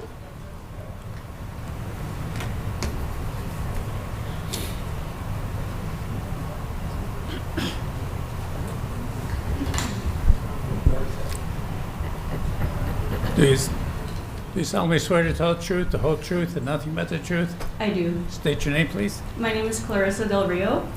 So I guess first I want to kind of touch on the minimization that we've been kind of hearing on like the impact of this ginormous data center that's going to possibly be built. So from what I understand, this data center is going to be about 800 acres big. So kind of to put that into perspective, this isn't like something small, something like minimized that we should ignore. This is something that is hyper scale. This is the equivalent to not 100, not 200, not 300, not even 500. This is equivalent to 600 American football fields of land. So to kind of move along with this, who's to say that with something with this magnitude, it's not going to affect you and me when it's that large in scale? And to continue on, I just want to say I come here as a concerned citizen. I've been in Joliet my whole life. I was born here, I grew up here, I went to school here, and needless to say, I care a lot about this city. So it just makes me filled with great pride to see so many friends, neighbors, and community members here tonight to just share their voice and their thoughts. Another comment I wanted to talk about was how there was a brief mention of these backup generators in the presentation that was kind of like glossed, and it's kind of framed as something being used scarcely. But I wanted to bring up that even when this is something used scarcely, that they have detrimental effects. And according to the World Resource Institute, these backup generators release harmful air pollutants linked to respiratory disease, heart disease, asthma, and other serious health risks. One analysis in Virginia estimated that even limited backup generator use could already be associated with nearly $300 million in annual public health costs and 14,000 asthma-related health impacts across multiple states. So with all this research that's coming out and continuing to come out, the impacts are being more and more clear on our health, on our environment, on our wallets, and we cannot look away. And then another point to touch really briefly on, we keep talking about jobs and how we're gonna have all these jobs, but even somebody else mentioned that for permanent jobs, it will not be that much. It's still quoting what I mentioned earlier. There was a review of more than 1,200 US data centers that found that even the largest employer employed fewer than 150 permanent workers, sometimes as few as 25 permanent workers. So if we're talking about jobs, that is clearly not the case. That is all I wanted to say here today. Thank you. Next, Noah Martinez.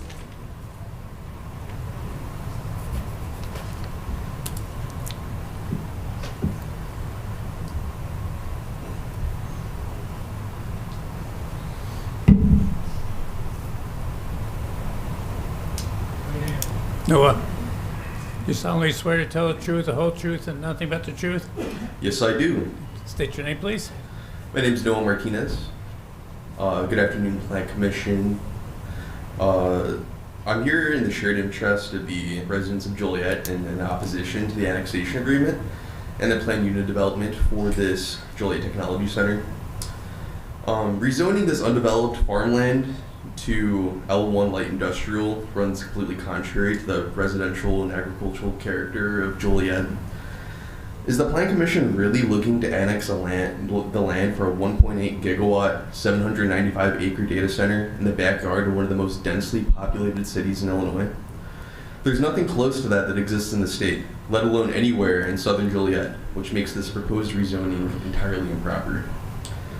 At the developer's open house at Joliet Junior College, I was not given the guarantee that there will be no backup diesel generators, harming immediate property owners. These data centers will also create air pollution from the massively increased demand from the 2 nuclear power plants worth of energy that will be built to accommodate this thing. And that energy, there's no commitment for that energy to be renewable energy.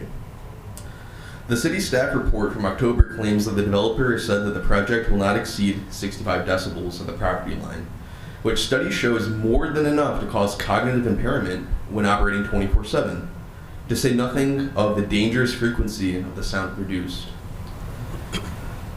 Given all that, is there an assurance that property values in that part of the city won't plummet? Who would want to move in next to this thing? I wouldn't, you folks in front of me wouldn't, and a lot of the people behind me wouldn't. The annexation of this land and planned unit development is unambiguously for an AI data center, so it's ironic to me that city officials and the developers are holding up the prospect of job creation when one of the chief selling points of AI is that they're looking to replace all white-collar jobs. What will be the downstream economic impacts to the city of Joliet through tens of thousands of white-collar residents losing their jobs if we're complicit in the build-out of these massive data center projects? If office workers aren't being laid off right now, companies are already stopping new hires by making their existing employees use AI to do the work that normally new junior employees would be doing. These trends will devastate families in Joliet far more than what we can hope to be reinvested back into the city in the form of tax revenues. If you pause for just one moment and look at the bigger picture, it's easy to see how this project does not represent a relative gain to the majority of Joliet residents. With the pollution and threat of increased prices, the gains for us are ambiguous at best, but clear for the tech monopolies who don't give a shit about me or you or the people in this room. They will throw a couple million dollars at Joliet businesses while laughing atop a multi-trillion-dollar pile of cash, amazed by how stupid we were to allow them to get away with it. Please vote no on this annexation agreement and the rezoning. Thank you. Next, Allison Kwasny.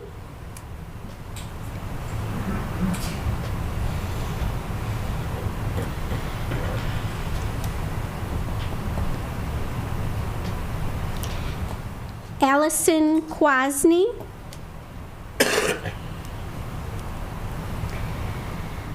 Catherine Beavers.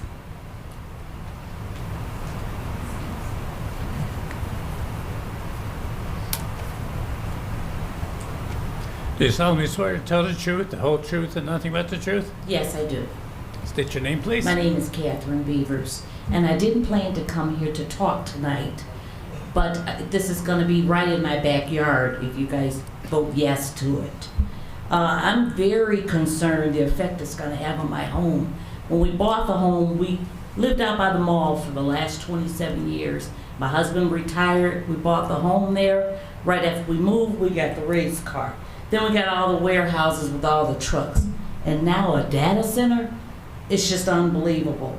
I'm concerned about the effects it's going to have on my home, my neighbor's home, on the people that live there, on our farmland, what it's going to do to the soil, the noise, vibration, the air pollution, noise pollution.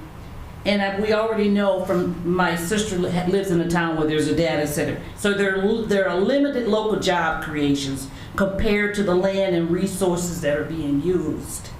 The increased strain on the local power grid From what I can see, it's going to increase our utilities. Are they going to be held responsible for the increase in all of our utilities and the water cost? All I can see, we're going to have higher taxes and lower property value. I think it's time for me to sell. And next, Loriah Williams.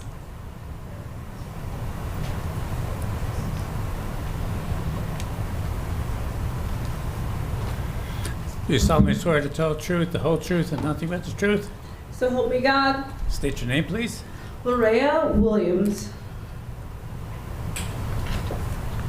So to tell you a little bit about myself, my name is Loriah Williams. I have a master's degree in data science with honors, and I'm currently a PhD student studying data science, maintaining a 4.0, and I also do AI research.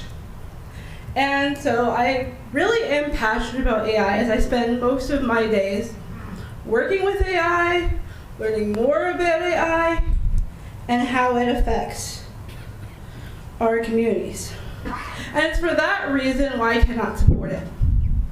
This data center would not be a net benefit to this community. And a famous AI researcher and ethicist once said, a lot of people who are making money are not the people in the midst of it. The people who will be making money from this data center are not the people who will face the consequences of this data center. A lot of questions were left after the presentation.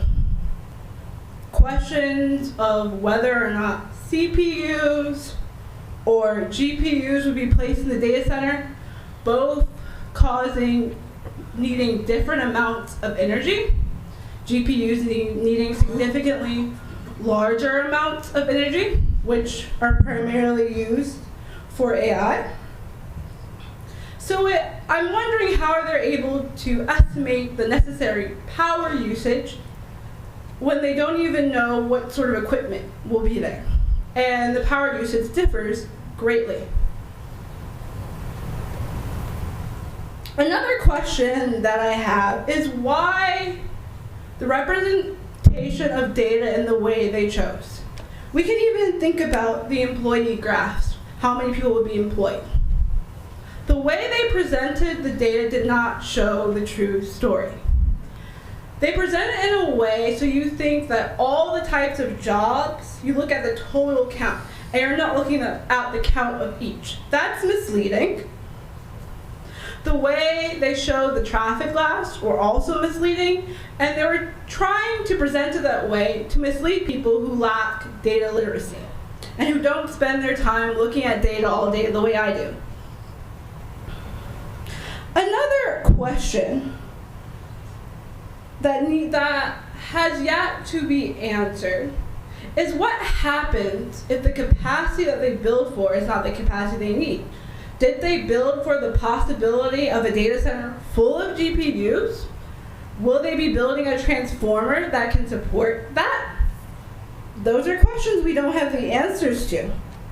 And as we know, for a data center of that size, a 1 gigawatt data center, that's equivalent to the power of about 1.8 million people, according to CNBC.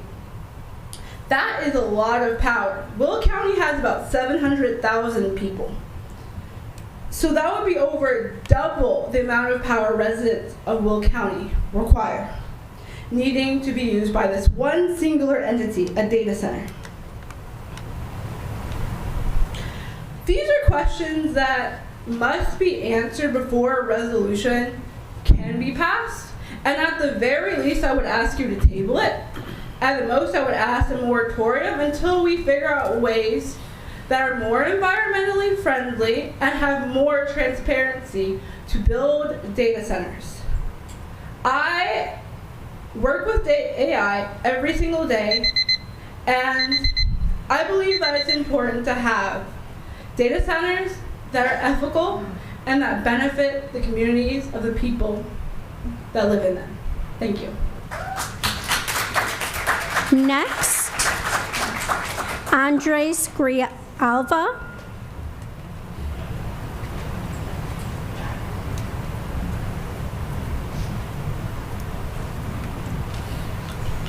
Do you solemnly swear to tell the truth, the whole truth, and nothing but the truth? Yes, sir.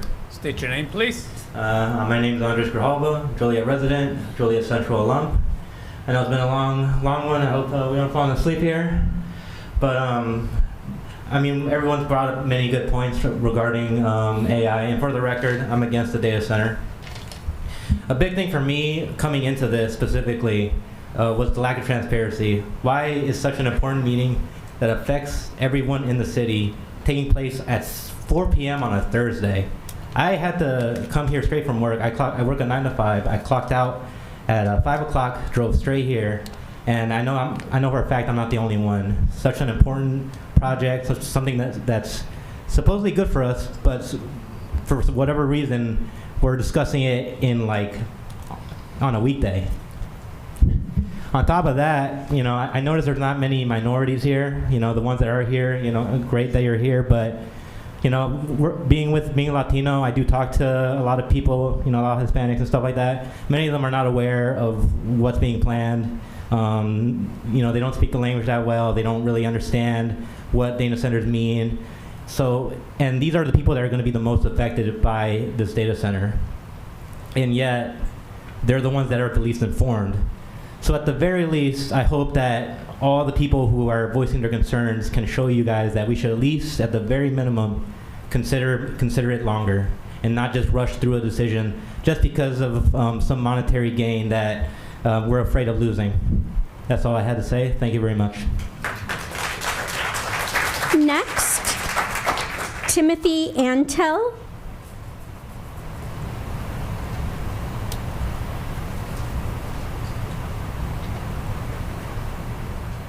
Do you solemnly swear to tell the truth, the whole truth, and nothing but the truth? I do.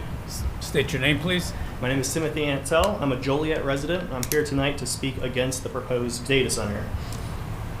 I just have to say, this whole plan's truly putting the cart before the horse.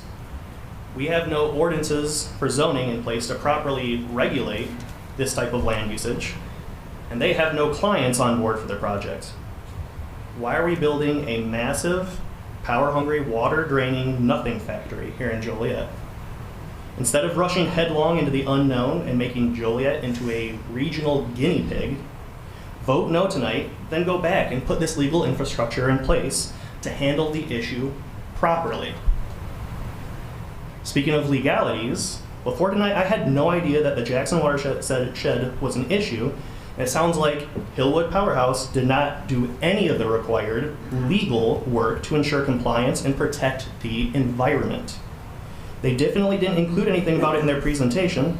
That alone, legally, requires you to vote no tonight. Am I crazy or something? That's not something we can choose to waive for them. They haven't done any of the work, and that is a legal prerequisite that must be done before we can proceed. Someone correct me if I'm wrong here. Finally, I just want to check in.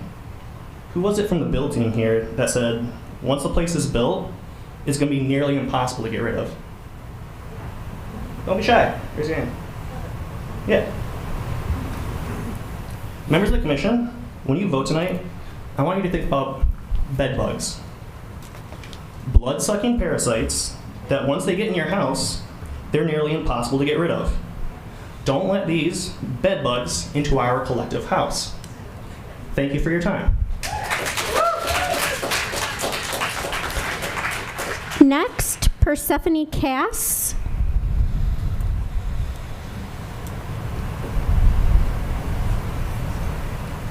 Hello, my name is Oh, sorry. You're right. You solemnly swear to tell the truth, the whole truth, and nothing but the truth? I do. State your name, please. My name is Persephone Carr, and I'm a resident of Joliet. You'll forgive me if I'm a little all over the place, but as we as citizens were not given substantially any of the information presented today on today's Thursday 4 p.m. meeting beforehand. While watching, I was struck by the amount of can and might present in the presentation. We might have AI, we might not. We could be more environmentally friendly. This is not the language of a steadfast partner, but instead a charlatan's word, which is as good as worthless.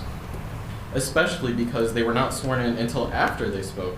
A lawyer would know that that is not binding, but it is a great bit of PR for a company in desperate need of it. We heard that the noise won't be that bad, but as a previous speaker pointed out, somehow thinking that this supported their case, there is already a noisy racetrack nearby. Sound still exists, even if it's lesser than the surrounding sound, so it's only going to increase the amount. In addition to that, I heard something that piqued my accounting ear. In relation to property taxes, the presenter indicated a possible 3% straight line election for depreciation. I do not believe that that election will be taken. Tax and book depreciation rates can be, and usually are, different for for-profit companies. Commonly, for-profit companies do not share the same election, as accelerated cost recovery methods are often used, especially on large capital projects like the one proposed today. In addition to that, as already mentioned, fines and non-compliance with laws and regulations often become an item to be expensed and a note in the company's financial statements.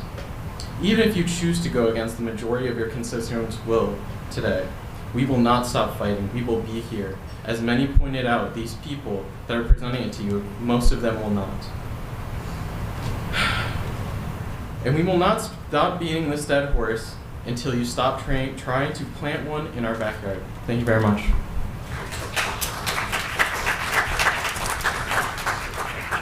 Those are the people signed up to speak. Is there anyone else who would like to make a public comment? Hi, I'm Rick Norman. Do you solemnly swear to tell the truth, the whole truth, and nothing but the truth? I do. I'd like to begin with submitting signatures for a petition against the data center.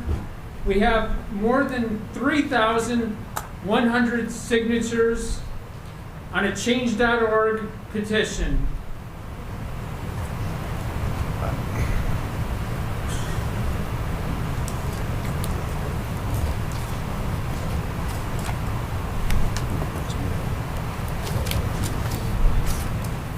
Show and prove that you all care about the Joliet communities by voting no on this proposed data center. All these data center pimps want to do is destroy Joliet.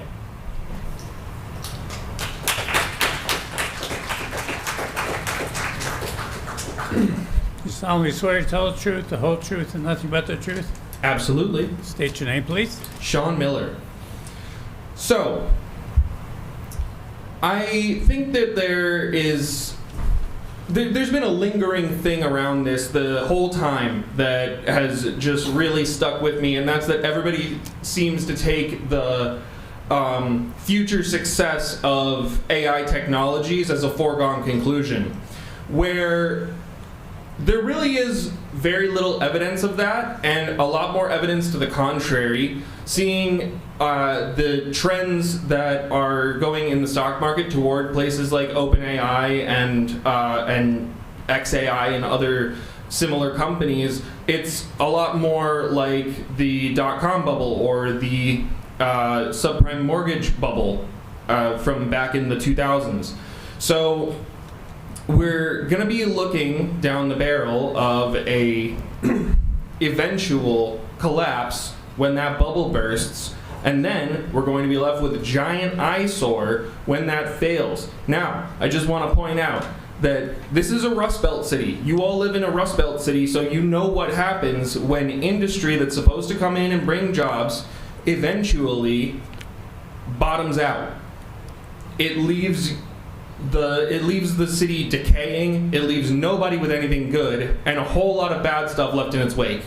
So please do not approve this data center. Thank you.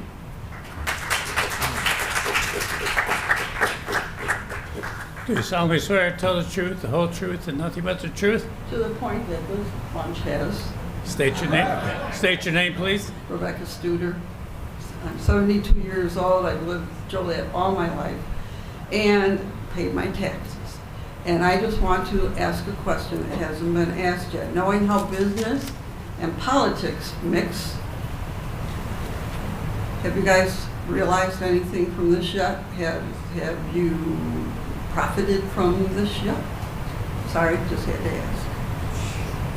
It just sounded like it was a done, it's just with the lack of transparency, it just, to me, seems like it's an already done deal. I am against it.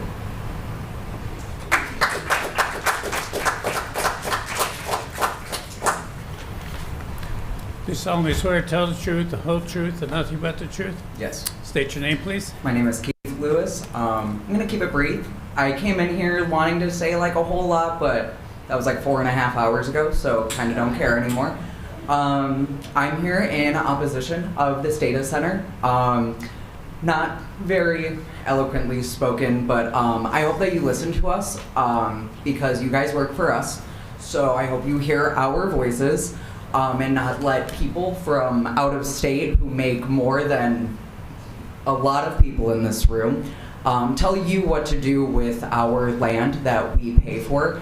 I also don't enjoy that it was posed as such a anti-data center, you're anti-union. As someone who has lived in Joliet and around areas my entire life, who grew up with a blue-collar dad, spent my childhood in Joliet junkyard selling copper to get by. So those are the people that they're talking about, and it's just disgusting that, you know, anti-data center, you know, that means we don't like the union all of a sudden. I am all for union jobs. I think we should have more union jobs, and I hope those jobs come with the proper benefits. If you want to put this in, I hope those people are getting proper benefits and proper wages through that union that they want to talk about. But yeah, I am tired and I'm angry, and I just really hope that you guys didn't just look at your phones for 4.5 hours and you actually listened to us tonight, because I saw a lot of snickering, a lot of phones. Hope that the people who are in charge are listening right now, because I don't know, you guys represent us, so please represent us, and don't build this stupid data center. Thank you for your time. Apologies. Enjoy.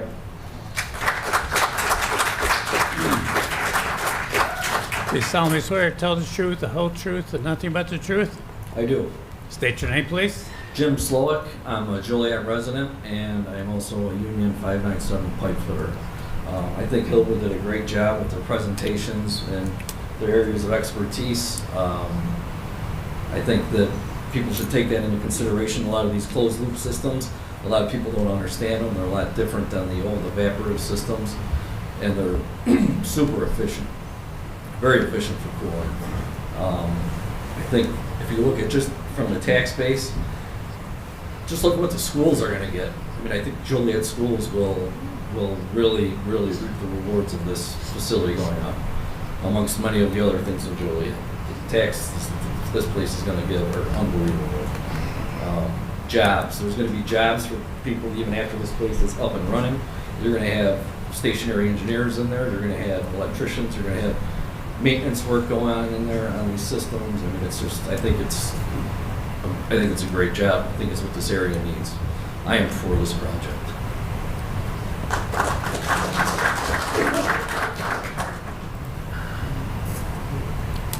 Do you solemnly swear to tell the truth, the whole truth, and nothing but the truth? Yes, sir. State your name, please. My name is Aaron Hernandez. I am a business owner, a landscape owner out in Lockport. Majority of our business is based here in Joliet and surrounding areas. One thing that I would like to, obviously, I think this opportunity is great for the city of Joliet, but I think what a lot of people my age, I'm 23 years old, I think a lot of us just need more transparency, and I think it's just a little bit more time. I think the opportunity is there, truly, at the end of the day. I think it's amazing that this company is willing to come in, take a chance with us. But I don't think we're there yet. I don't think it's gonna take a little bit more time. Hopefully you guys don't rush this. There's still a lot of more walls that I feel like that still need to be put in place, a lot more management that needs to be taken into consideration, honestly. As much as I love all these great opportunities for more work here, I mean, Joliet is an amazing city. I grew up here. I spend almost 90% of my time here. I love it. I the construction plan that you guys have been doing the last couple of weeks has been phenomenal. Please don't look at everybody else that just went up here and forget what we're trying to say.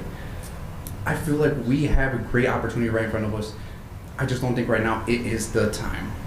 I feel like another huge thing is also you guys' responsibility. Granted, I know from the very beginning there was people in the halls waiting to speak, waiting just to be heard. Obviously, I know sitting here 4 or 5 hours is a lot of time. But that being said, I still think we just need a little bit more time, especially for you guys, just to go over it just one more time, just for the simple fact that I still think it's something that's being so rushed and so ahead that the last thing we want is to not have the opportunity to relook at it and then later, 15, 10 years down the line, realizing, damn, this was a huge missed opportunity, not because we took it, but because we didn't do the proper vetting, the proper steps to ensure that this is not only safe for our community, but also overall just for the general population of Joliet. I mean, granted, like I said, we're the third biggest populous city of Illinois.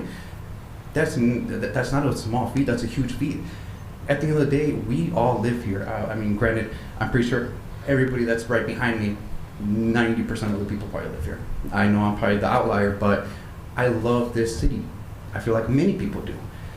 That's our biggest concern, I think, and I just hope that you guys see us, hear us, but also at the end of the day, understand that this is a huge risk. As much as I love another additional $70 million coming in, not only just for us, but schools, like the previous gentleman was saying, I think it's great, I think it's amazing. I don't think we're there yet. I don't think we're there yet right now. Per year for the next 30 years, seems great on paper. I still think we need just a little bit more time, especially just for you guys, because at the end of the day, this facility, it's one of the biggest of your guys' kind, if I'm not mistaken. It's really, really huge, and I feel like it's a great opportunity, but I still think we still need more time to consider. That's pretty much it, so thank you guys.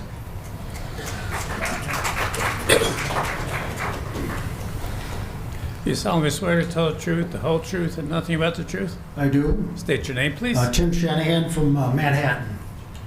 Might have some breaking news. I'm surprised that it hasn't come out, but the president had a meeting with the seven top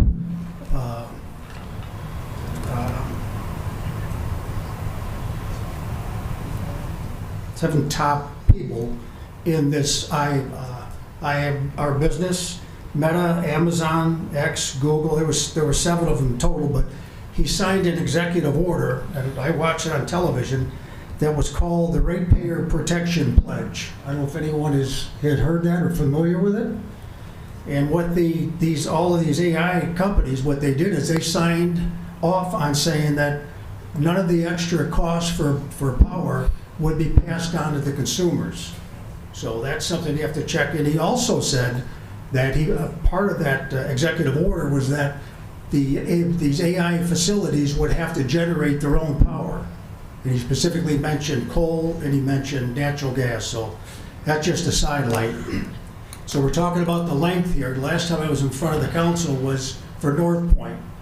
And some of those meetings went till midnight. I think, Dave, you probably remember those days. North Point, I know that you do. One thing I'm glad you got out of the way was the traffic study. And when we were fighting for North Point, one of the big things was the traffic study and the sound and the fumes, and just very similar to what we're hearing from the crowd here. Everything came to fruition. We've got traffic, and everyone knows we've got traffic that's just intolerable, and you guys all drive around here, so but that isn't why I really come up here to talk.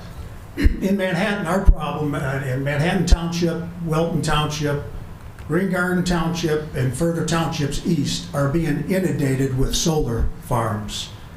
And I didn't realize what is the reason for all of this power that is going to be needed.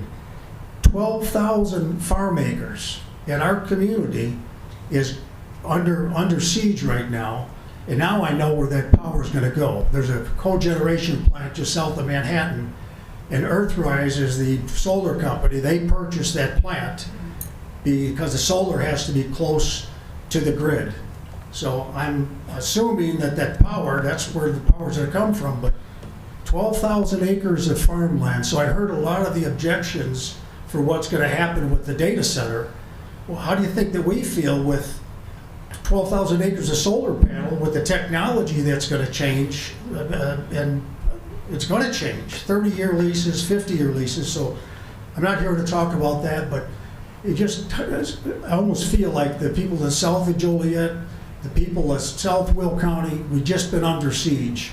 You know, we battled those warehouses and we lost. Now we've got the data center here.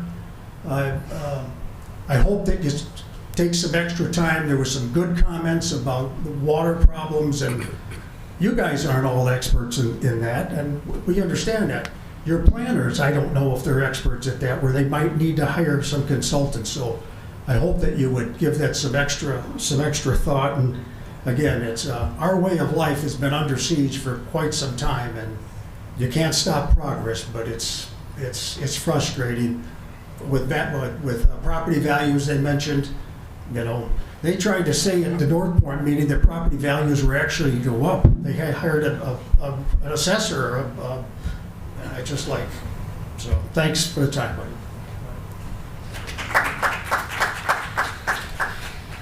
They solemnly swear to tell the truth, the whole truth, and nothing but the truth? I do. State your name, please. My name's Sean Craven. I'm a business agent for Local 17, Heat Frost Insulators, and I also live at 610 South Raven Road in Shorewood.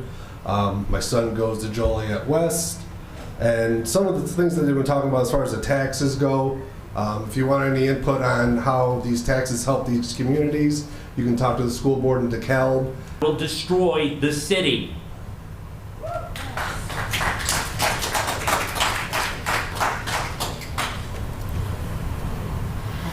Do you solemnly swear to tell the truth, the whole truth, and nothing but the truth? I do. State your name, please. Karen Robertson, lifelong Joliet resident. Just real quick, and I didn't intend to speak, but I come from a family of builders and developers, and I spent more time trying to get a 60-home subdivision done at the corner of Black and Estington than this is taking.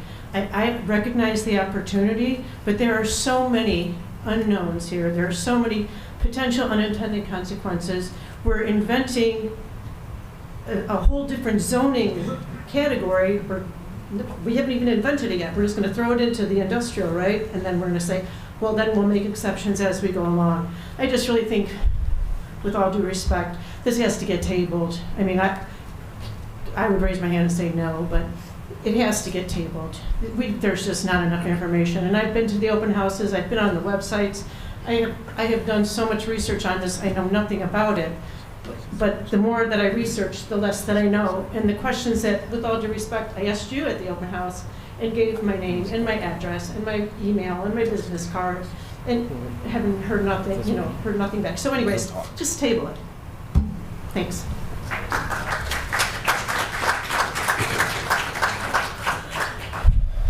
Do you solemnly swear to tell the truth, the whole truth, and nothing but the truth? Yep.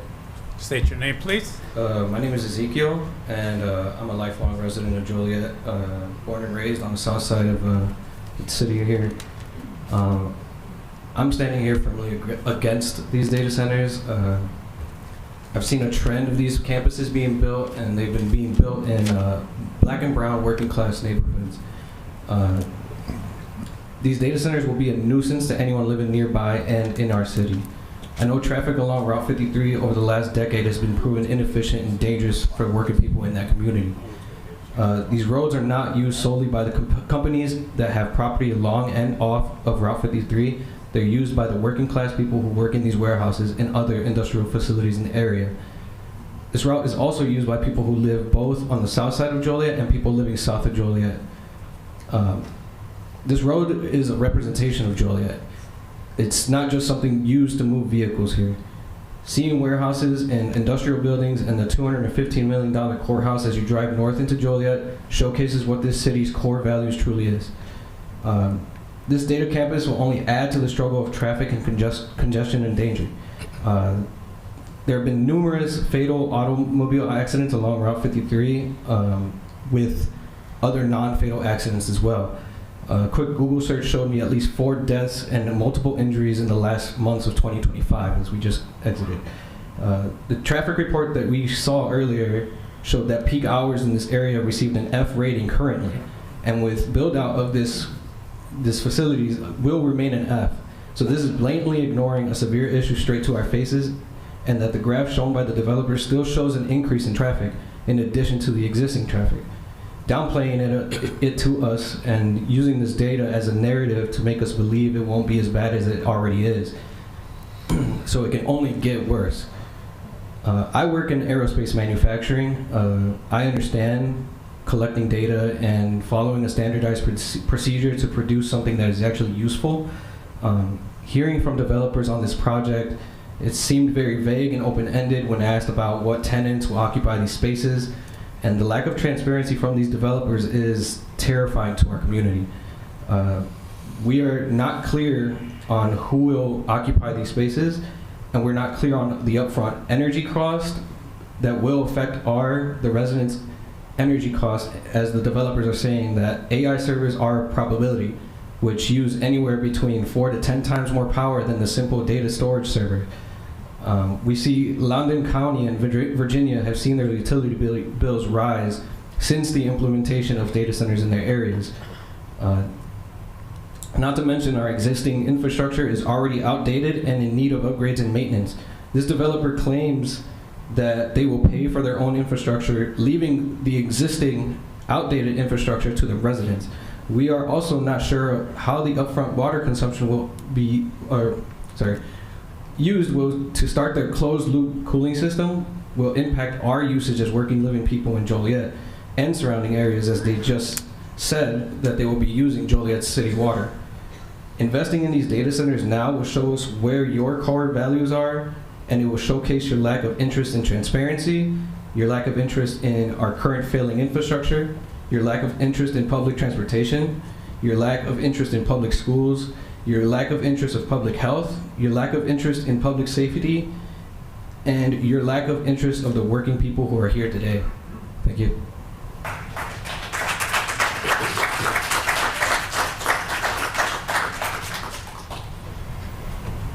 You solemnly swear to tell the truth, the whole truth, and nothing but the truth? Sure thing. State your name, please. I'd like to appreciate the time that we've been given as a community. I really like to see how many of us have shown up to have our voices heard and the time that you've taken to hear them. I'm very nervous to say anything here in front of this committee, most esteemed committee.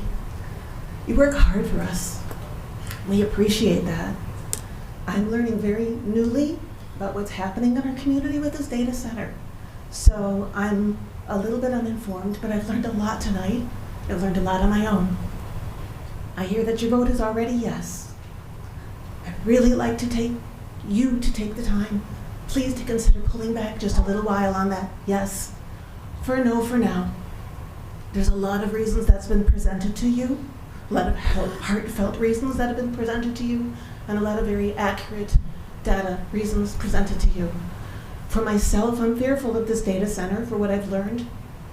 The irony is that I've walked into this restroom here and I've seen the posters about rethinking our water usage in the community and downsizing our toilets to efficient toilets for the use of the water and the gallons therein.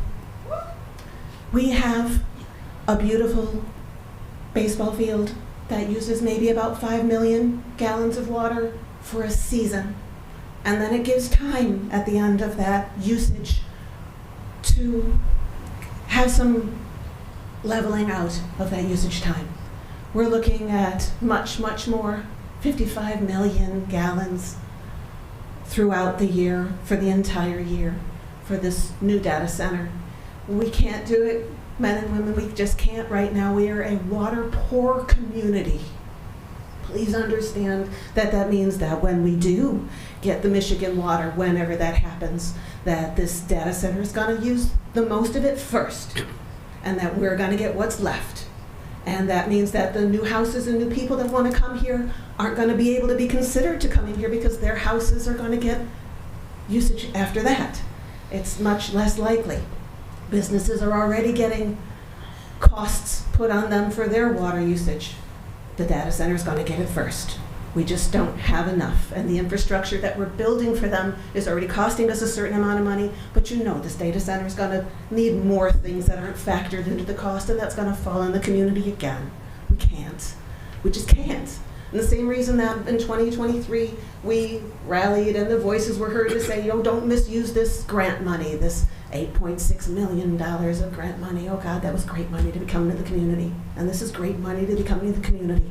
We have to really rethink how it's affecting the people here. We've moved very much away from being a community that is people-centered, and now we are warehouse-centered and data-centered. And we want to really return the focus to the people that are here, because I love Joliet. I've lived here a long time. I'm a very proud union member. But the union jobs aren't enough, and they won't last long enough, and the bodies that are occupying that data center aren't enough employed bodies to really offset what's happening with what's going to be created by the data center. And people have talked about the megahertz. I don't know what studies are done, C-level and A-level studies about noise pollution, but I'm a person that is affected by those type of things. I'll be in my workspace and there's a refrigerator that runs and its engine runs, and it's just a cooling engine. We had a bigger fridge and now it's a smaller one and it runs louder. But I know when that thing shuts off that my body energy changes and the stress level drops. It's a functional issue. I know that babies and older people are affected by this. There's things in that building, from the fans to the cooling to the data itself that runs on different megahertz, that affect us. We've talked about how it penetrates buildings and penetrates bodies. Please just consider the effects that it's having on us as humans. Please, please work for the populace. We really need you and your voices for us.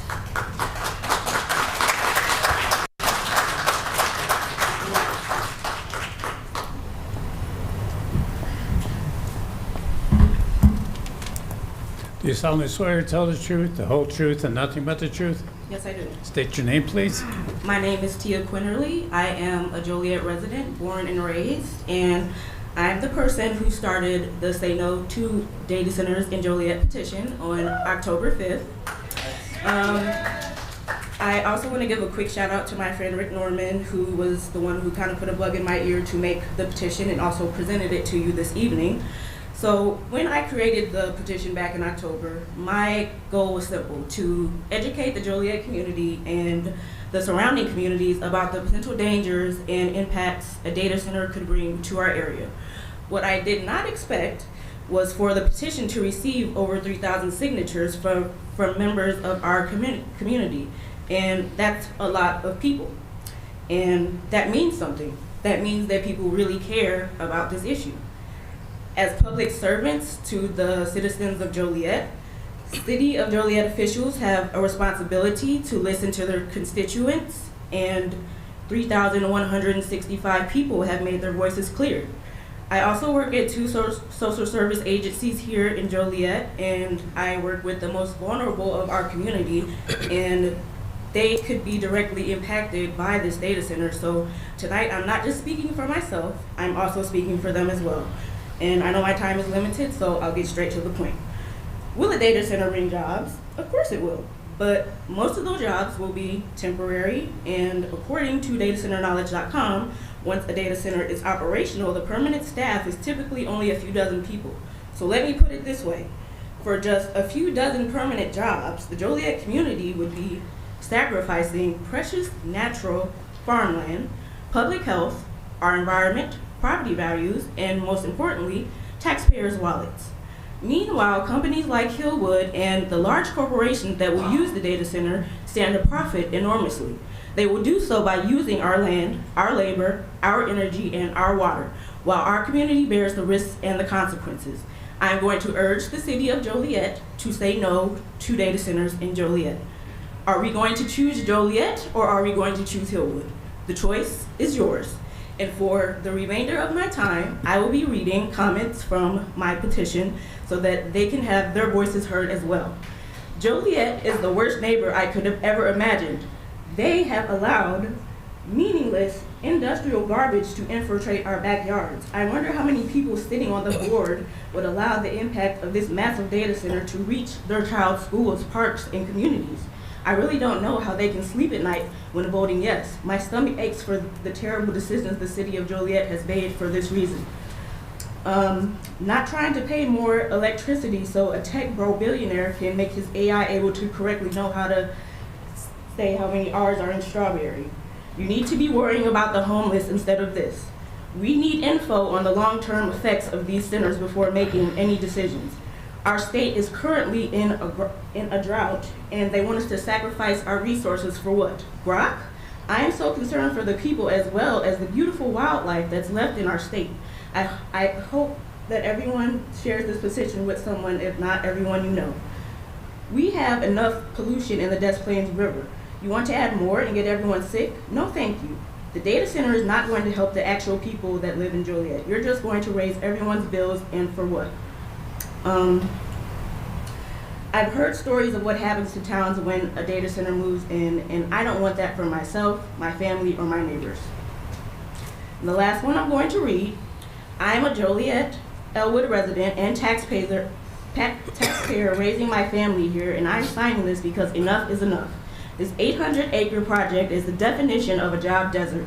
Industry stats show we're giving up massive amounts of our land for a facility that only provides about 1 job for every 3 acres. It is pure corporate greed to prioritize big tech profits over the stability of our town.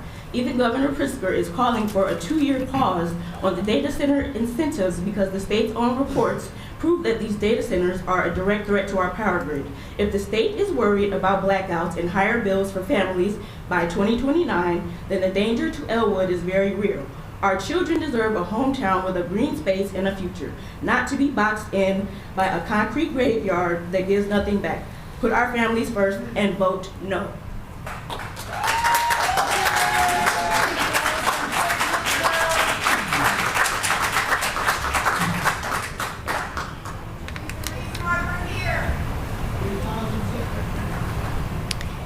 Is there anyone else who would like to make a public comment?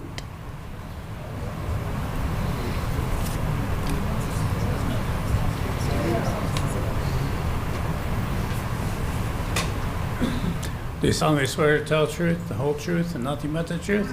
Yes, I do. State your name, please. Marion Corley. I live in Joliet. I am adamantly opposed to this project. I spoke before this commission when it first started and said exactly what everybody said tonight. There has to be studies done. They have to be brought before the public before any decisions are made about any of this stuff. There have to be, I don't know where the Plan Commission has gotten their information about how wonderful this project is, but this public is teaching you tonight. We have made our studies. We have looked into things that personally I never had any idea about. And now we know, and you need to know. And you need to listen to this whole thing from tonight, individually, again, to get all the information that has been presented here tonight. I'm tired, we're all tired, you're tired, but we're here voluntarily to inform you about what the public thinks about this. And if you think this is a big representation, as somebody said before, how many people don't even know anything about this? I have spoken to so many people that said, a data center, what is that? They don't even know what a data center is. They don't know anything about this project. They have heard nothing about it. Now granted, you know, there's a lot of people that stick their head in the sand and don't consider this stuff, but it's important. And I beg you to please, as people have said, at least table this until all the information is out there and the public has all the information as well. Thank you.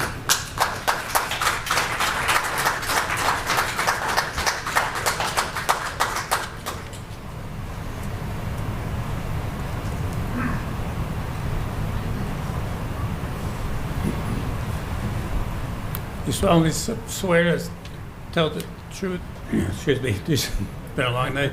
You solemnly swear to tell the truth, the whole truth, and nothing but the truth? Sure. State your name, please. My name is Edgar Aguilar, and I've been a Joliet resident for about 4 to 5 years. I would like to say that it doesn't take a genius nor an idiot to know that the cons outweigh the pros in a concrete box that y'all guys are trying to build. This box that you guys are trying to build, the only thing that you guys gain from this is money. Money, money, money, money.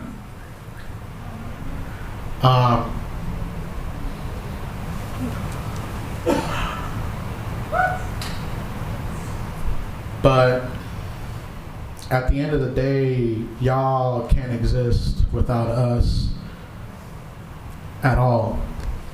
And nobody can exist if these data centers go rampant, and which they are. They are slowly taking all of our resources. Humans thrive on resources. We need their minerals, their gases, their liquids, all of it. But you're want to giving it to a computer. It's just inhumane. It's insane. I think it's not worth gambling with our lives for a temporary high that your pockets will be filled for, I don't know how long, like a few years, give or take. So is it really worth gambling our lives for a temporary high? I think y'all are just a bunch of addicts, and y'all need to stop playing with our fucking lives.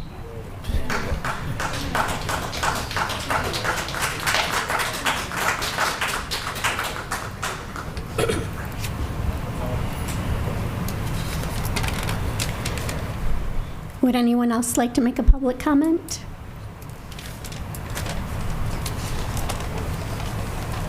All right, this is the opportunity for the petitioner to respond. Yes, Mr. Silverman? Yeah, thank you. I'll kick it off, and I promise you we'll be short. We've heard a lot tonight about, there's so many questions, and there are not enough answers. And I can tell you, I first came here to the Planning Commission, I think it was in September, when this was first on your agenda. And I heard a lot of the same people speak that night, and they had a lot of the same questions. And what we tried to do as a team, as professionals, is to put together the responses to those questions and present those to you tonight. And I hope we did a good job with that. And surely if you have any questions for our people, please ask them. But I think even more importantly, for your benefit, those 5 months in September, we heard all the questions, your staff heard all the questions, your consultants heard all the questions, and they did provide answers. And those answers were provided to you in the staff report that your city staff prepared. We've heard a lot about water.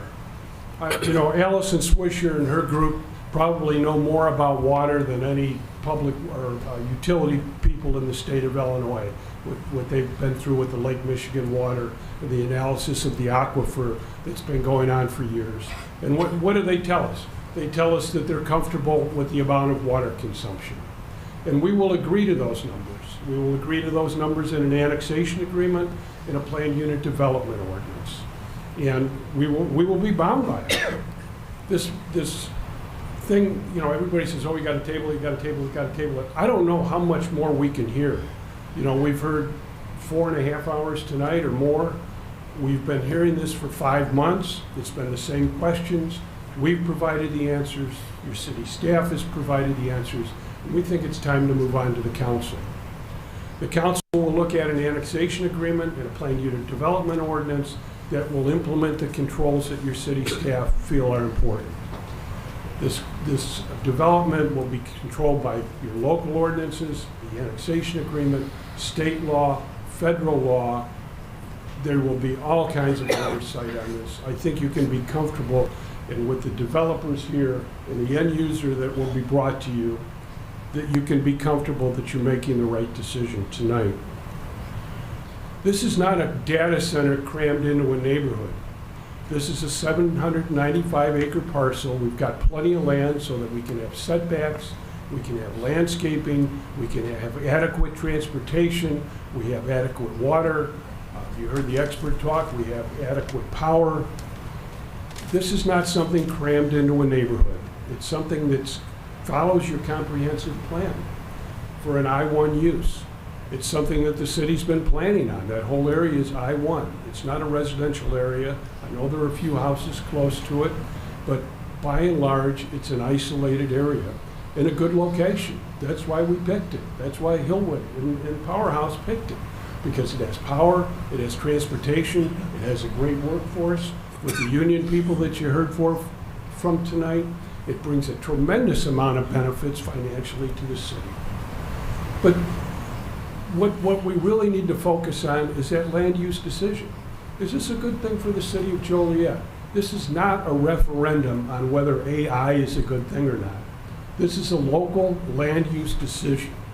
It's in your comprehensive plan. We're going to follow your zoning ordinance. We're working with the city on an annexation agreement and a PUD that will give you plenty of comfort. And it's just a preliminary PUD. We've heard some questions about, wetlands mitigation and stuff, and I think our engineer would agree. These are things that come later. That's why the city has a two-step process. They have a preliminary PUD process, and they have a final PUD process. And that final PUD process is meant to refine what's been put forward in the preliminary PUD. So a lot of those questions are going to be answered then.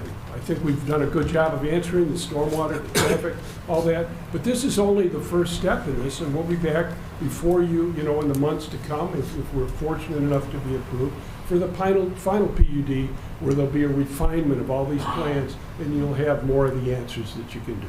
And that's why the city has this process, so that we can do it preliminary, come to see you guys, hopefully get your blessing on this use for the data centers, and then move on to final refinement of all the plans. So I think Don probably, I think we're done. Mr. Silverman, can I ask you? Yes. Can I ask you one more question? Yes, Mr. Turk. I should have asked this before, but the connection to the grid, yeah, is it going to require extra capacity, or is there enough current capacity to connect? You're asking the wrong guy, Mr. Turk. Okay. I'll bring somebody up here that can help me out. All right.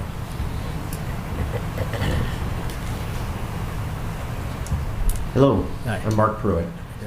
When you, I'm sorry, I'm going to answer a question with a question. Okay. When you say capacity, are you talking about the capacity or the availability to deliver electricity to the site in terms of wires? Or are you talking about capacity in terms of power plants on the other end of the wires being able to support the that? other end, yeah. Yes, that's the responsibility of PJM. Okay. They are the regional grid manager.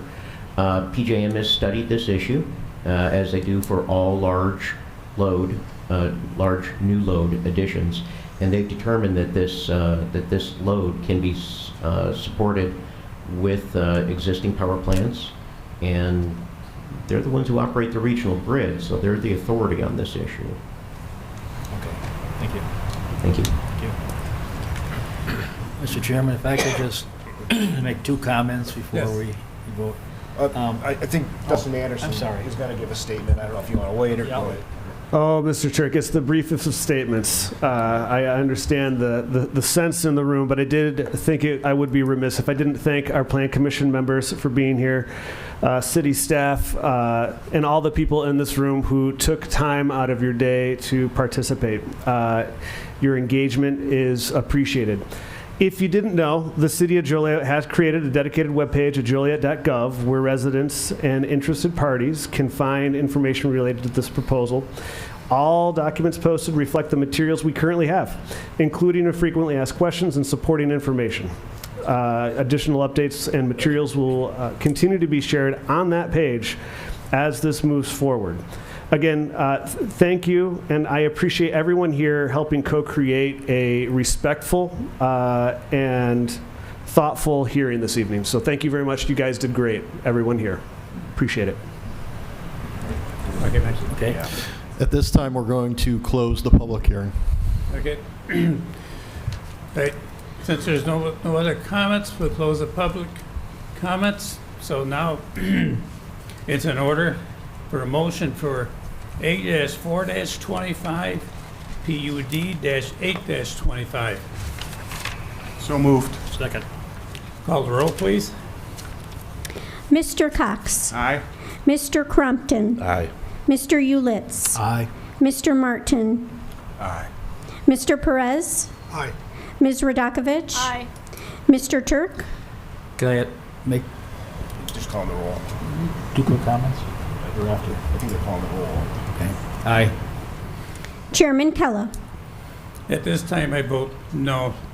There's just too many questions in the back of my mind, so. I think they were just calling the roll, weren't you?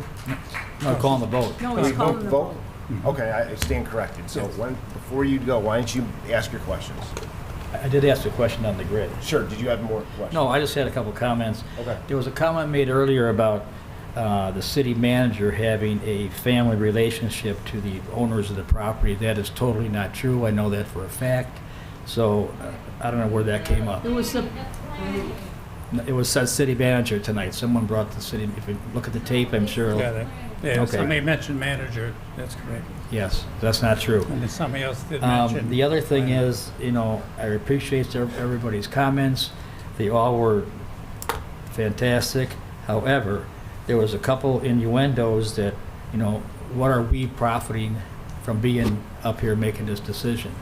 And I'm speaking for myself, and I can speak for, I think, everybody up here, because I know these people. Nobody is profiting. We serve at the will of the mayor and city council for zero compensation, and it's just because we love the city of Joliet, we want to see it prosper, and we're thinking we're making the right decision in our minds, and then I think everybody has to answer for themselves. But there's nobody up here profiting from any decision we make. That's all I have to say. Thank you. Okay, no more comments, then we have a motion to adjourn. Real quick, I would just want to add that motion for 8-4-25 and PUD-8-25 would go to the March 16th City Council agenda with a motion, a recommendation for approval. Thank you, Ray. Adjourn. So I have a motion to adjourn. So moved. Second. All in favor? Aye. All right, thank you.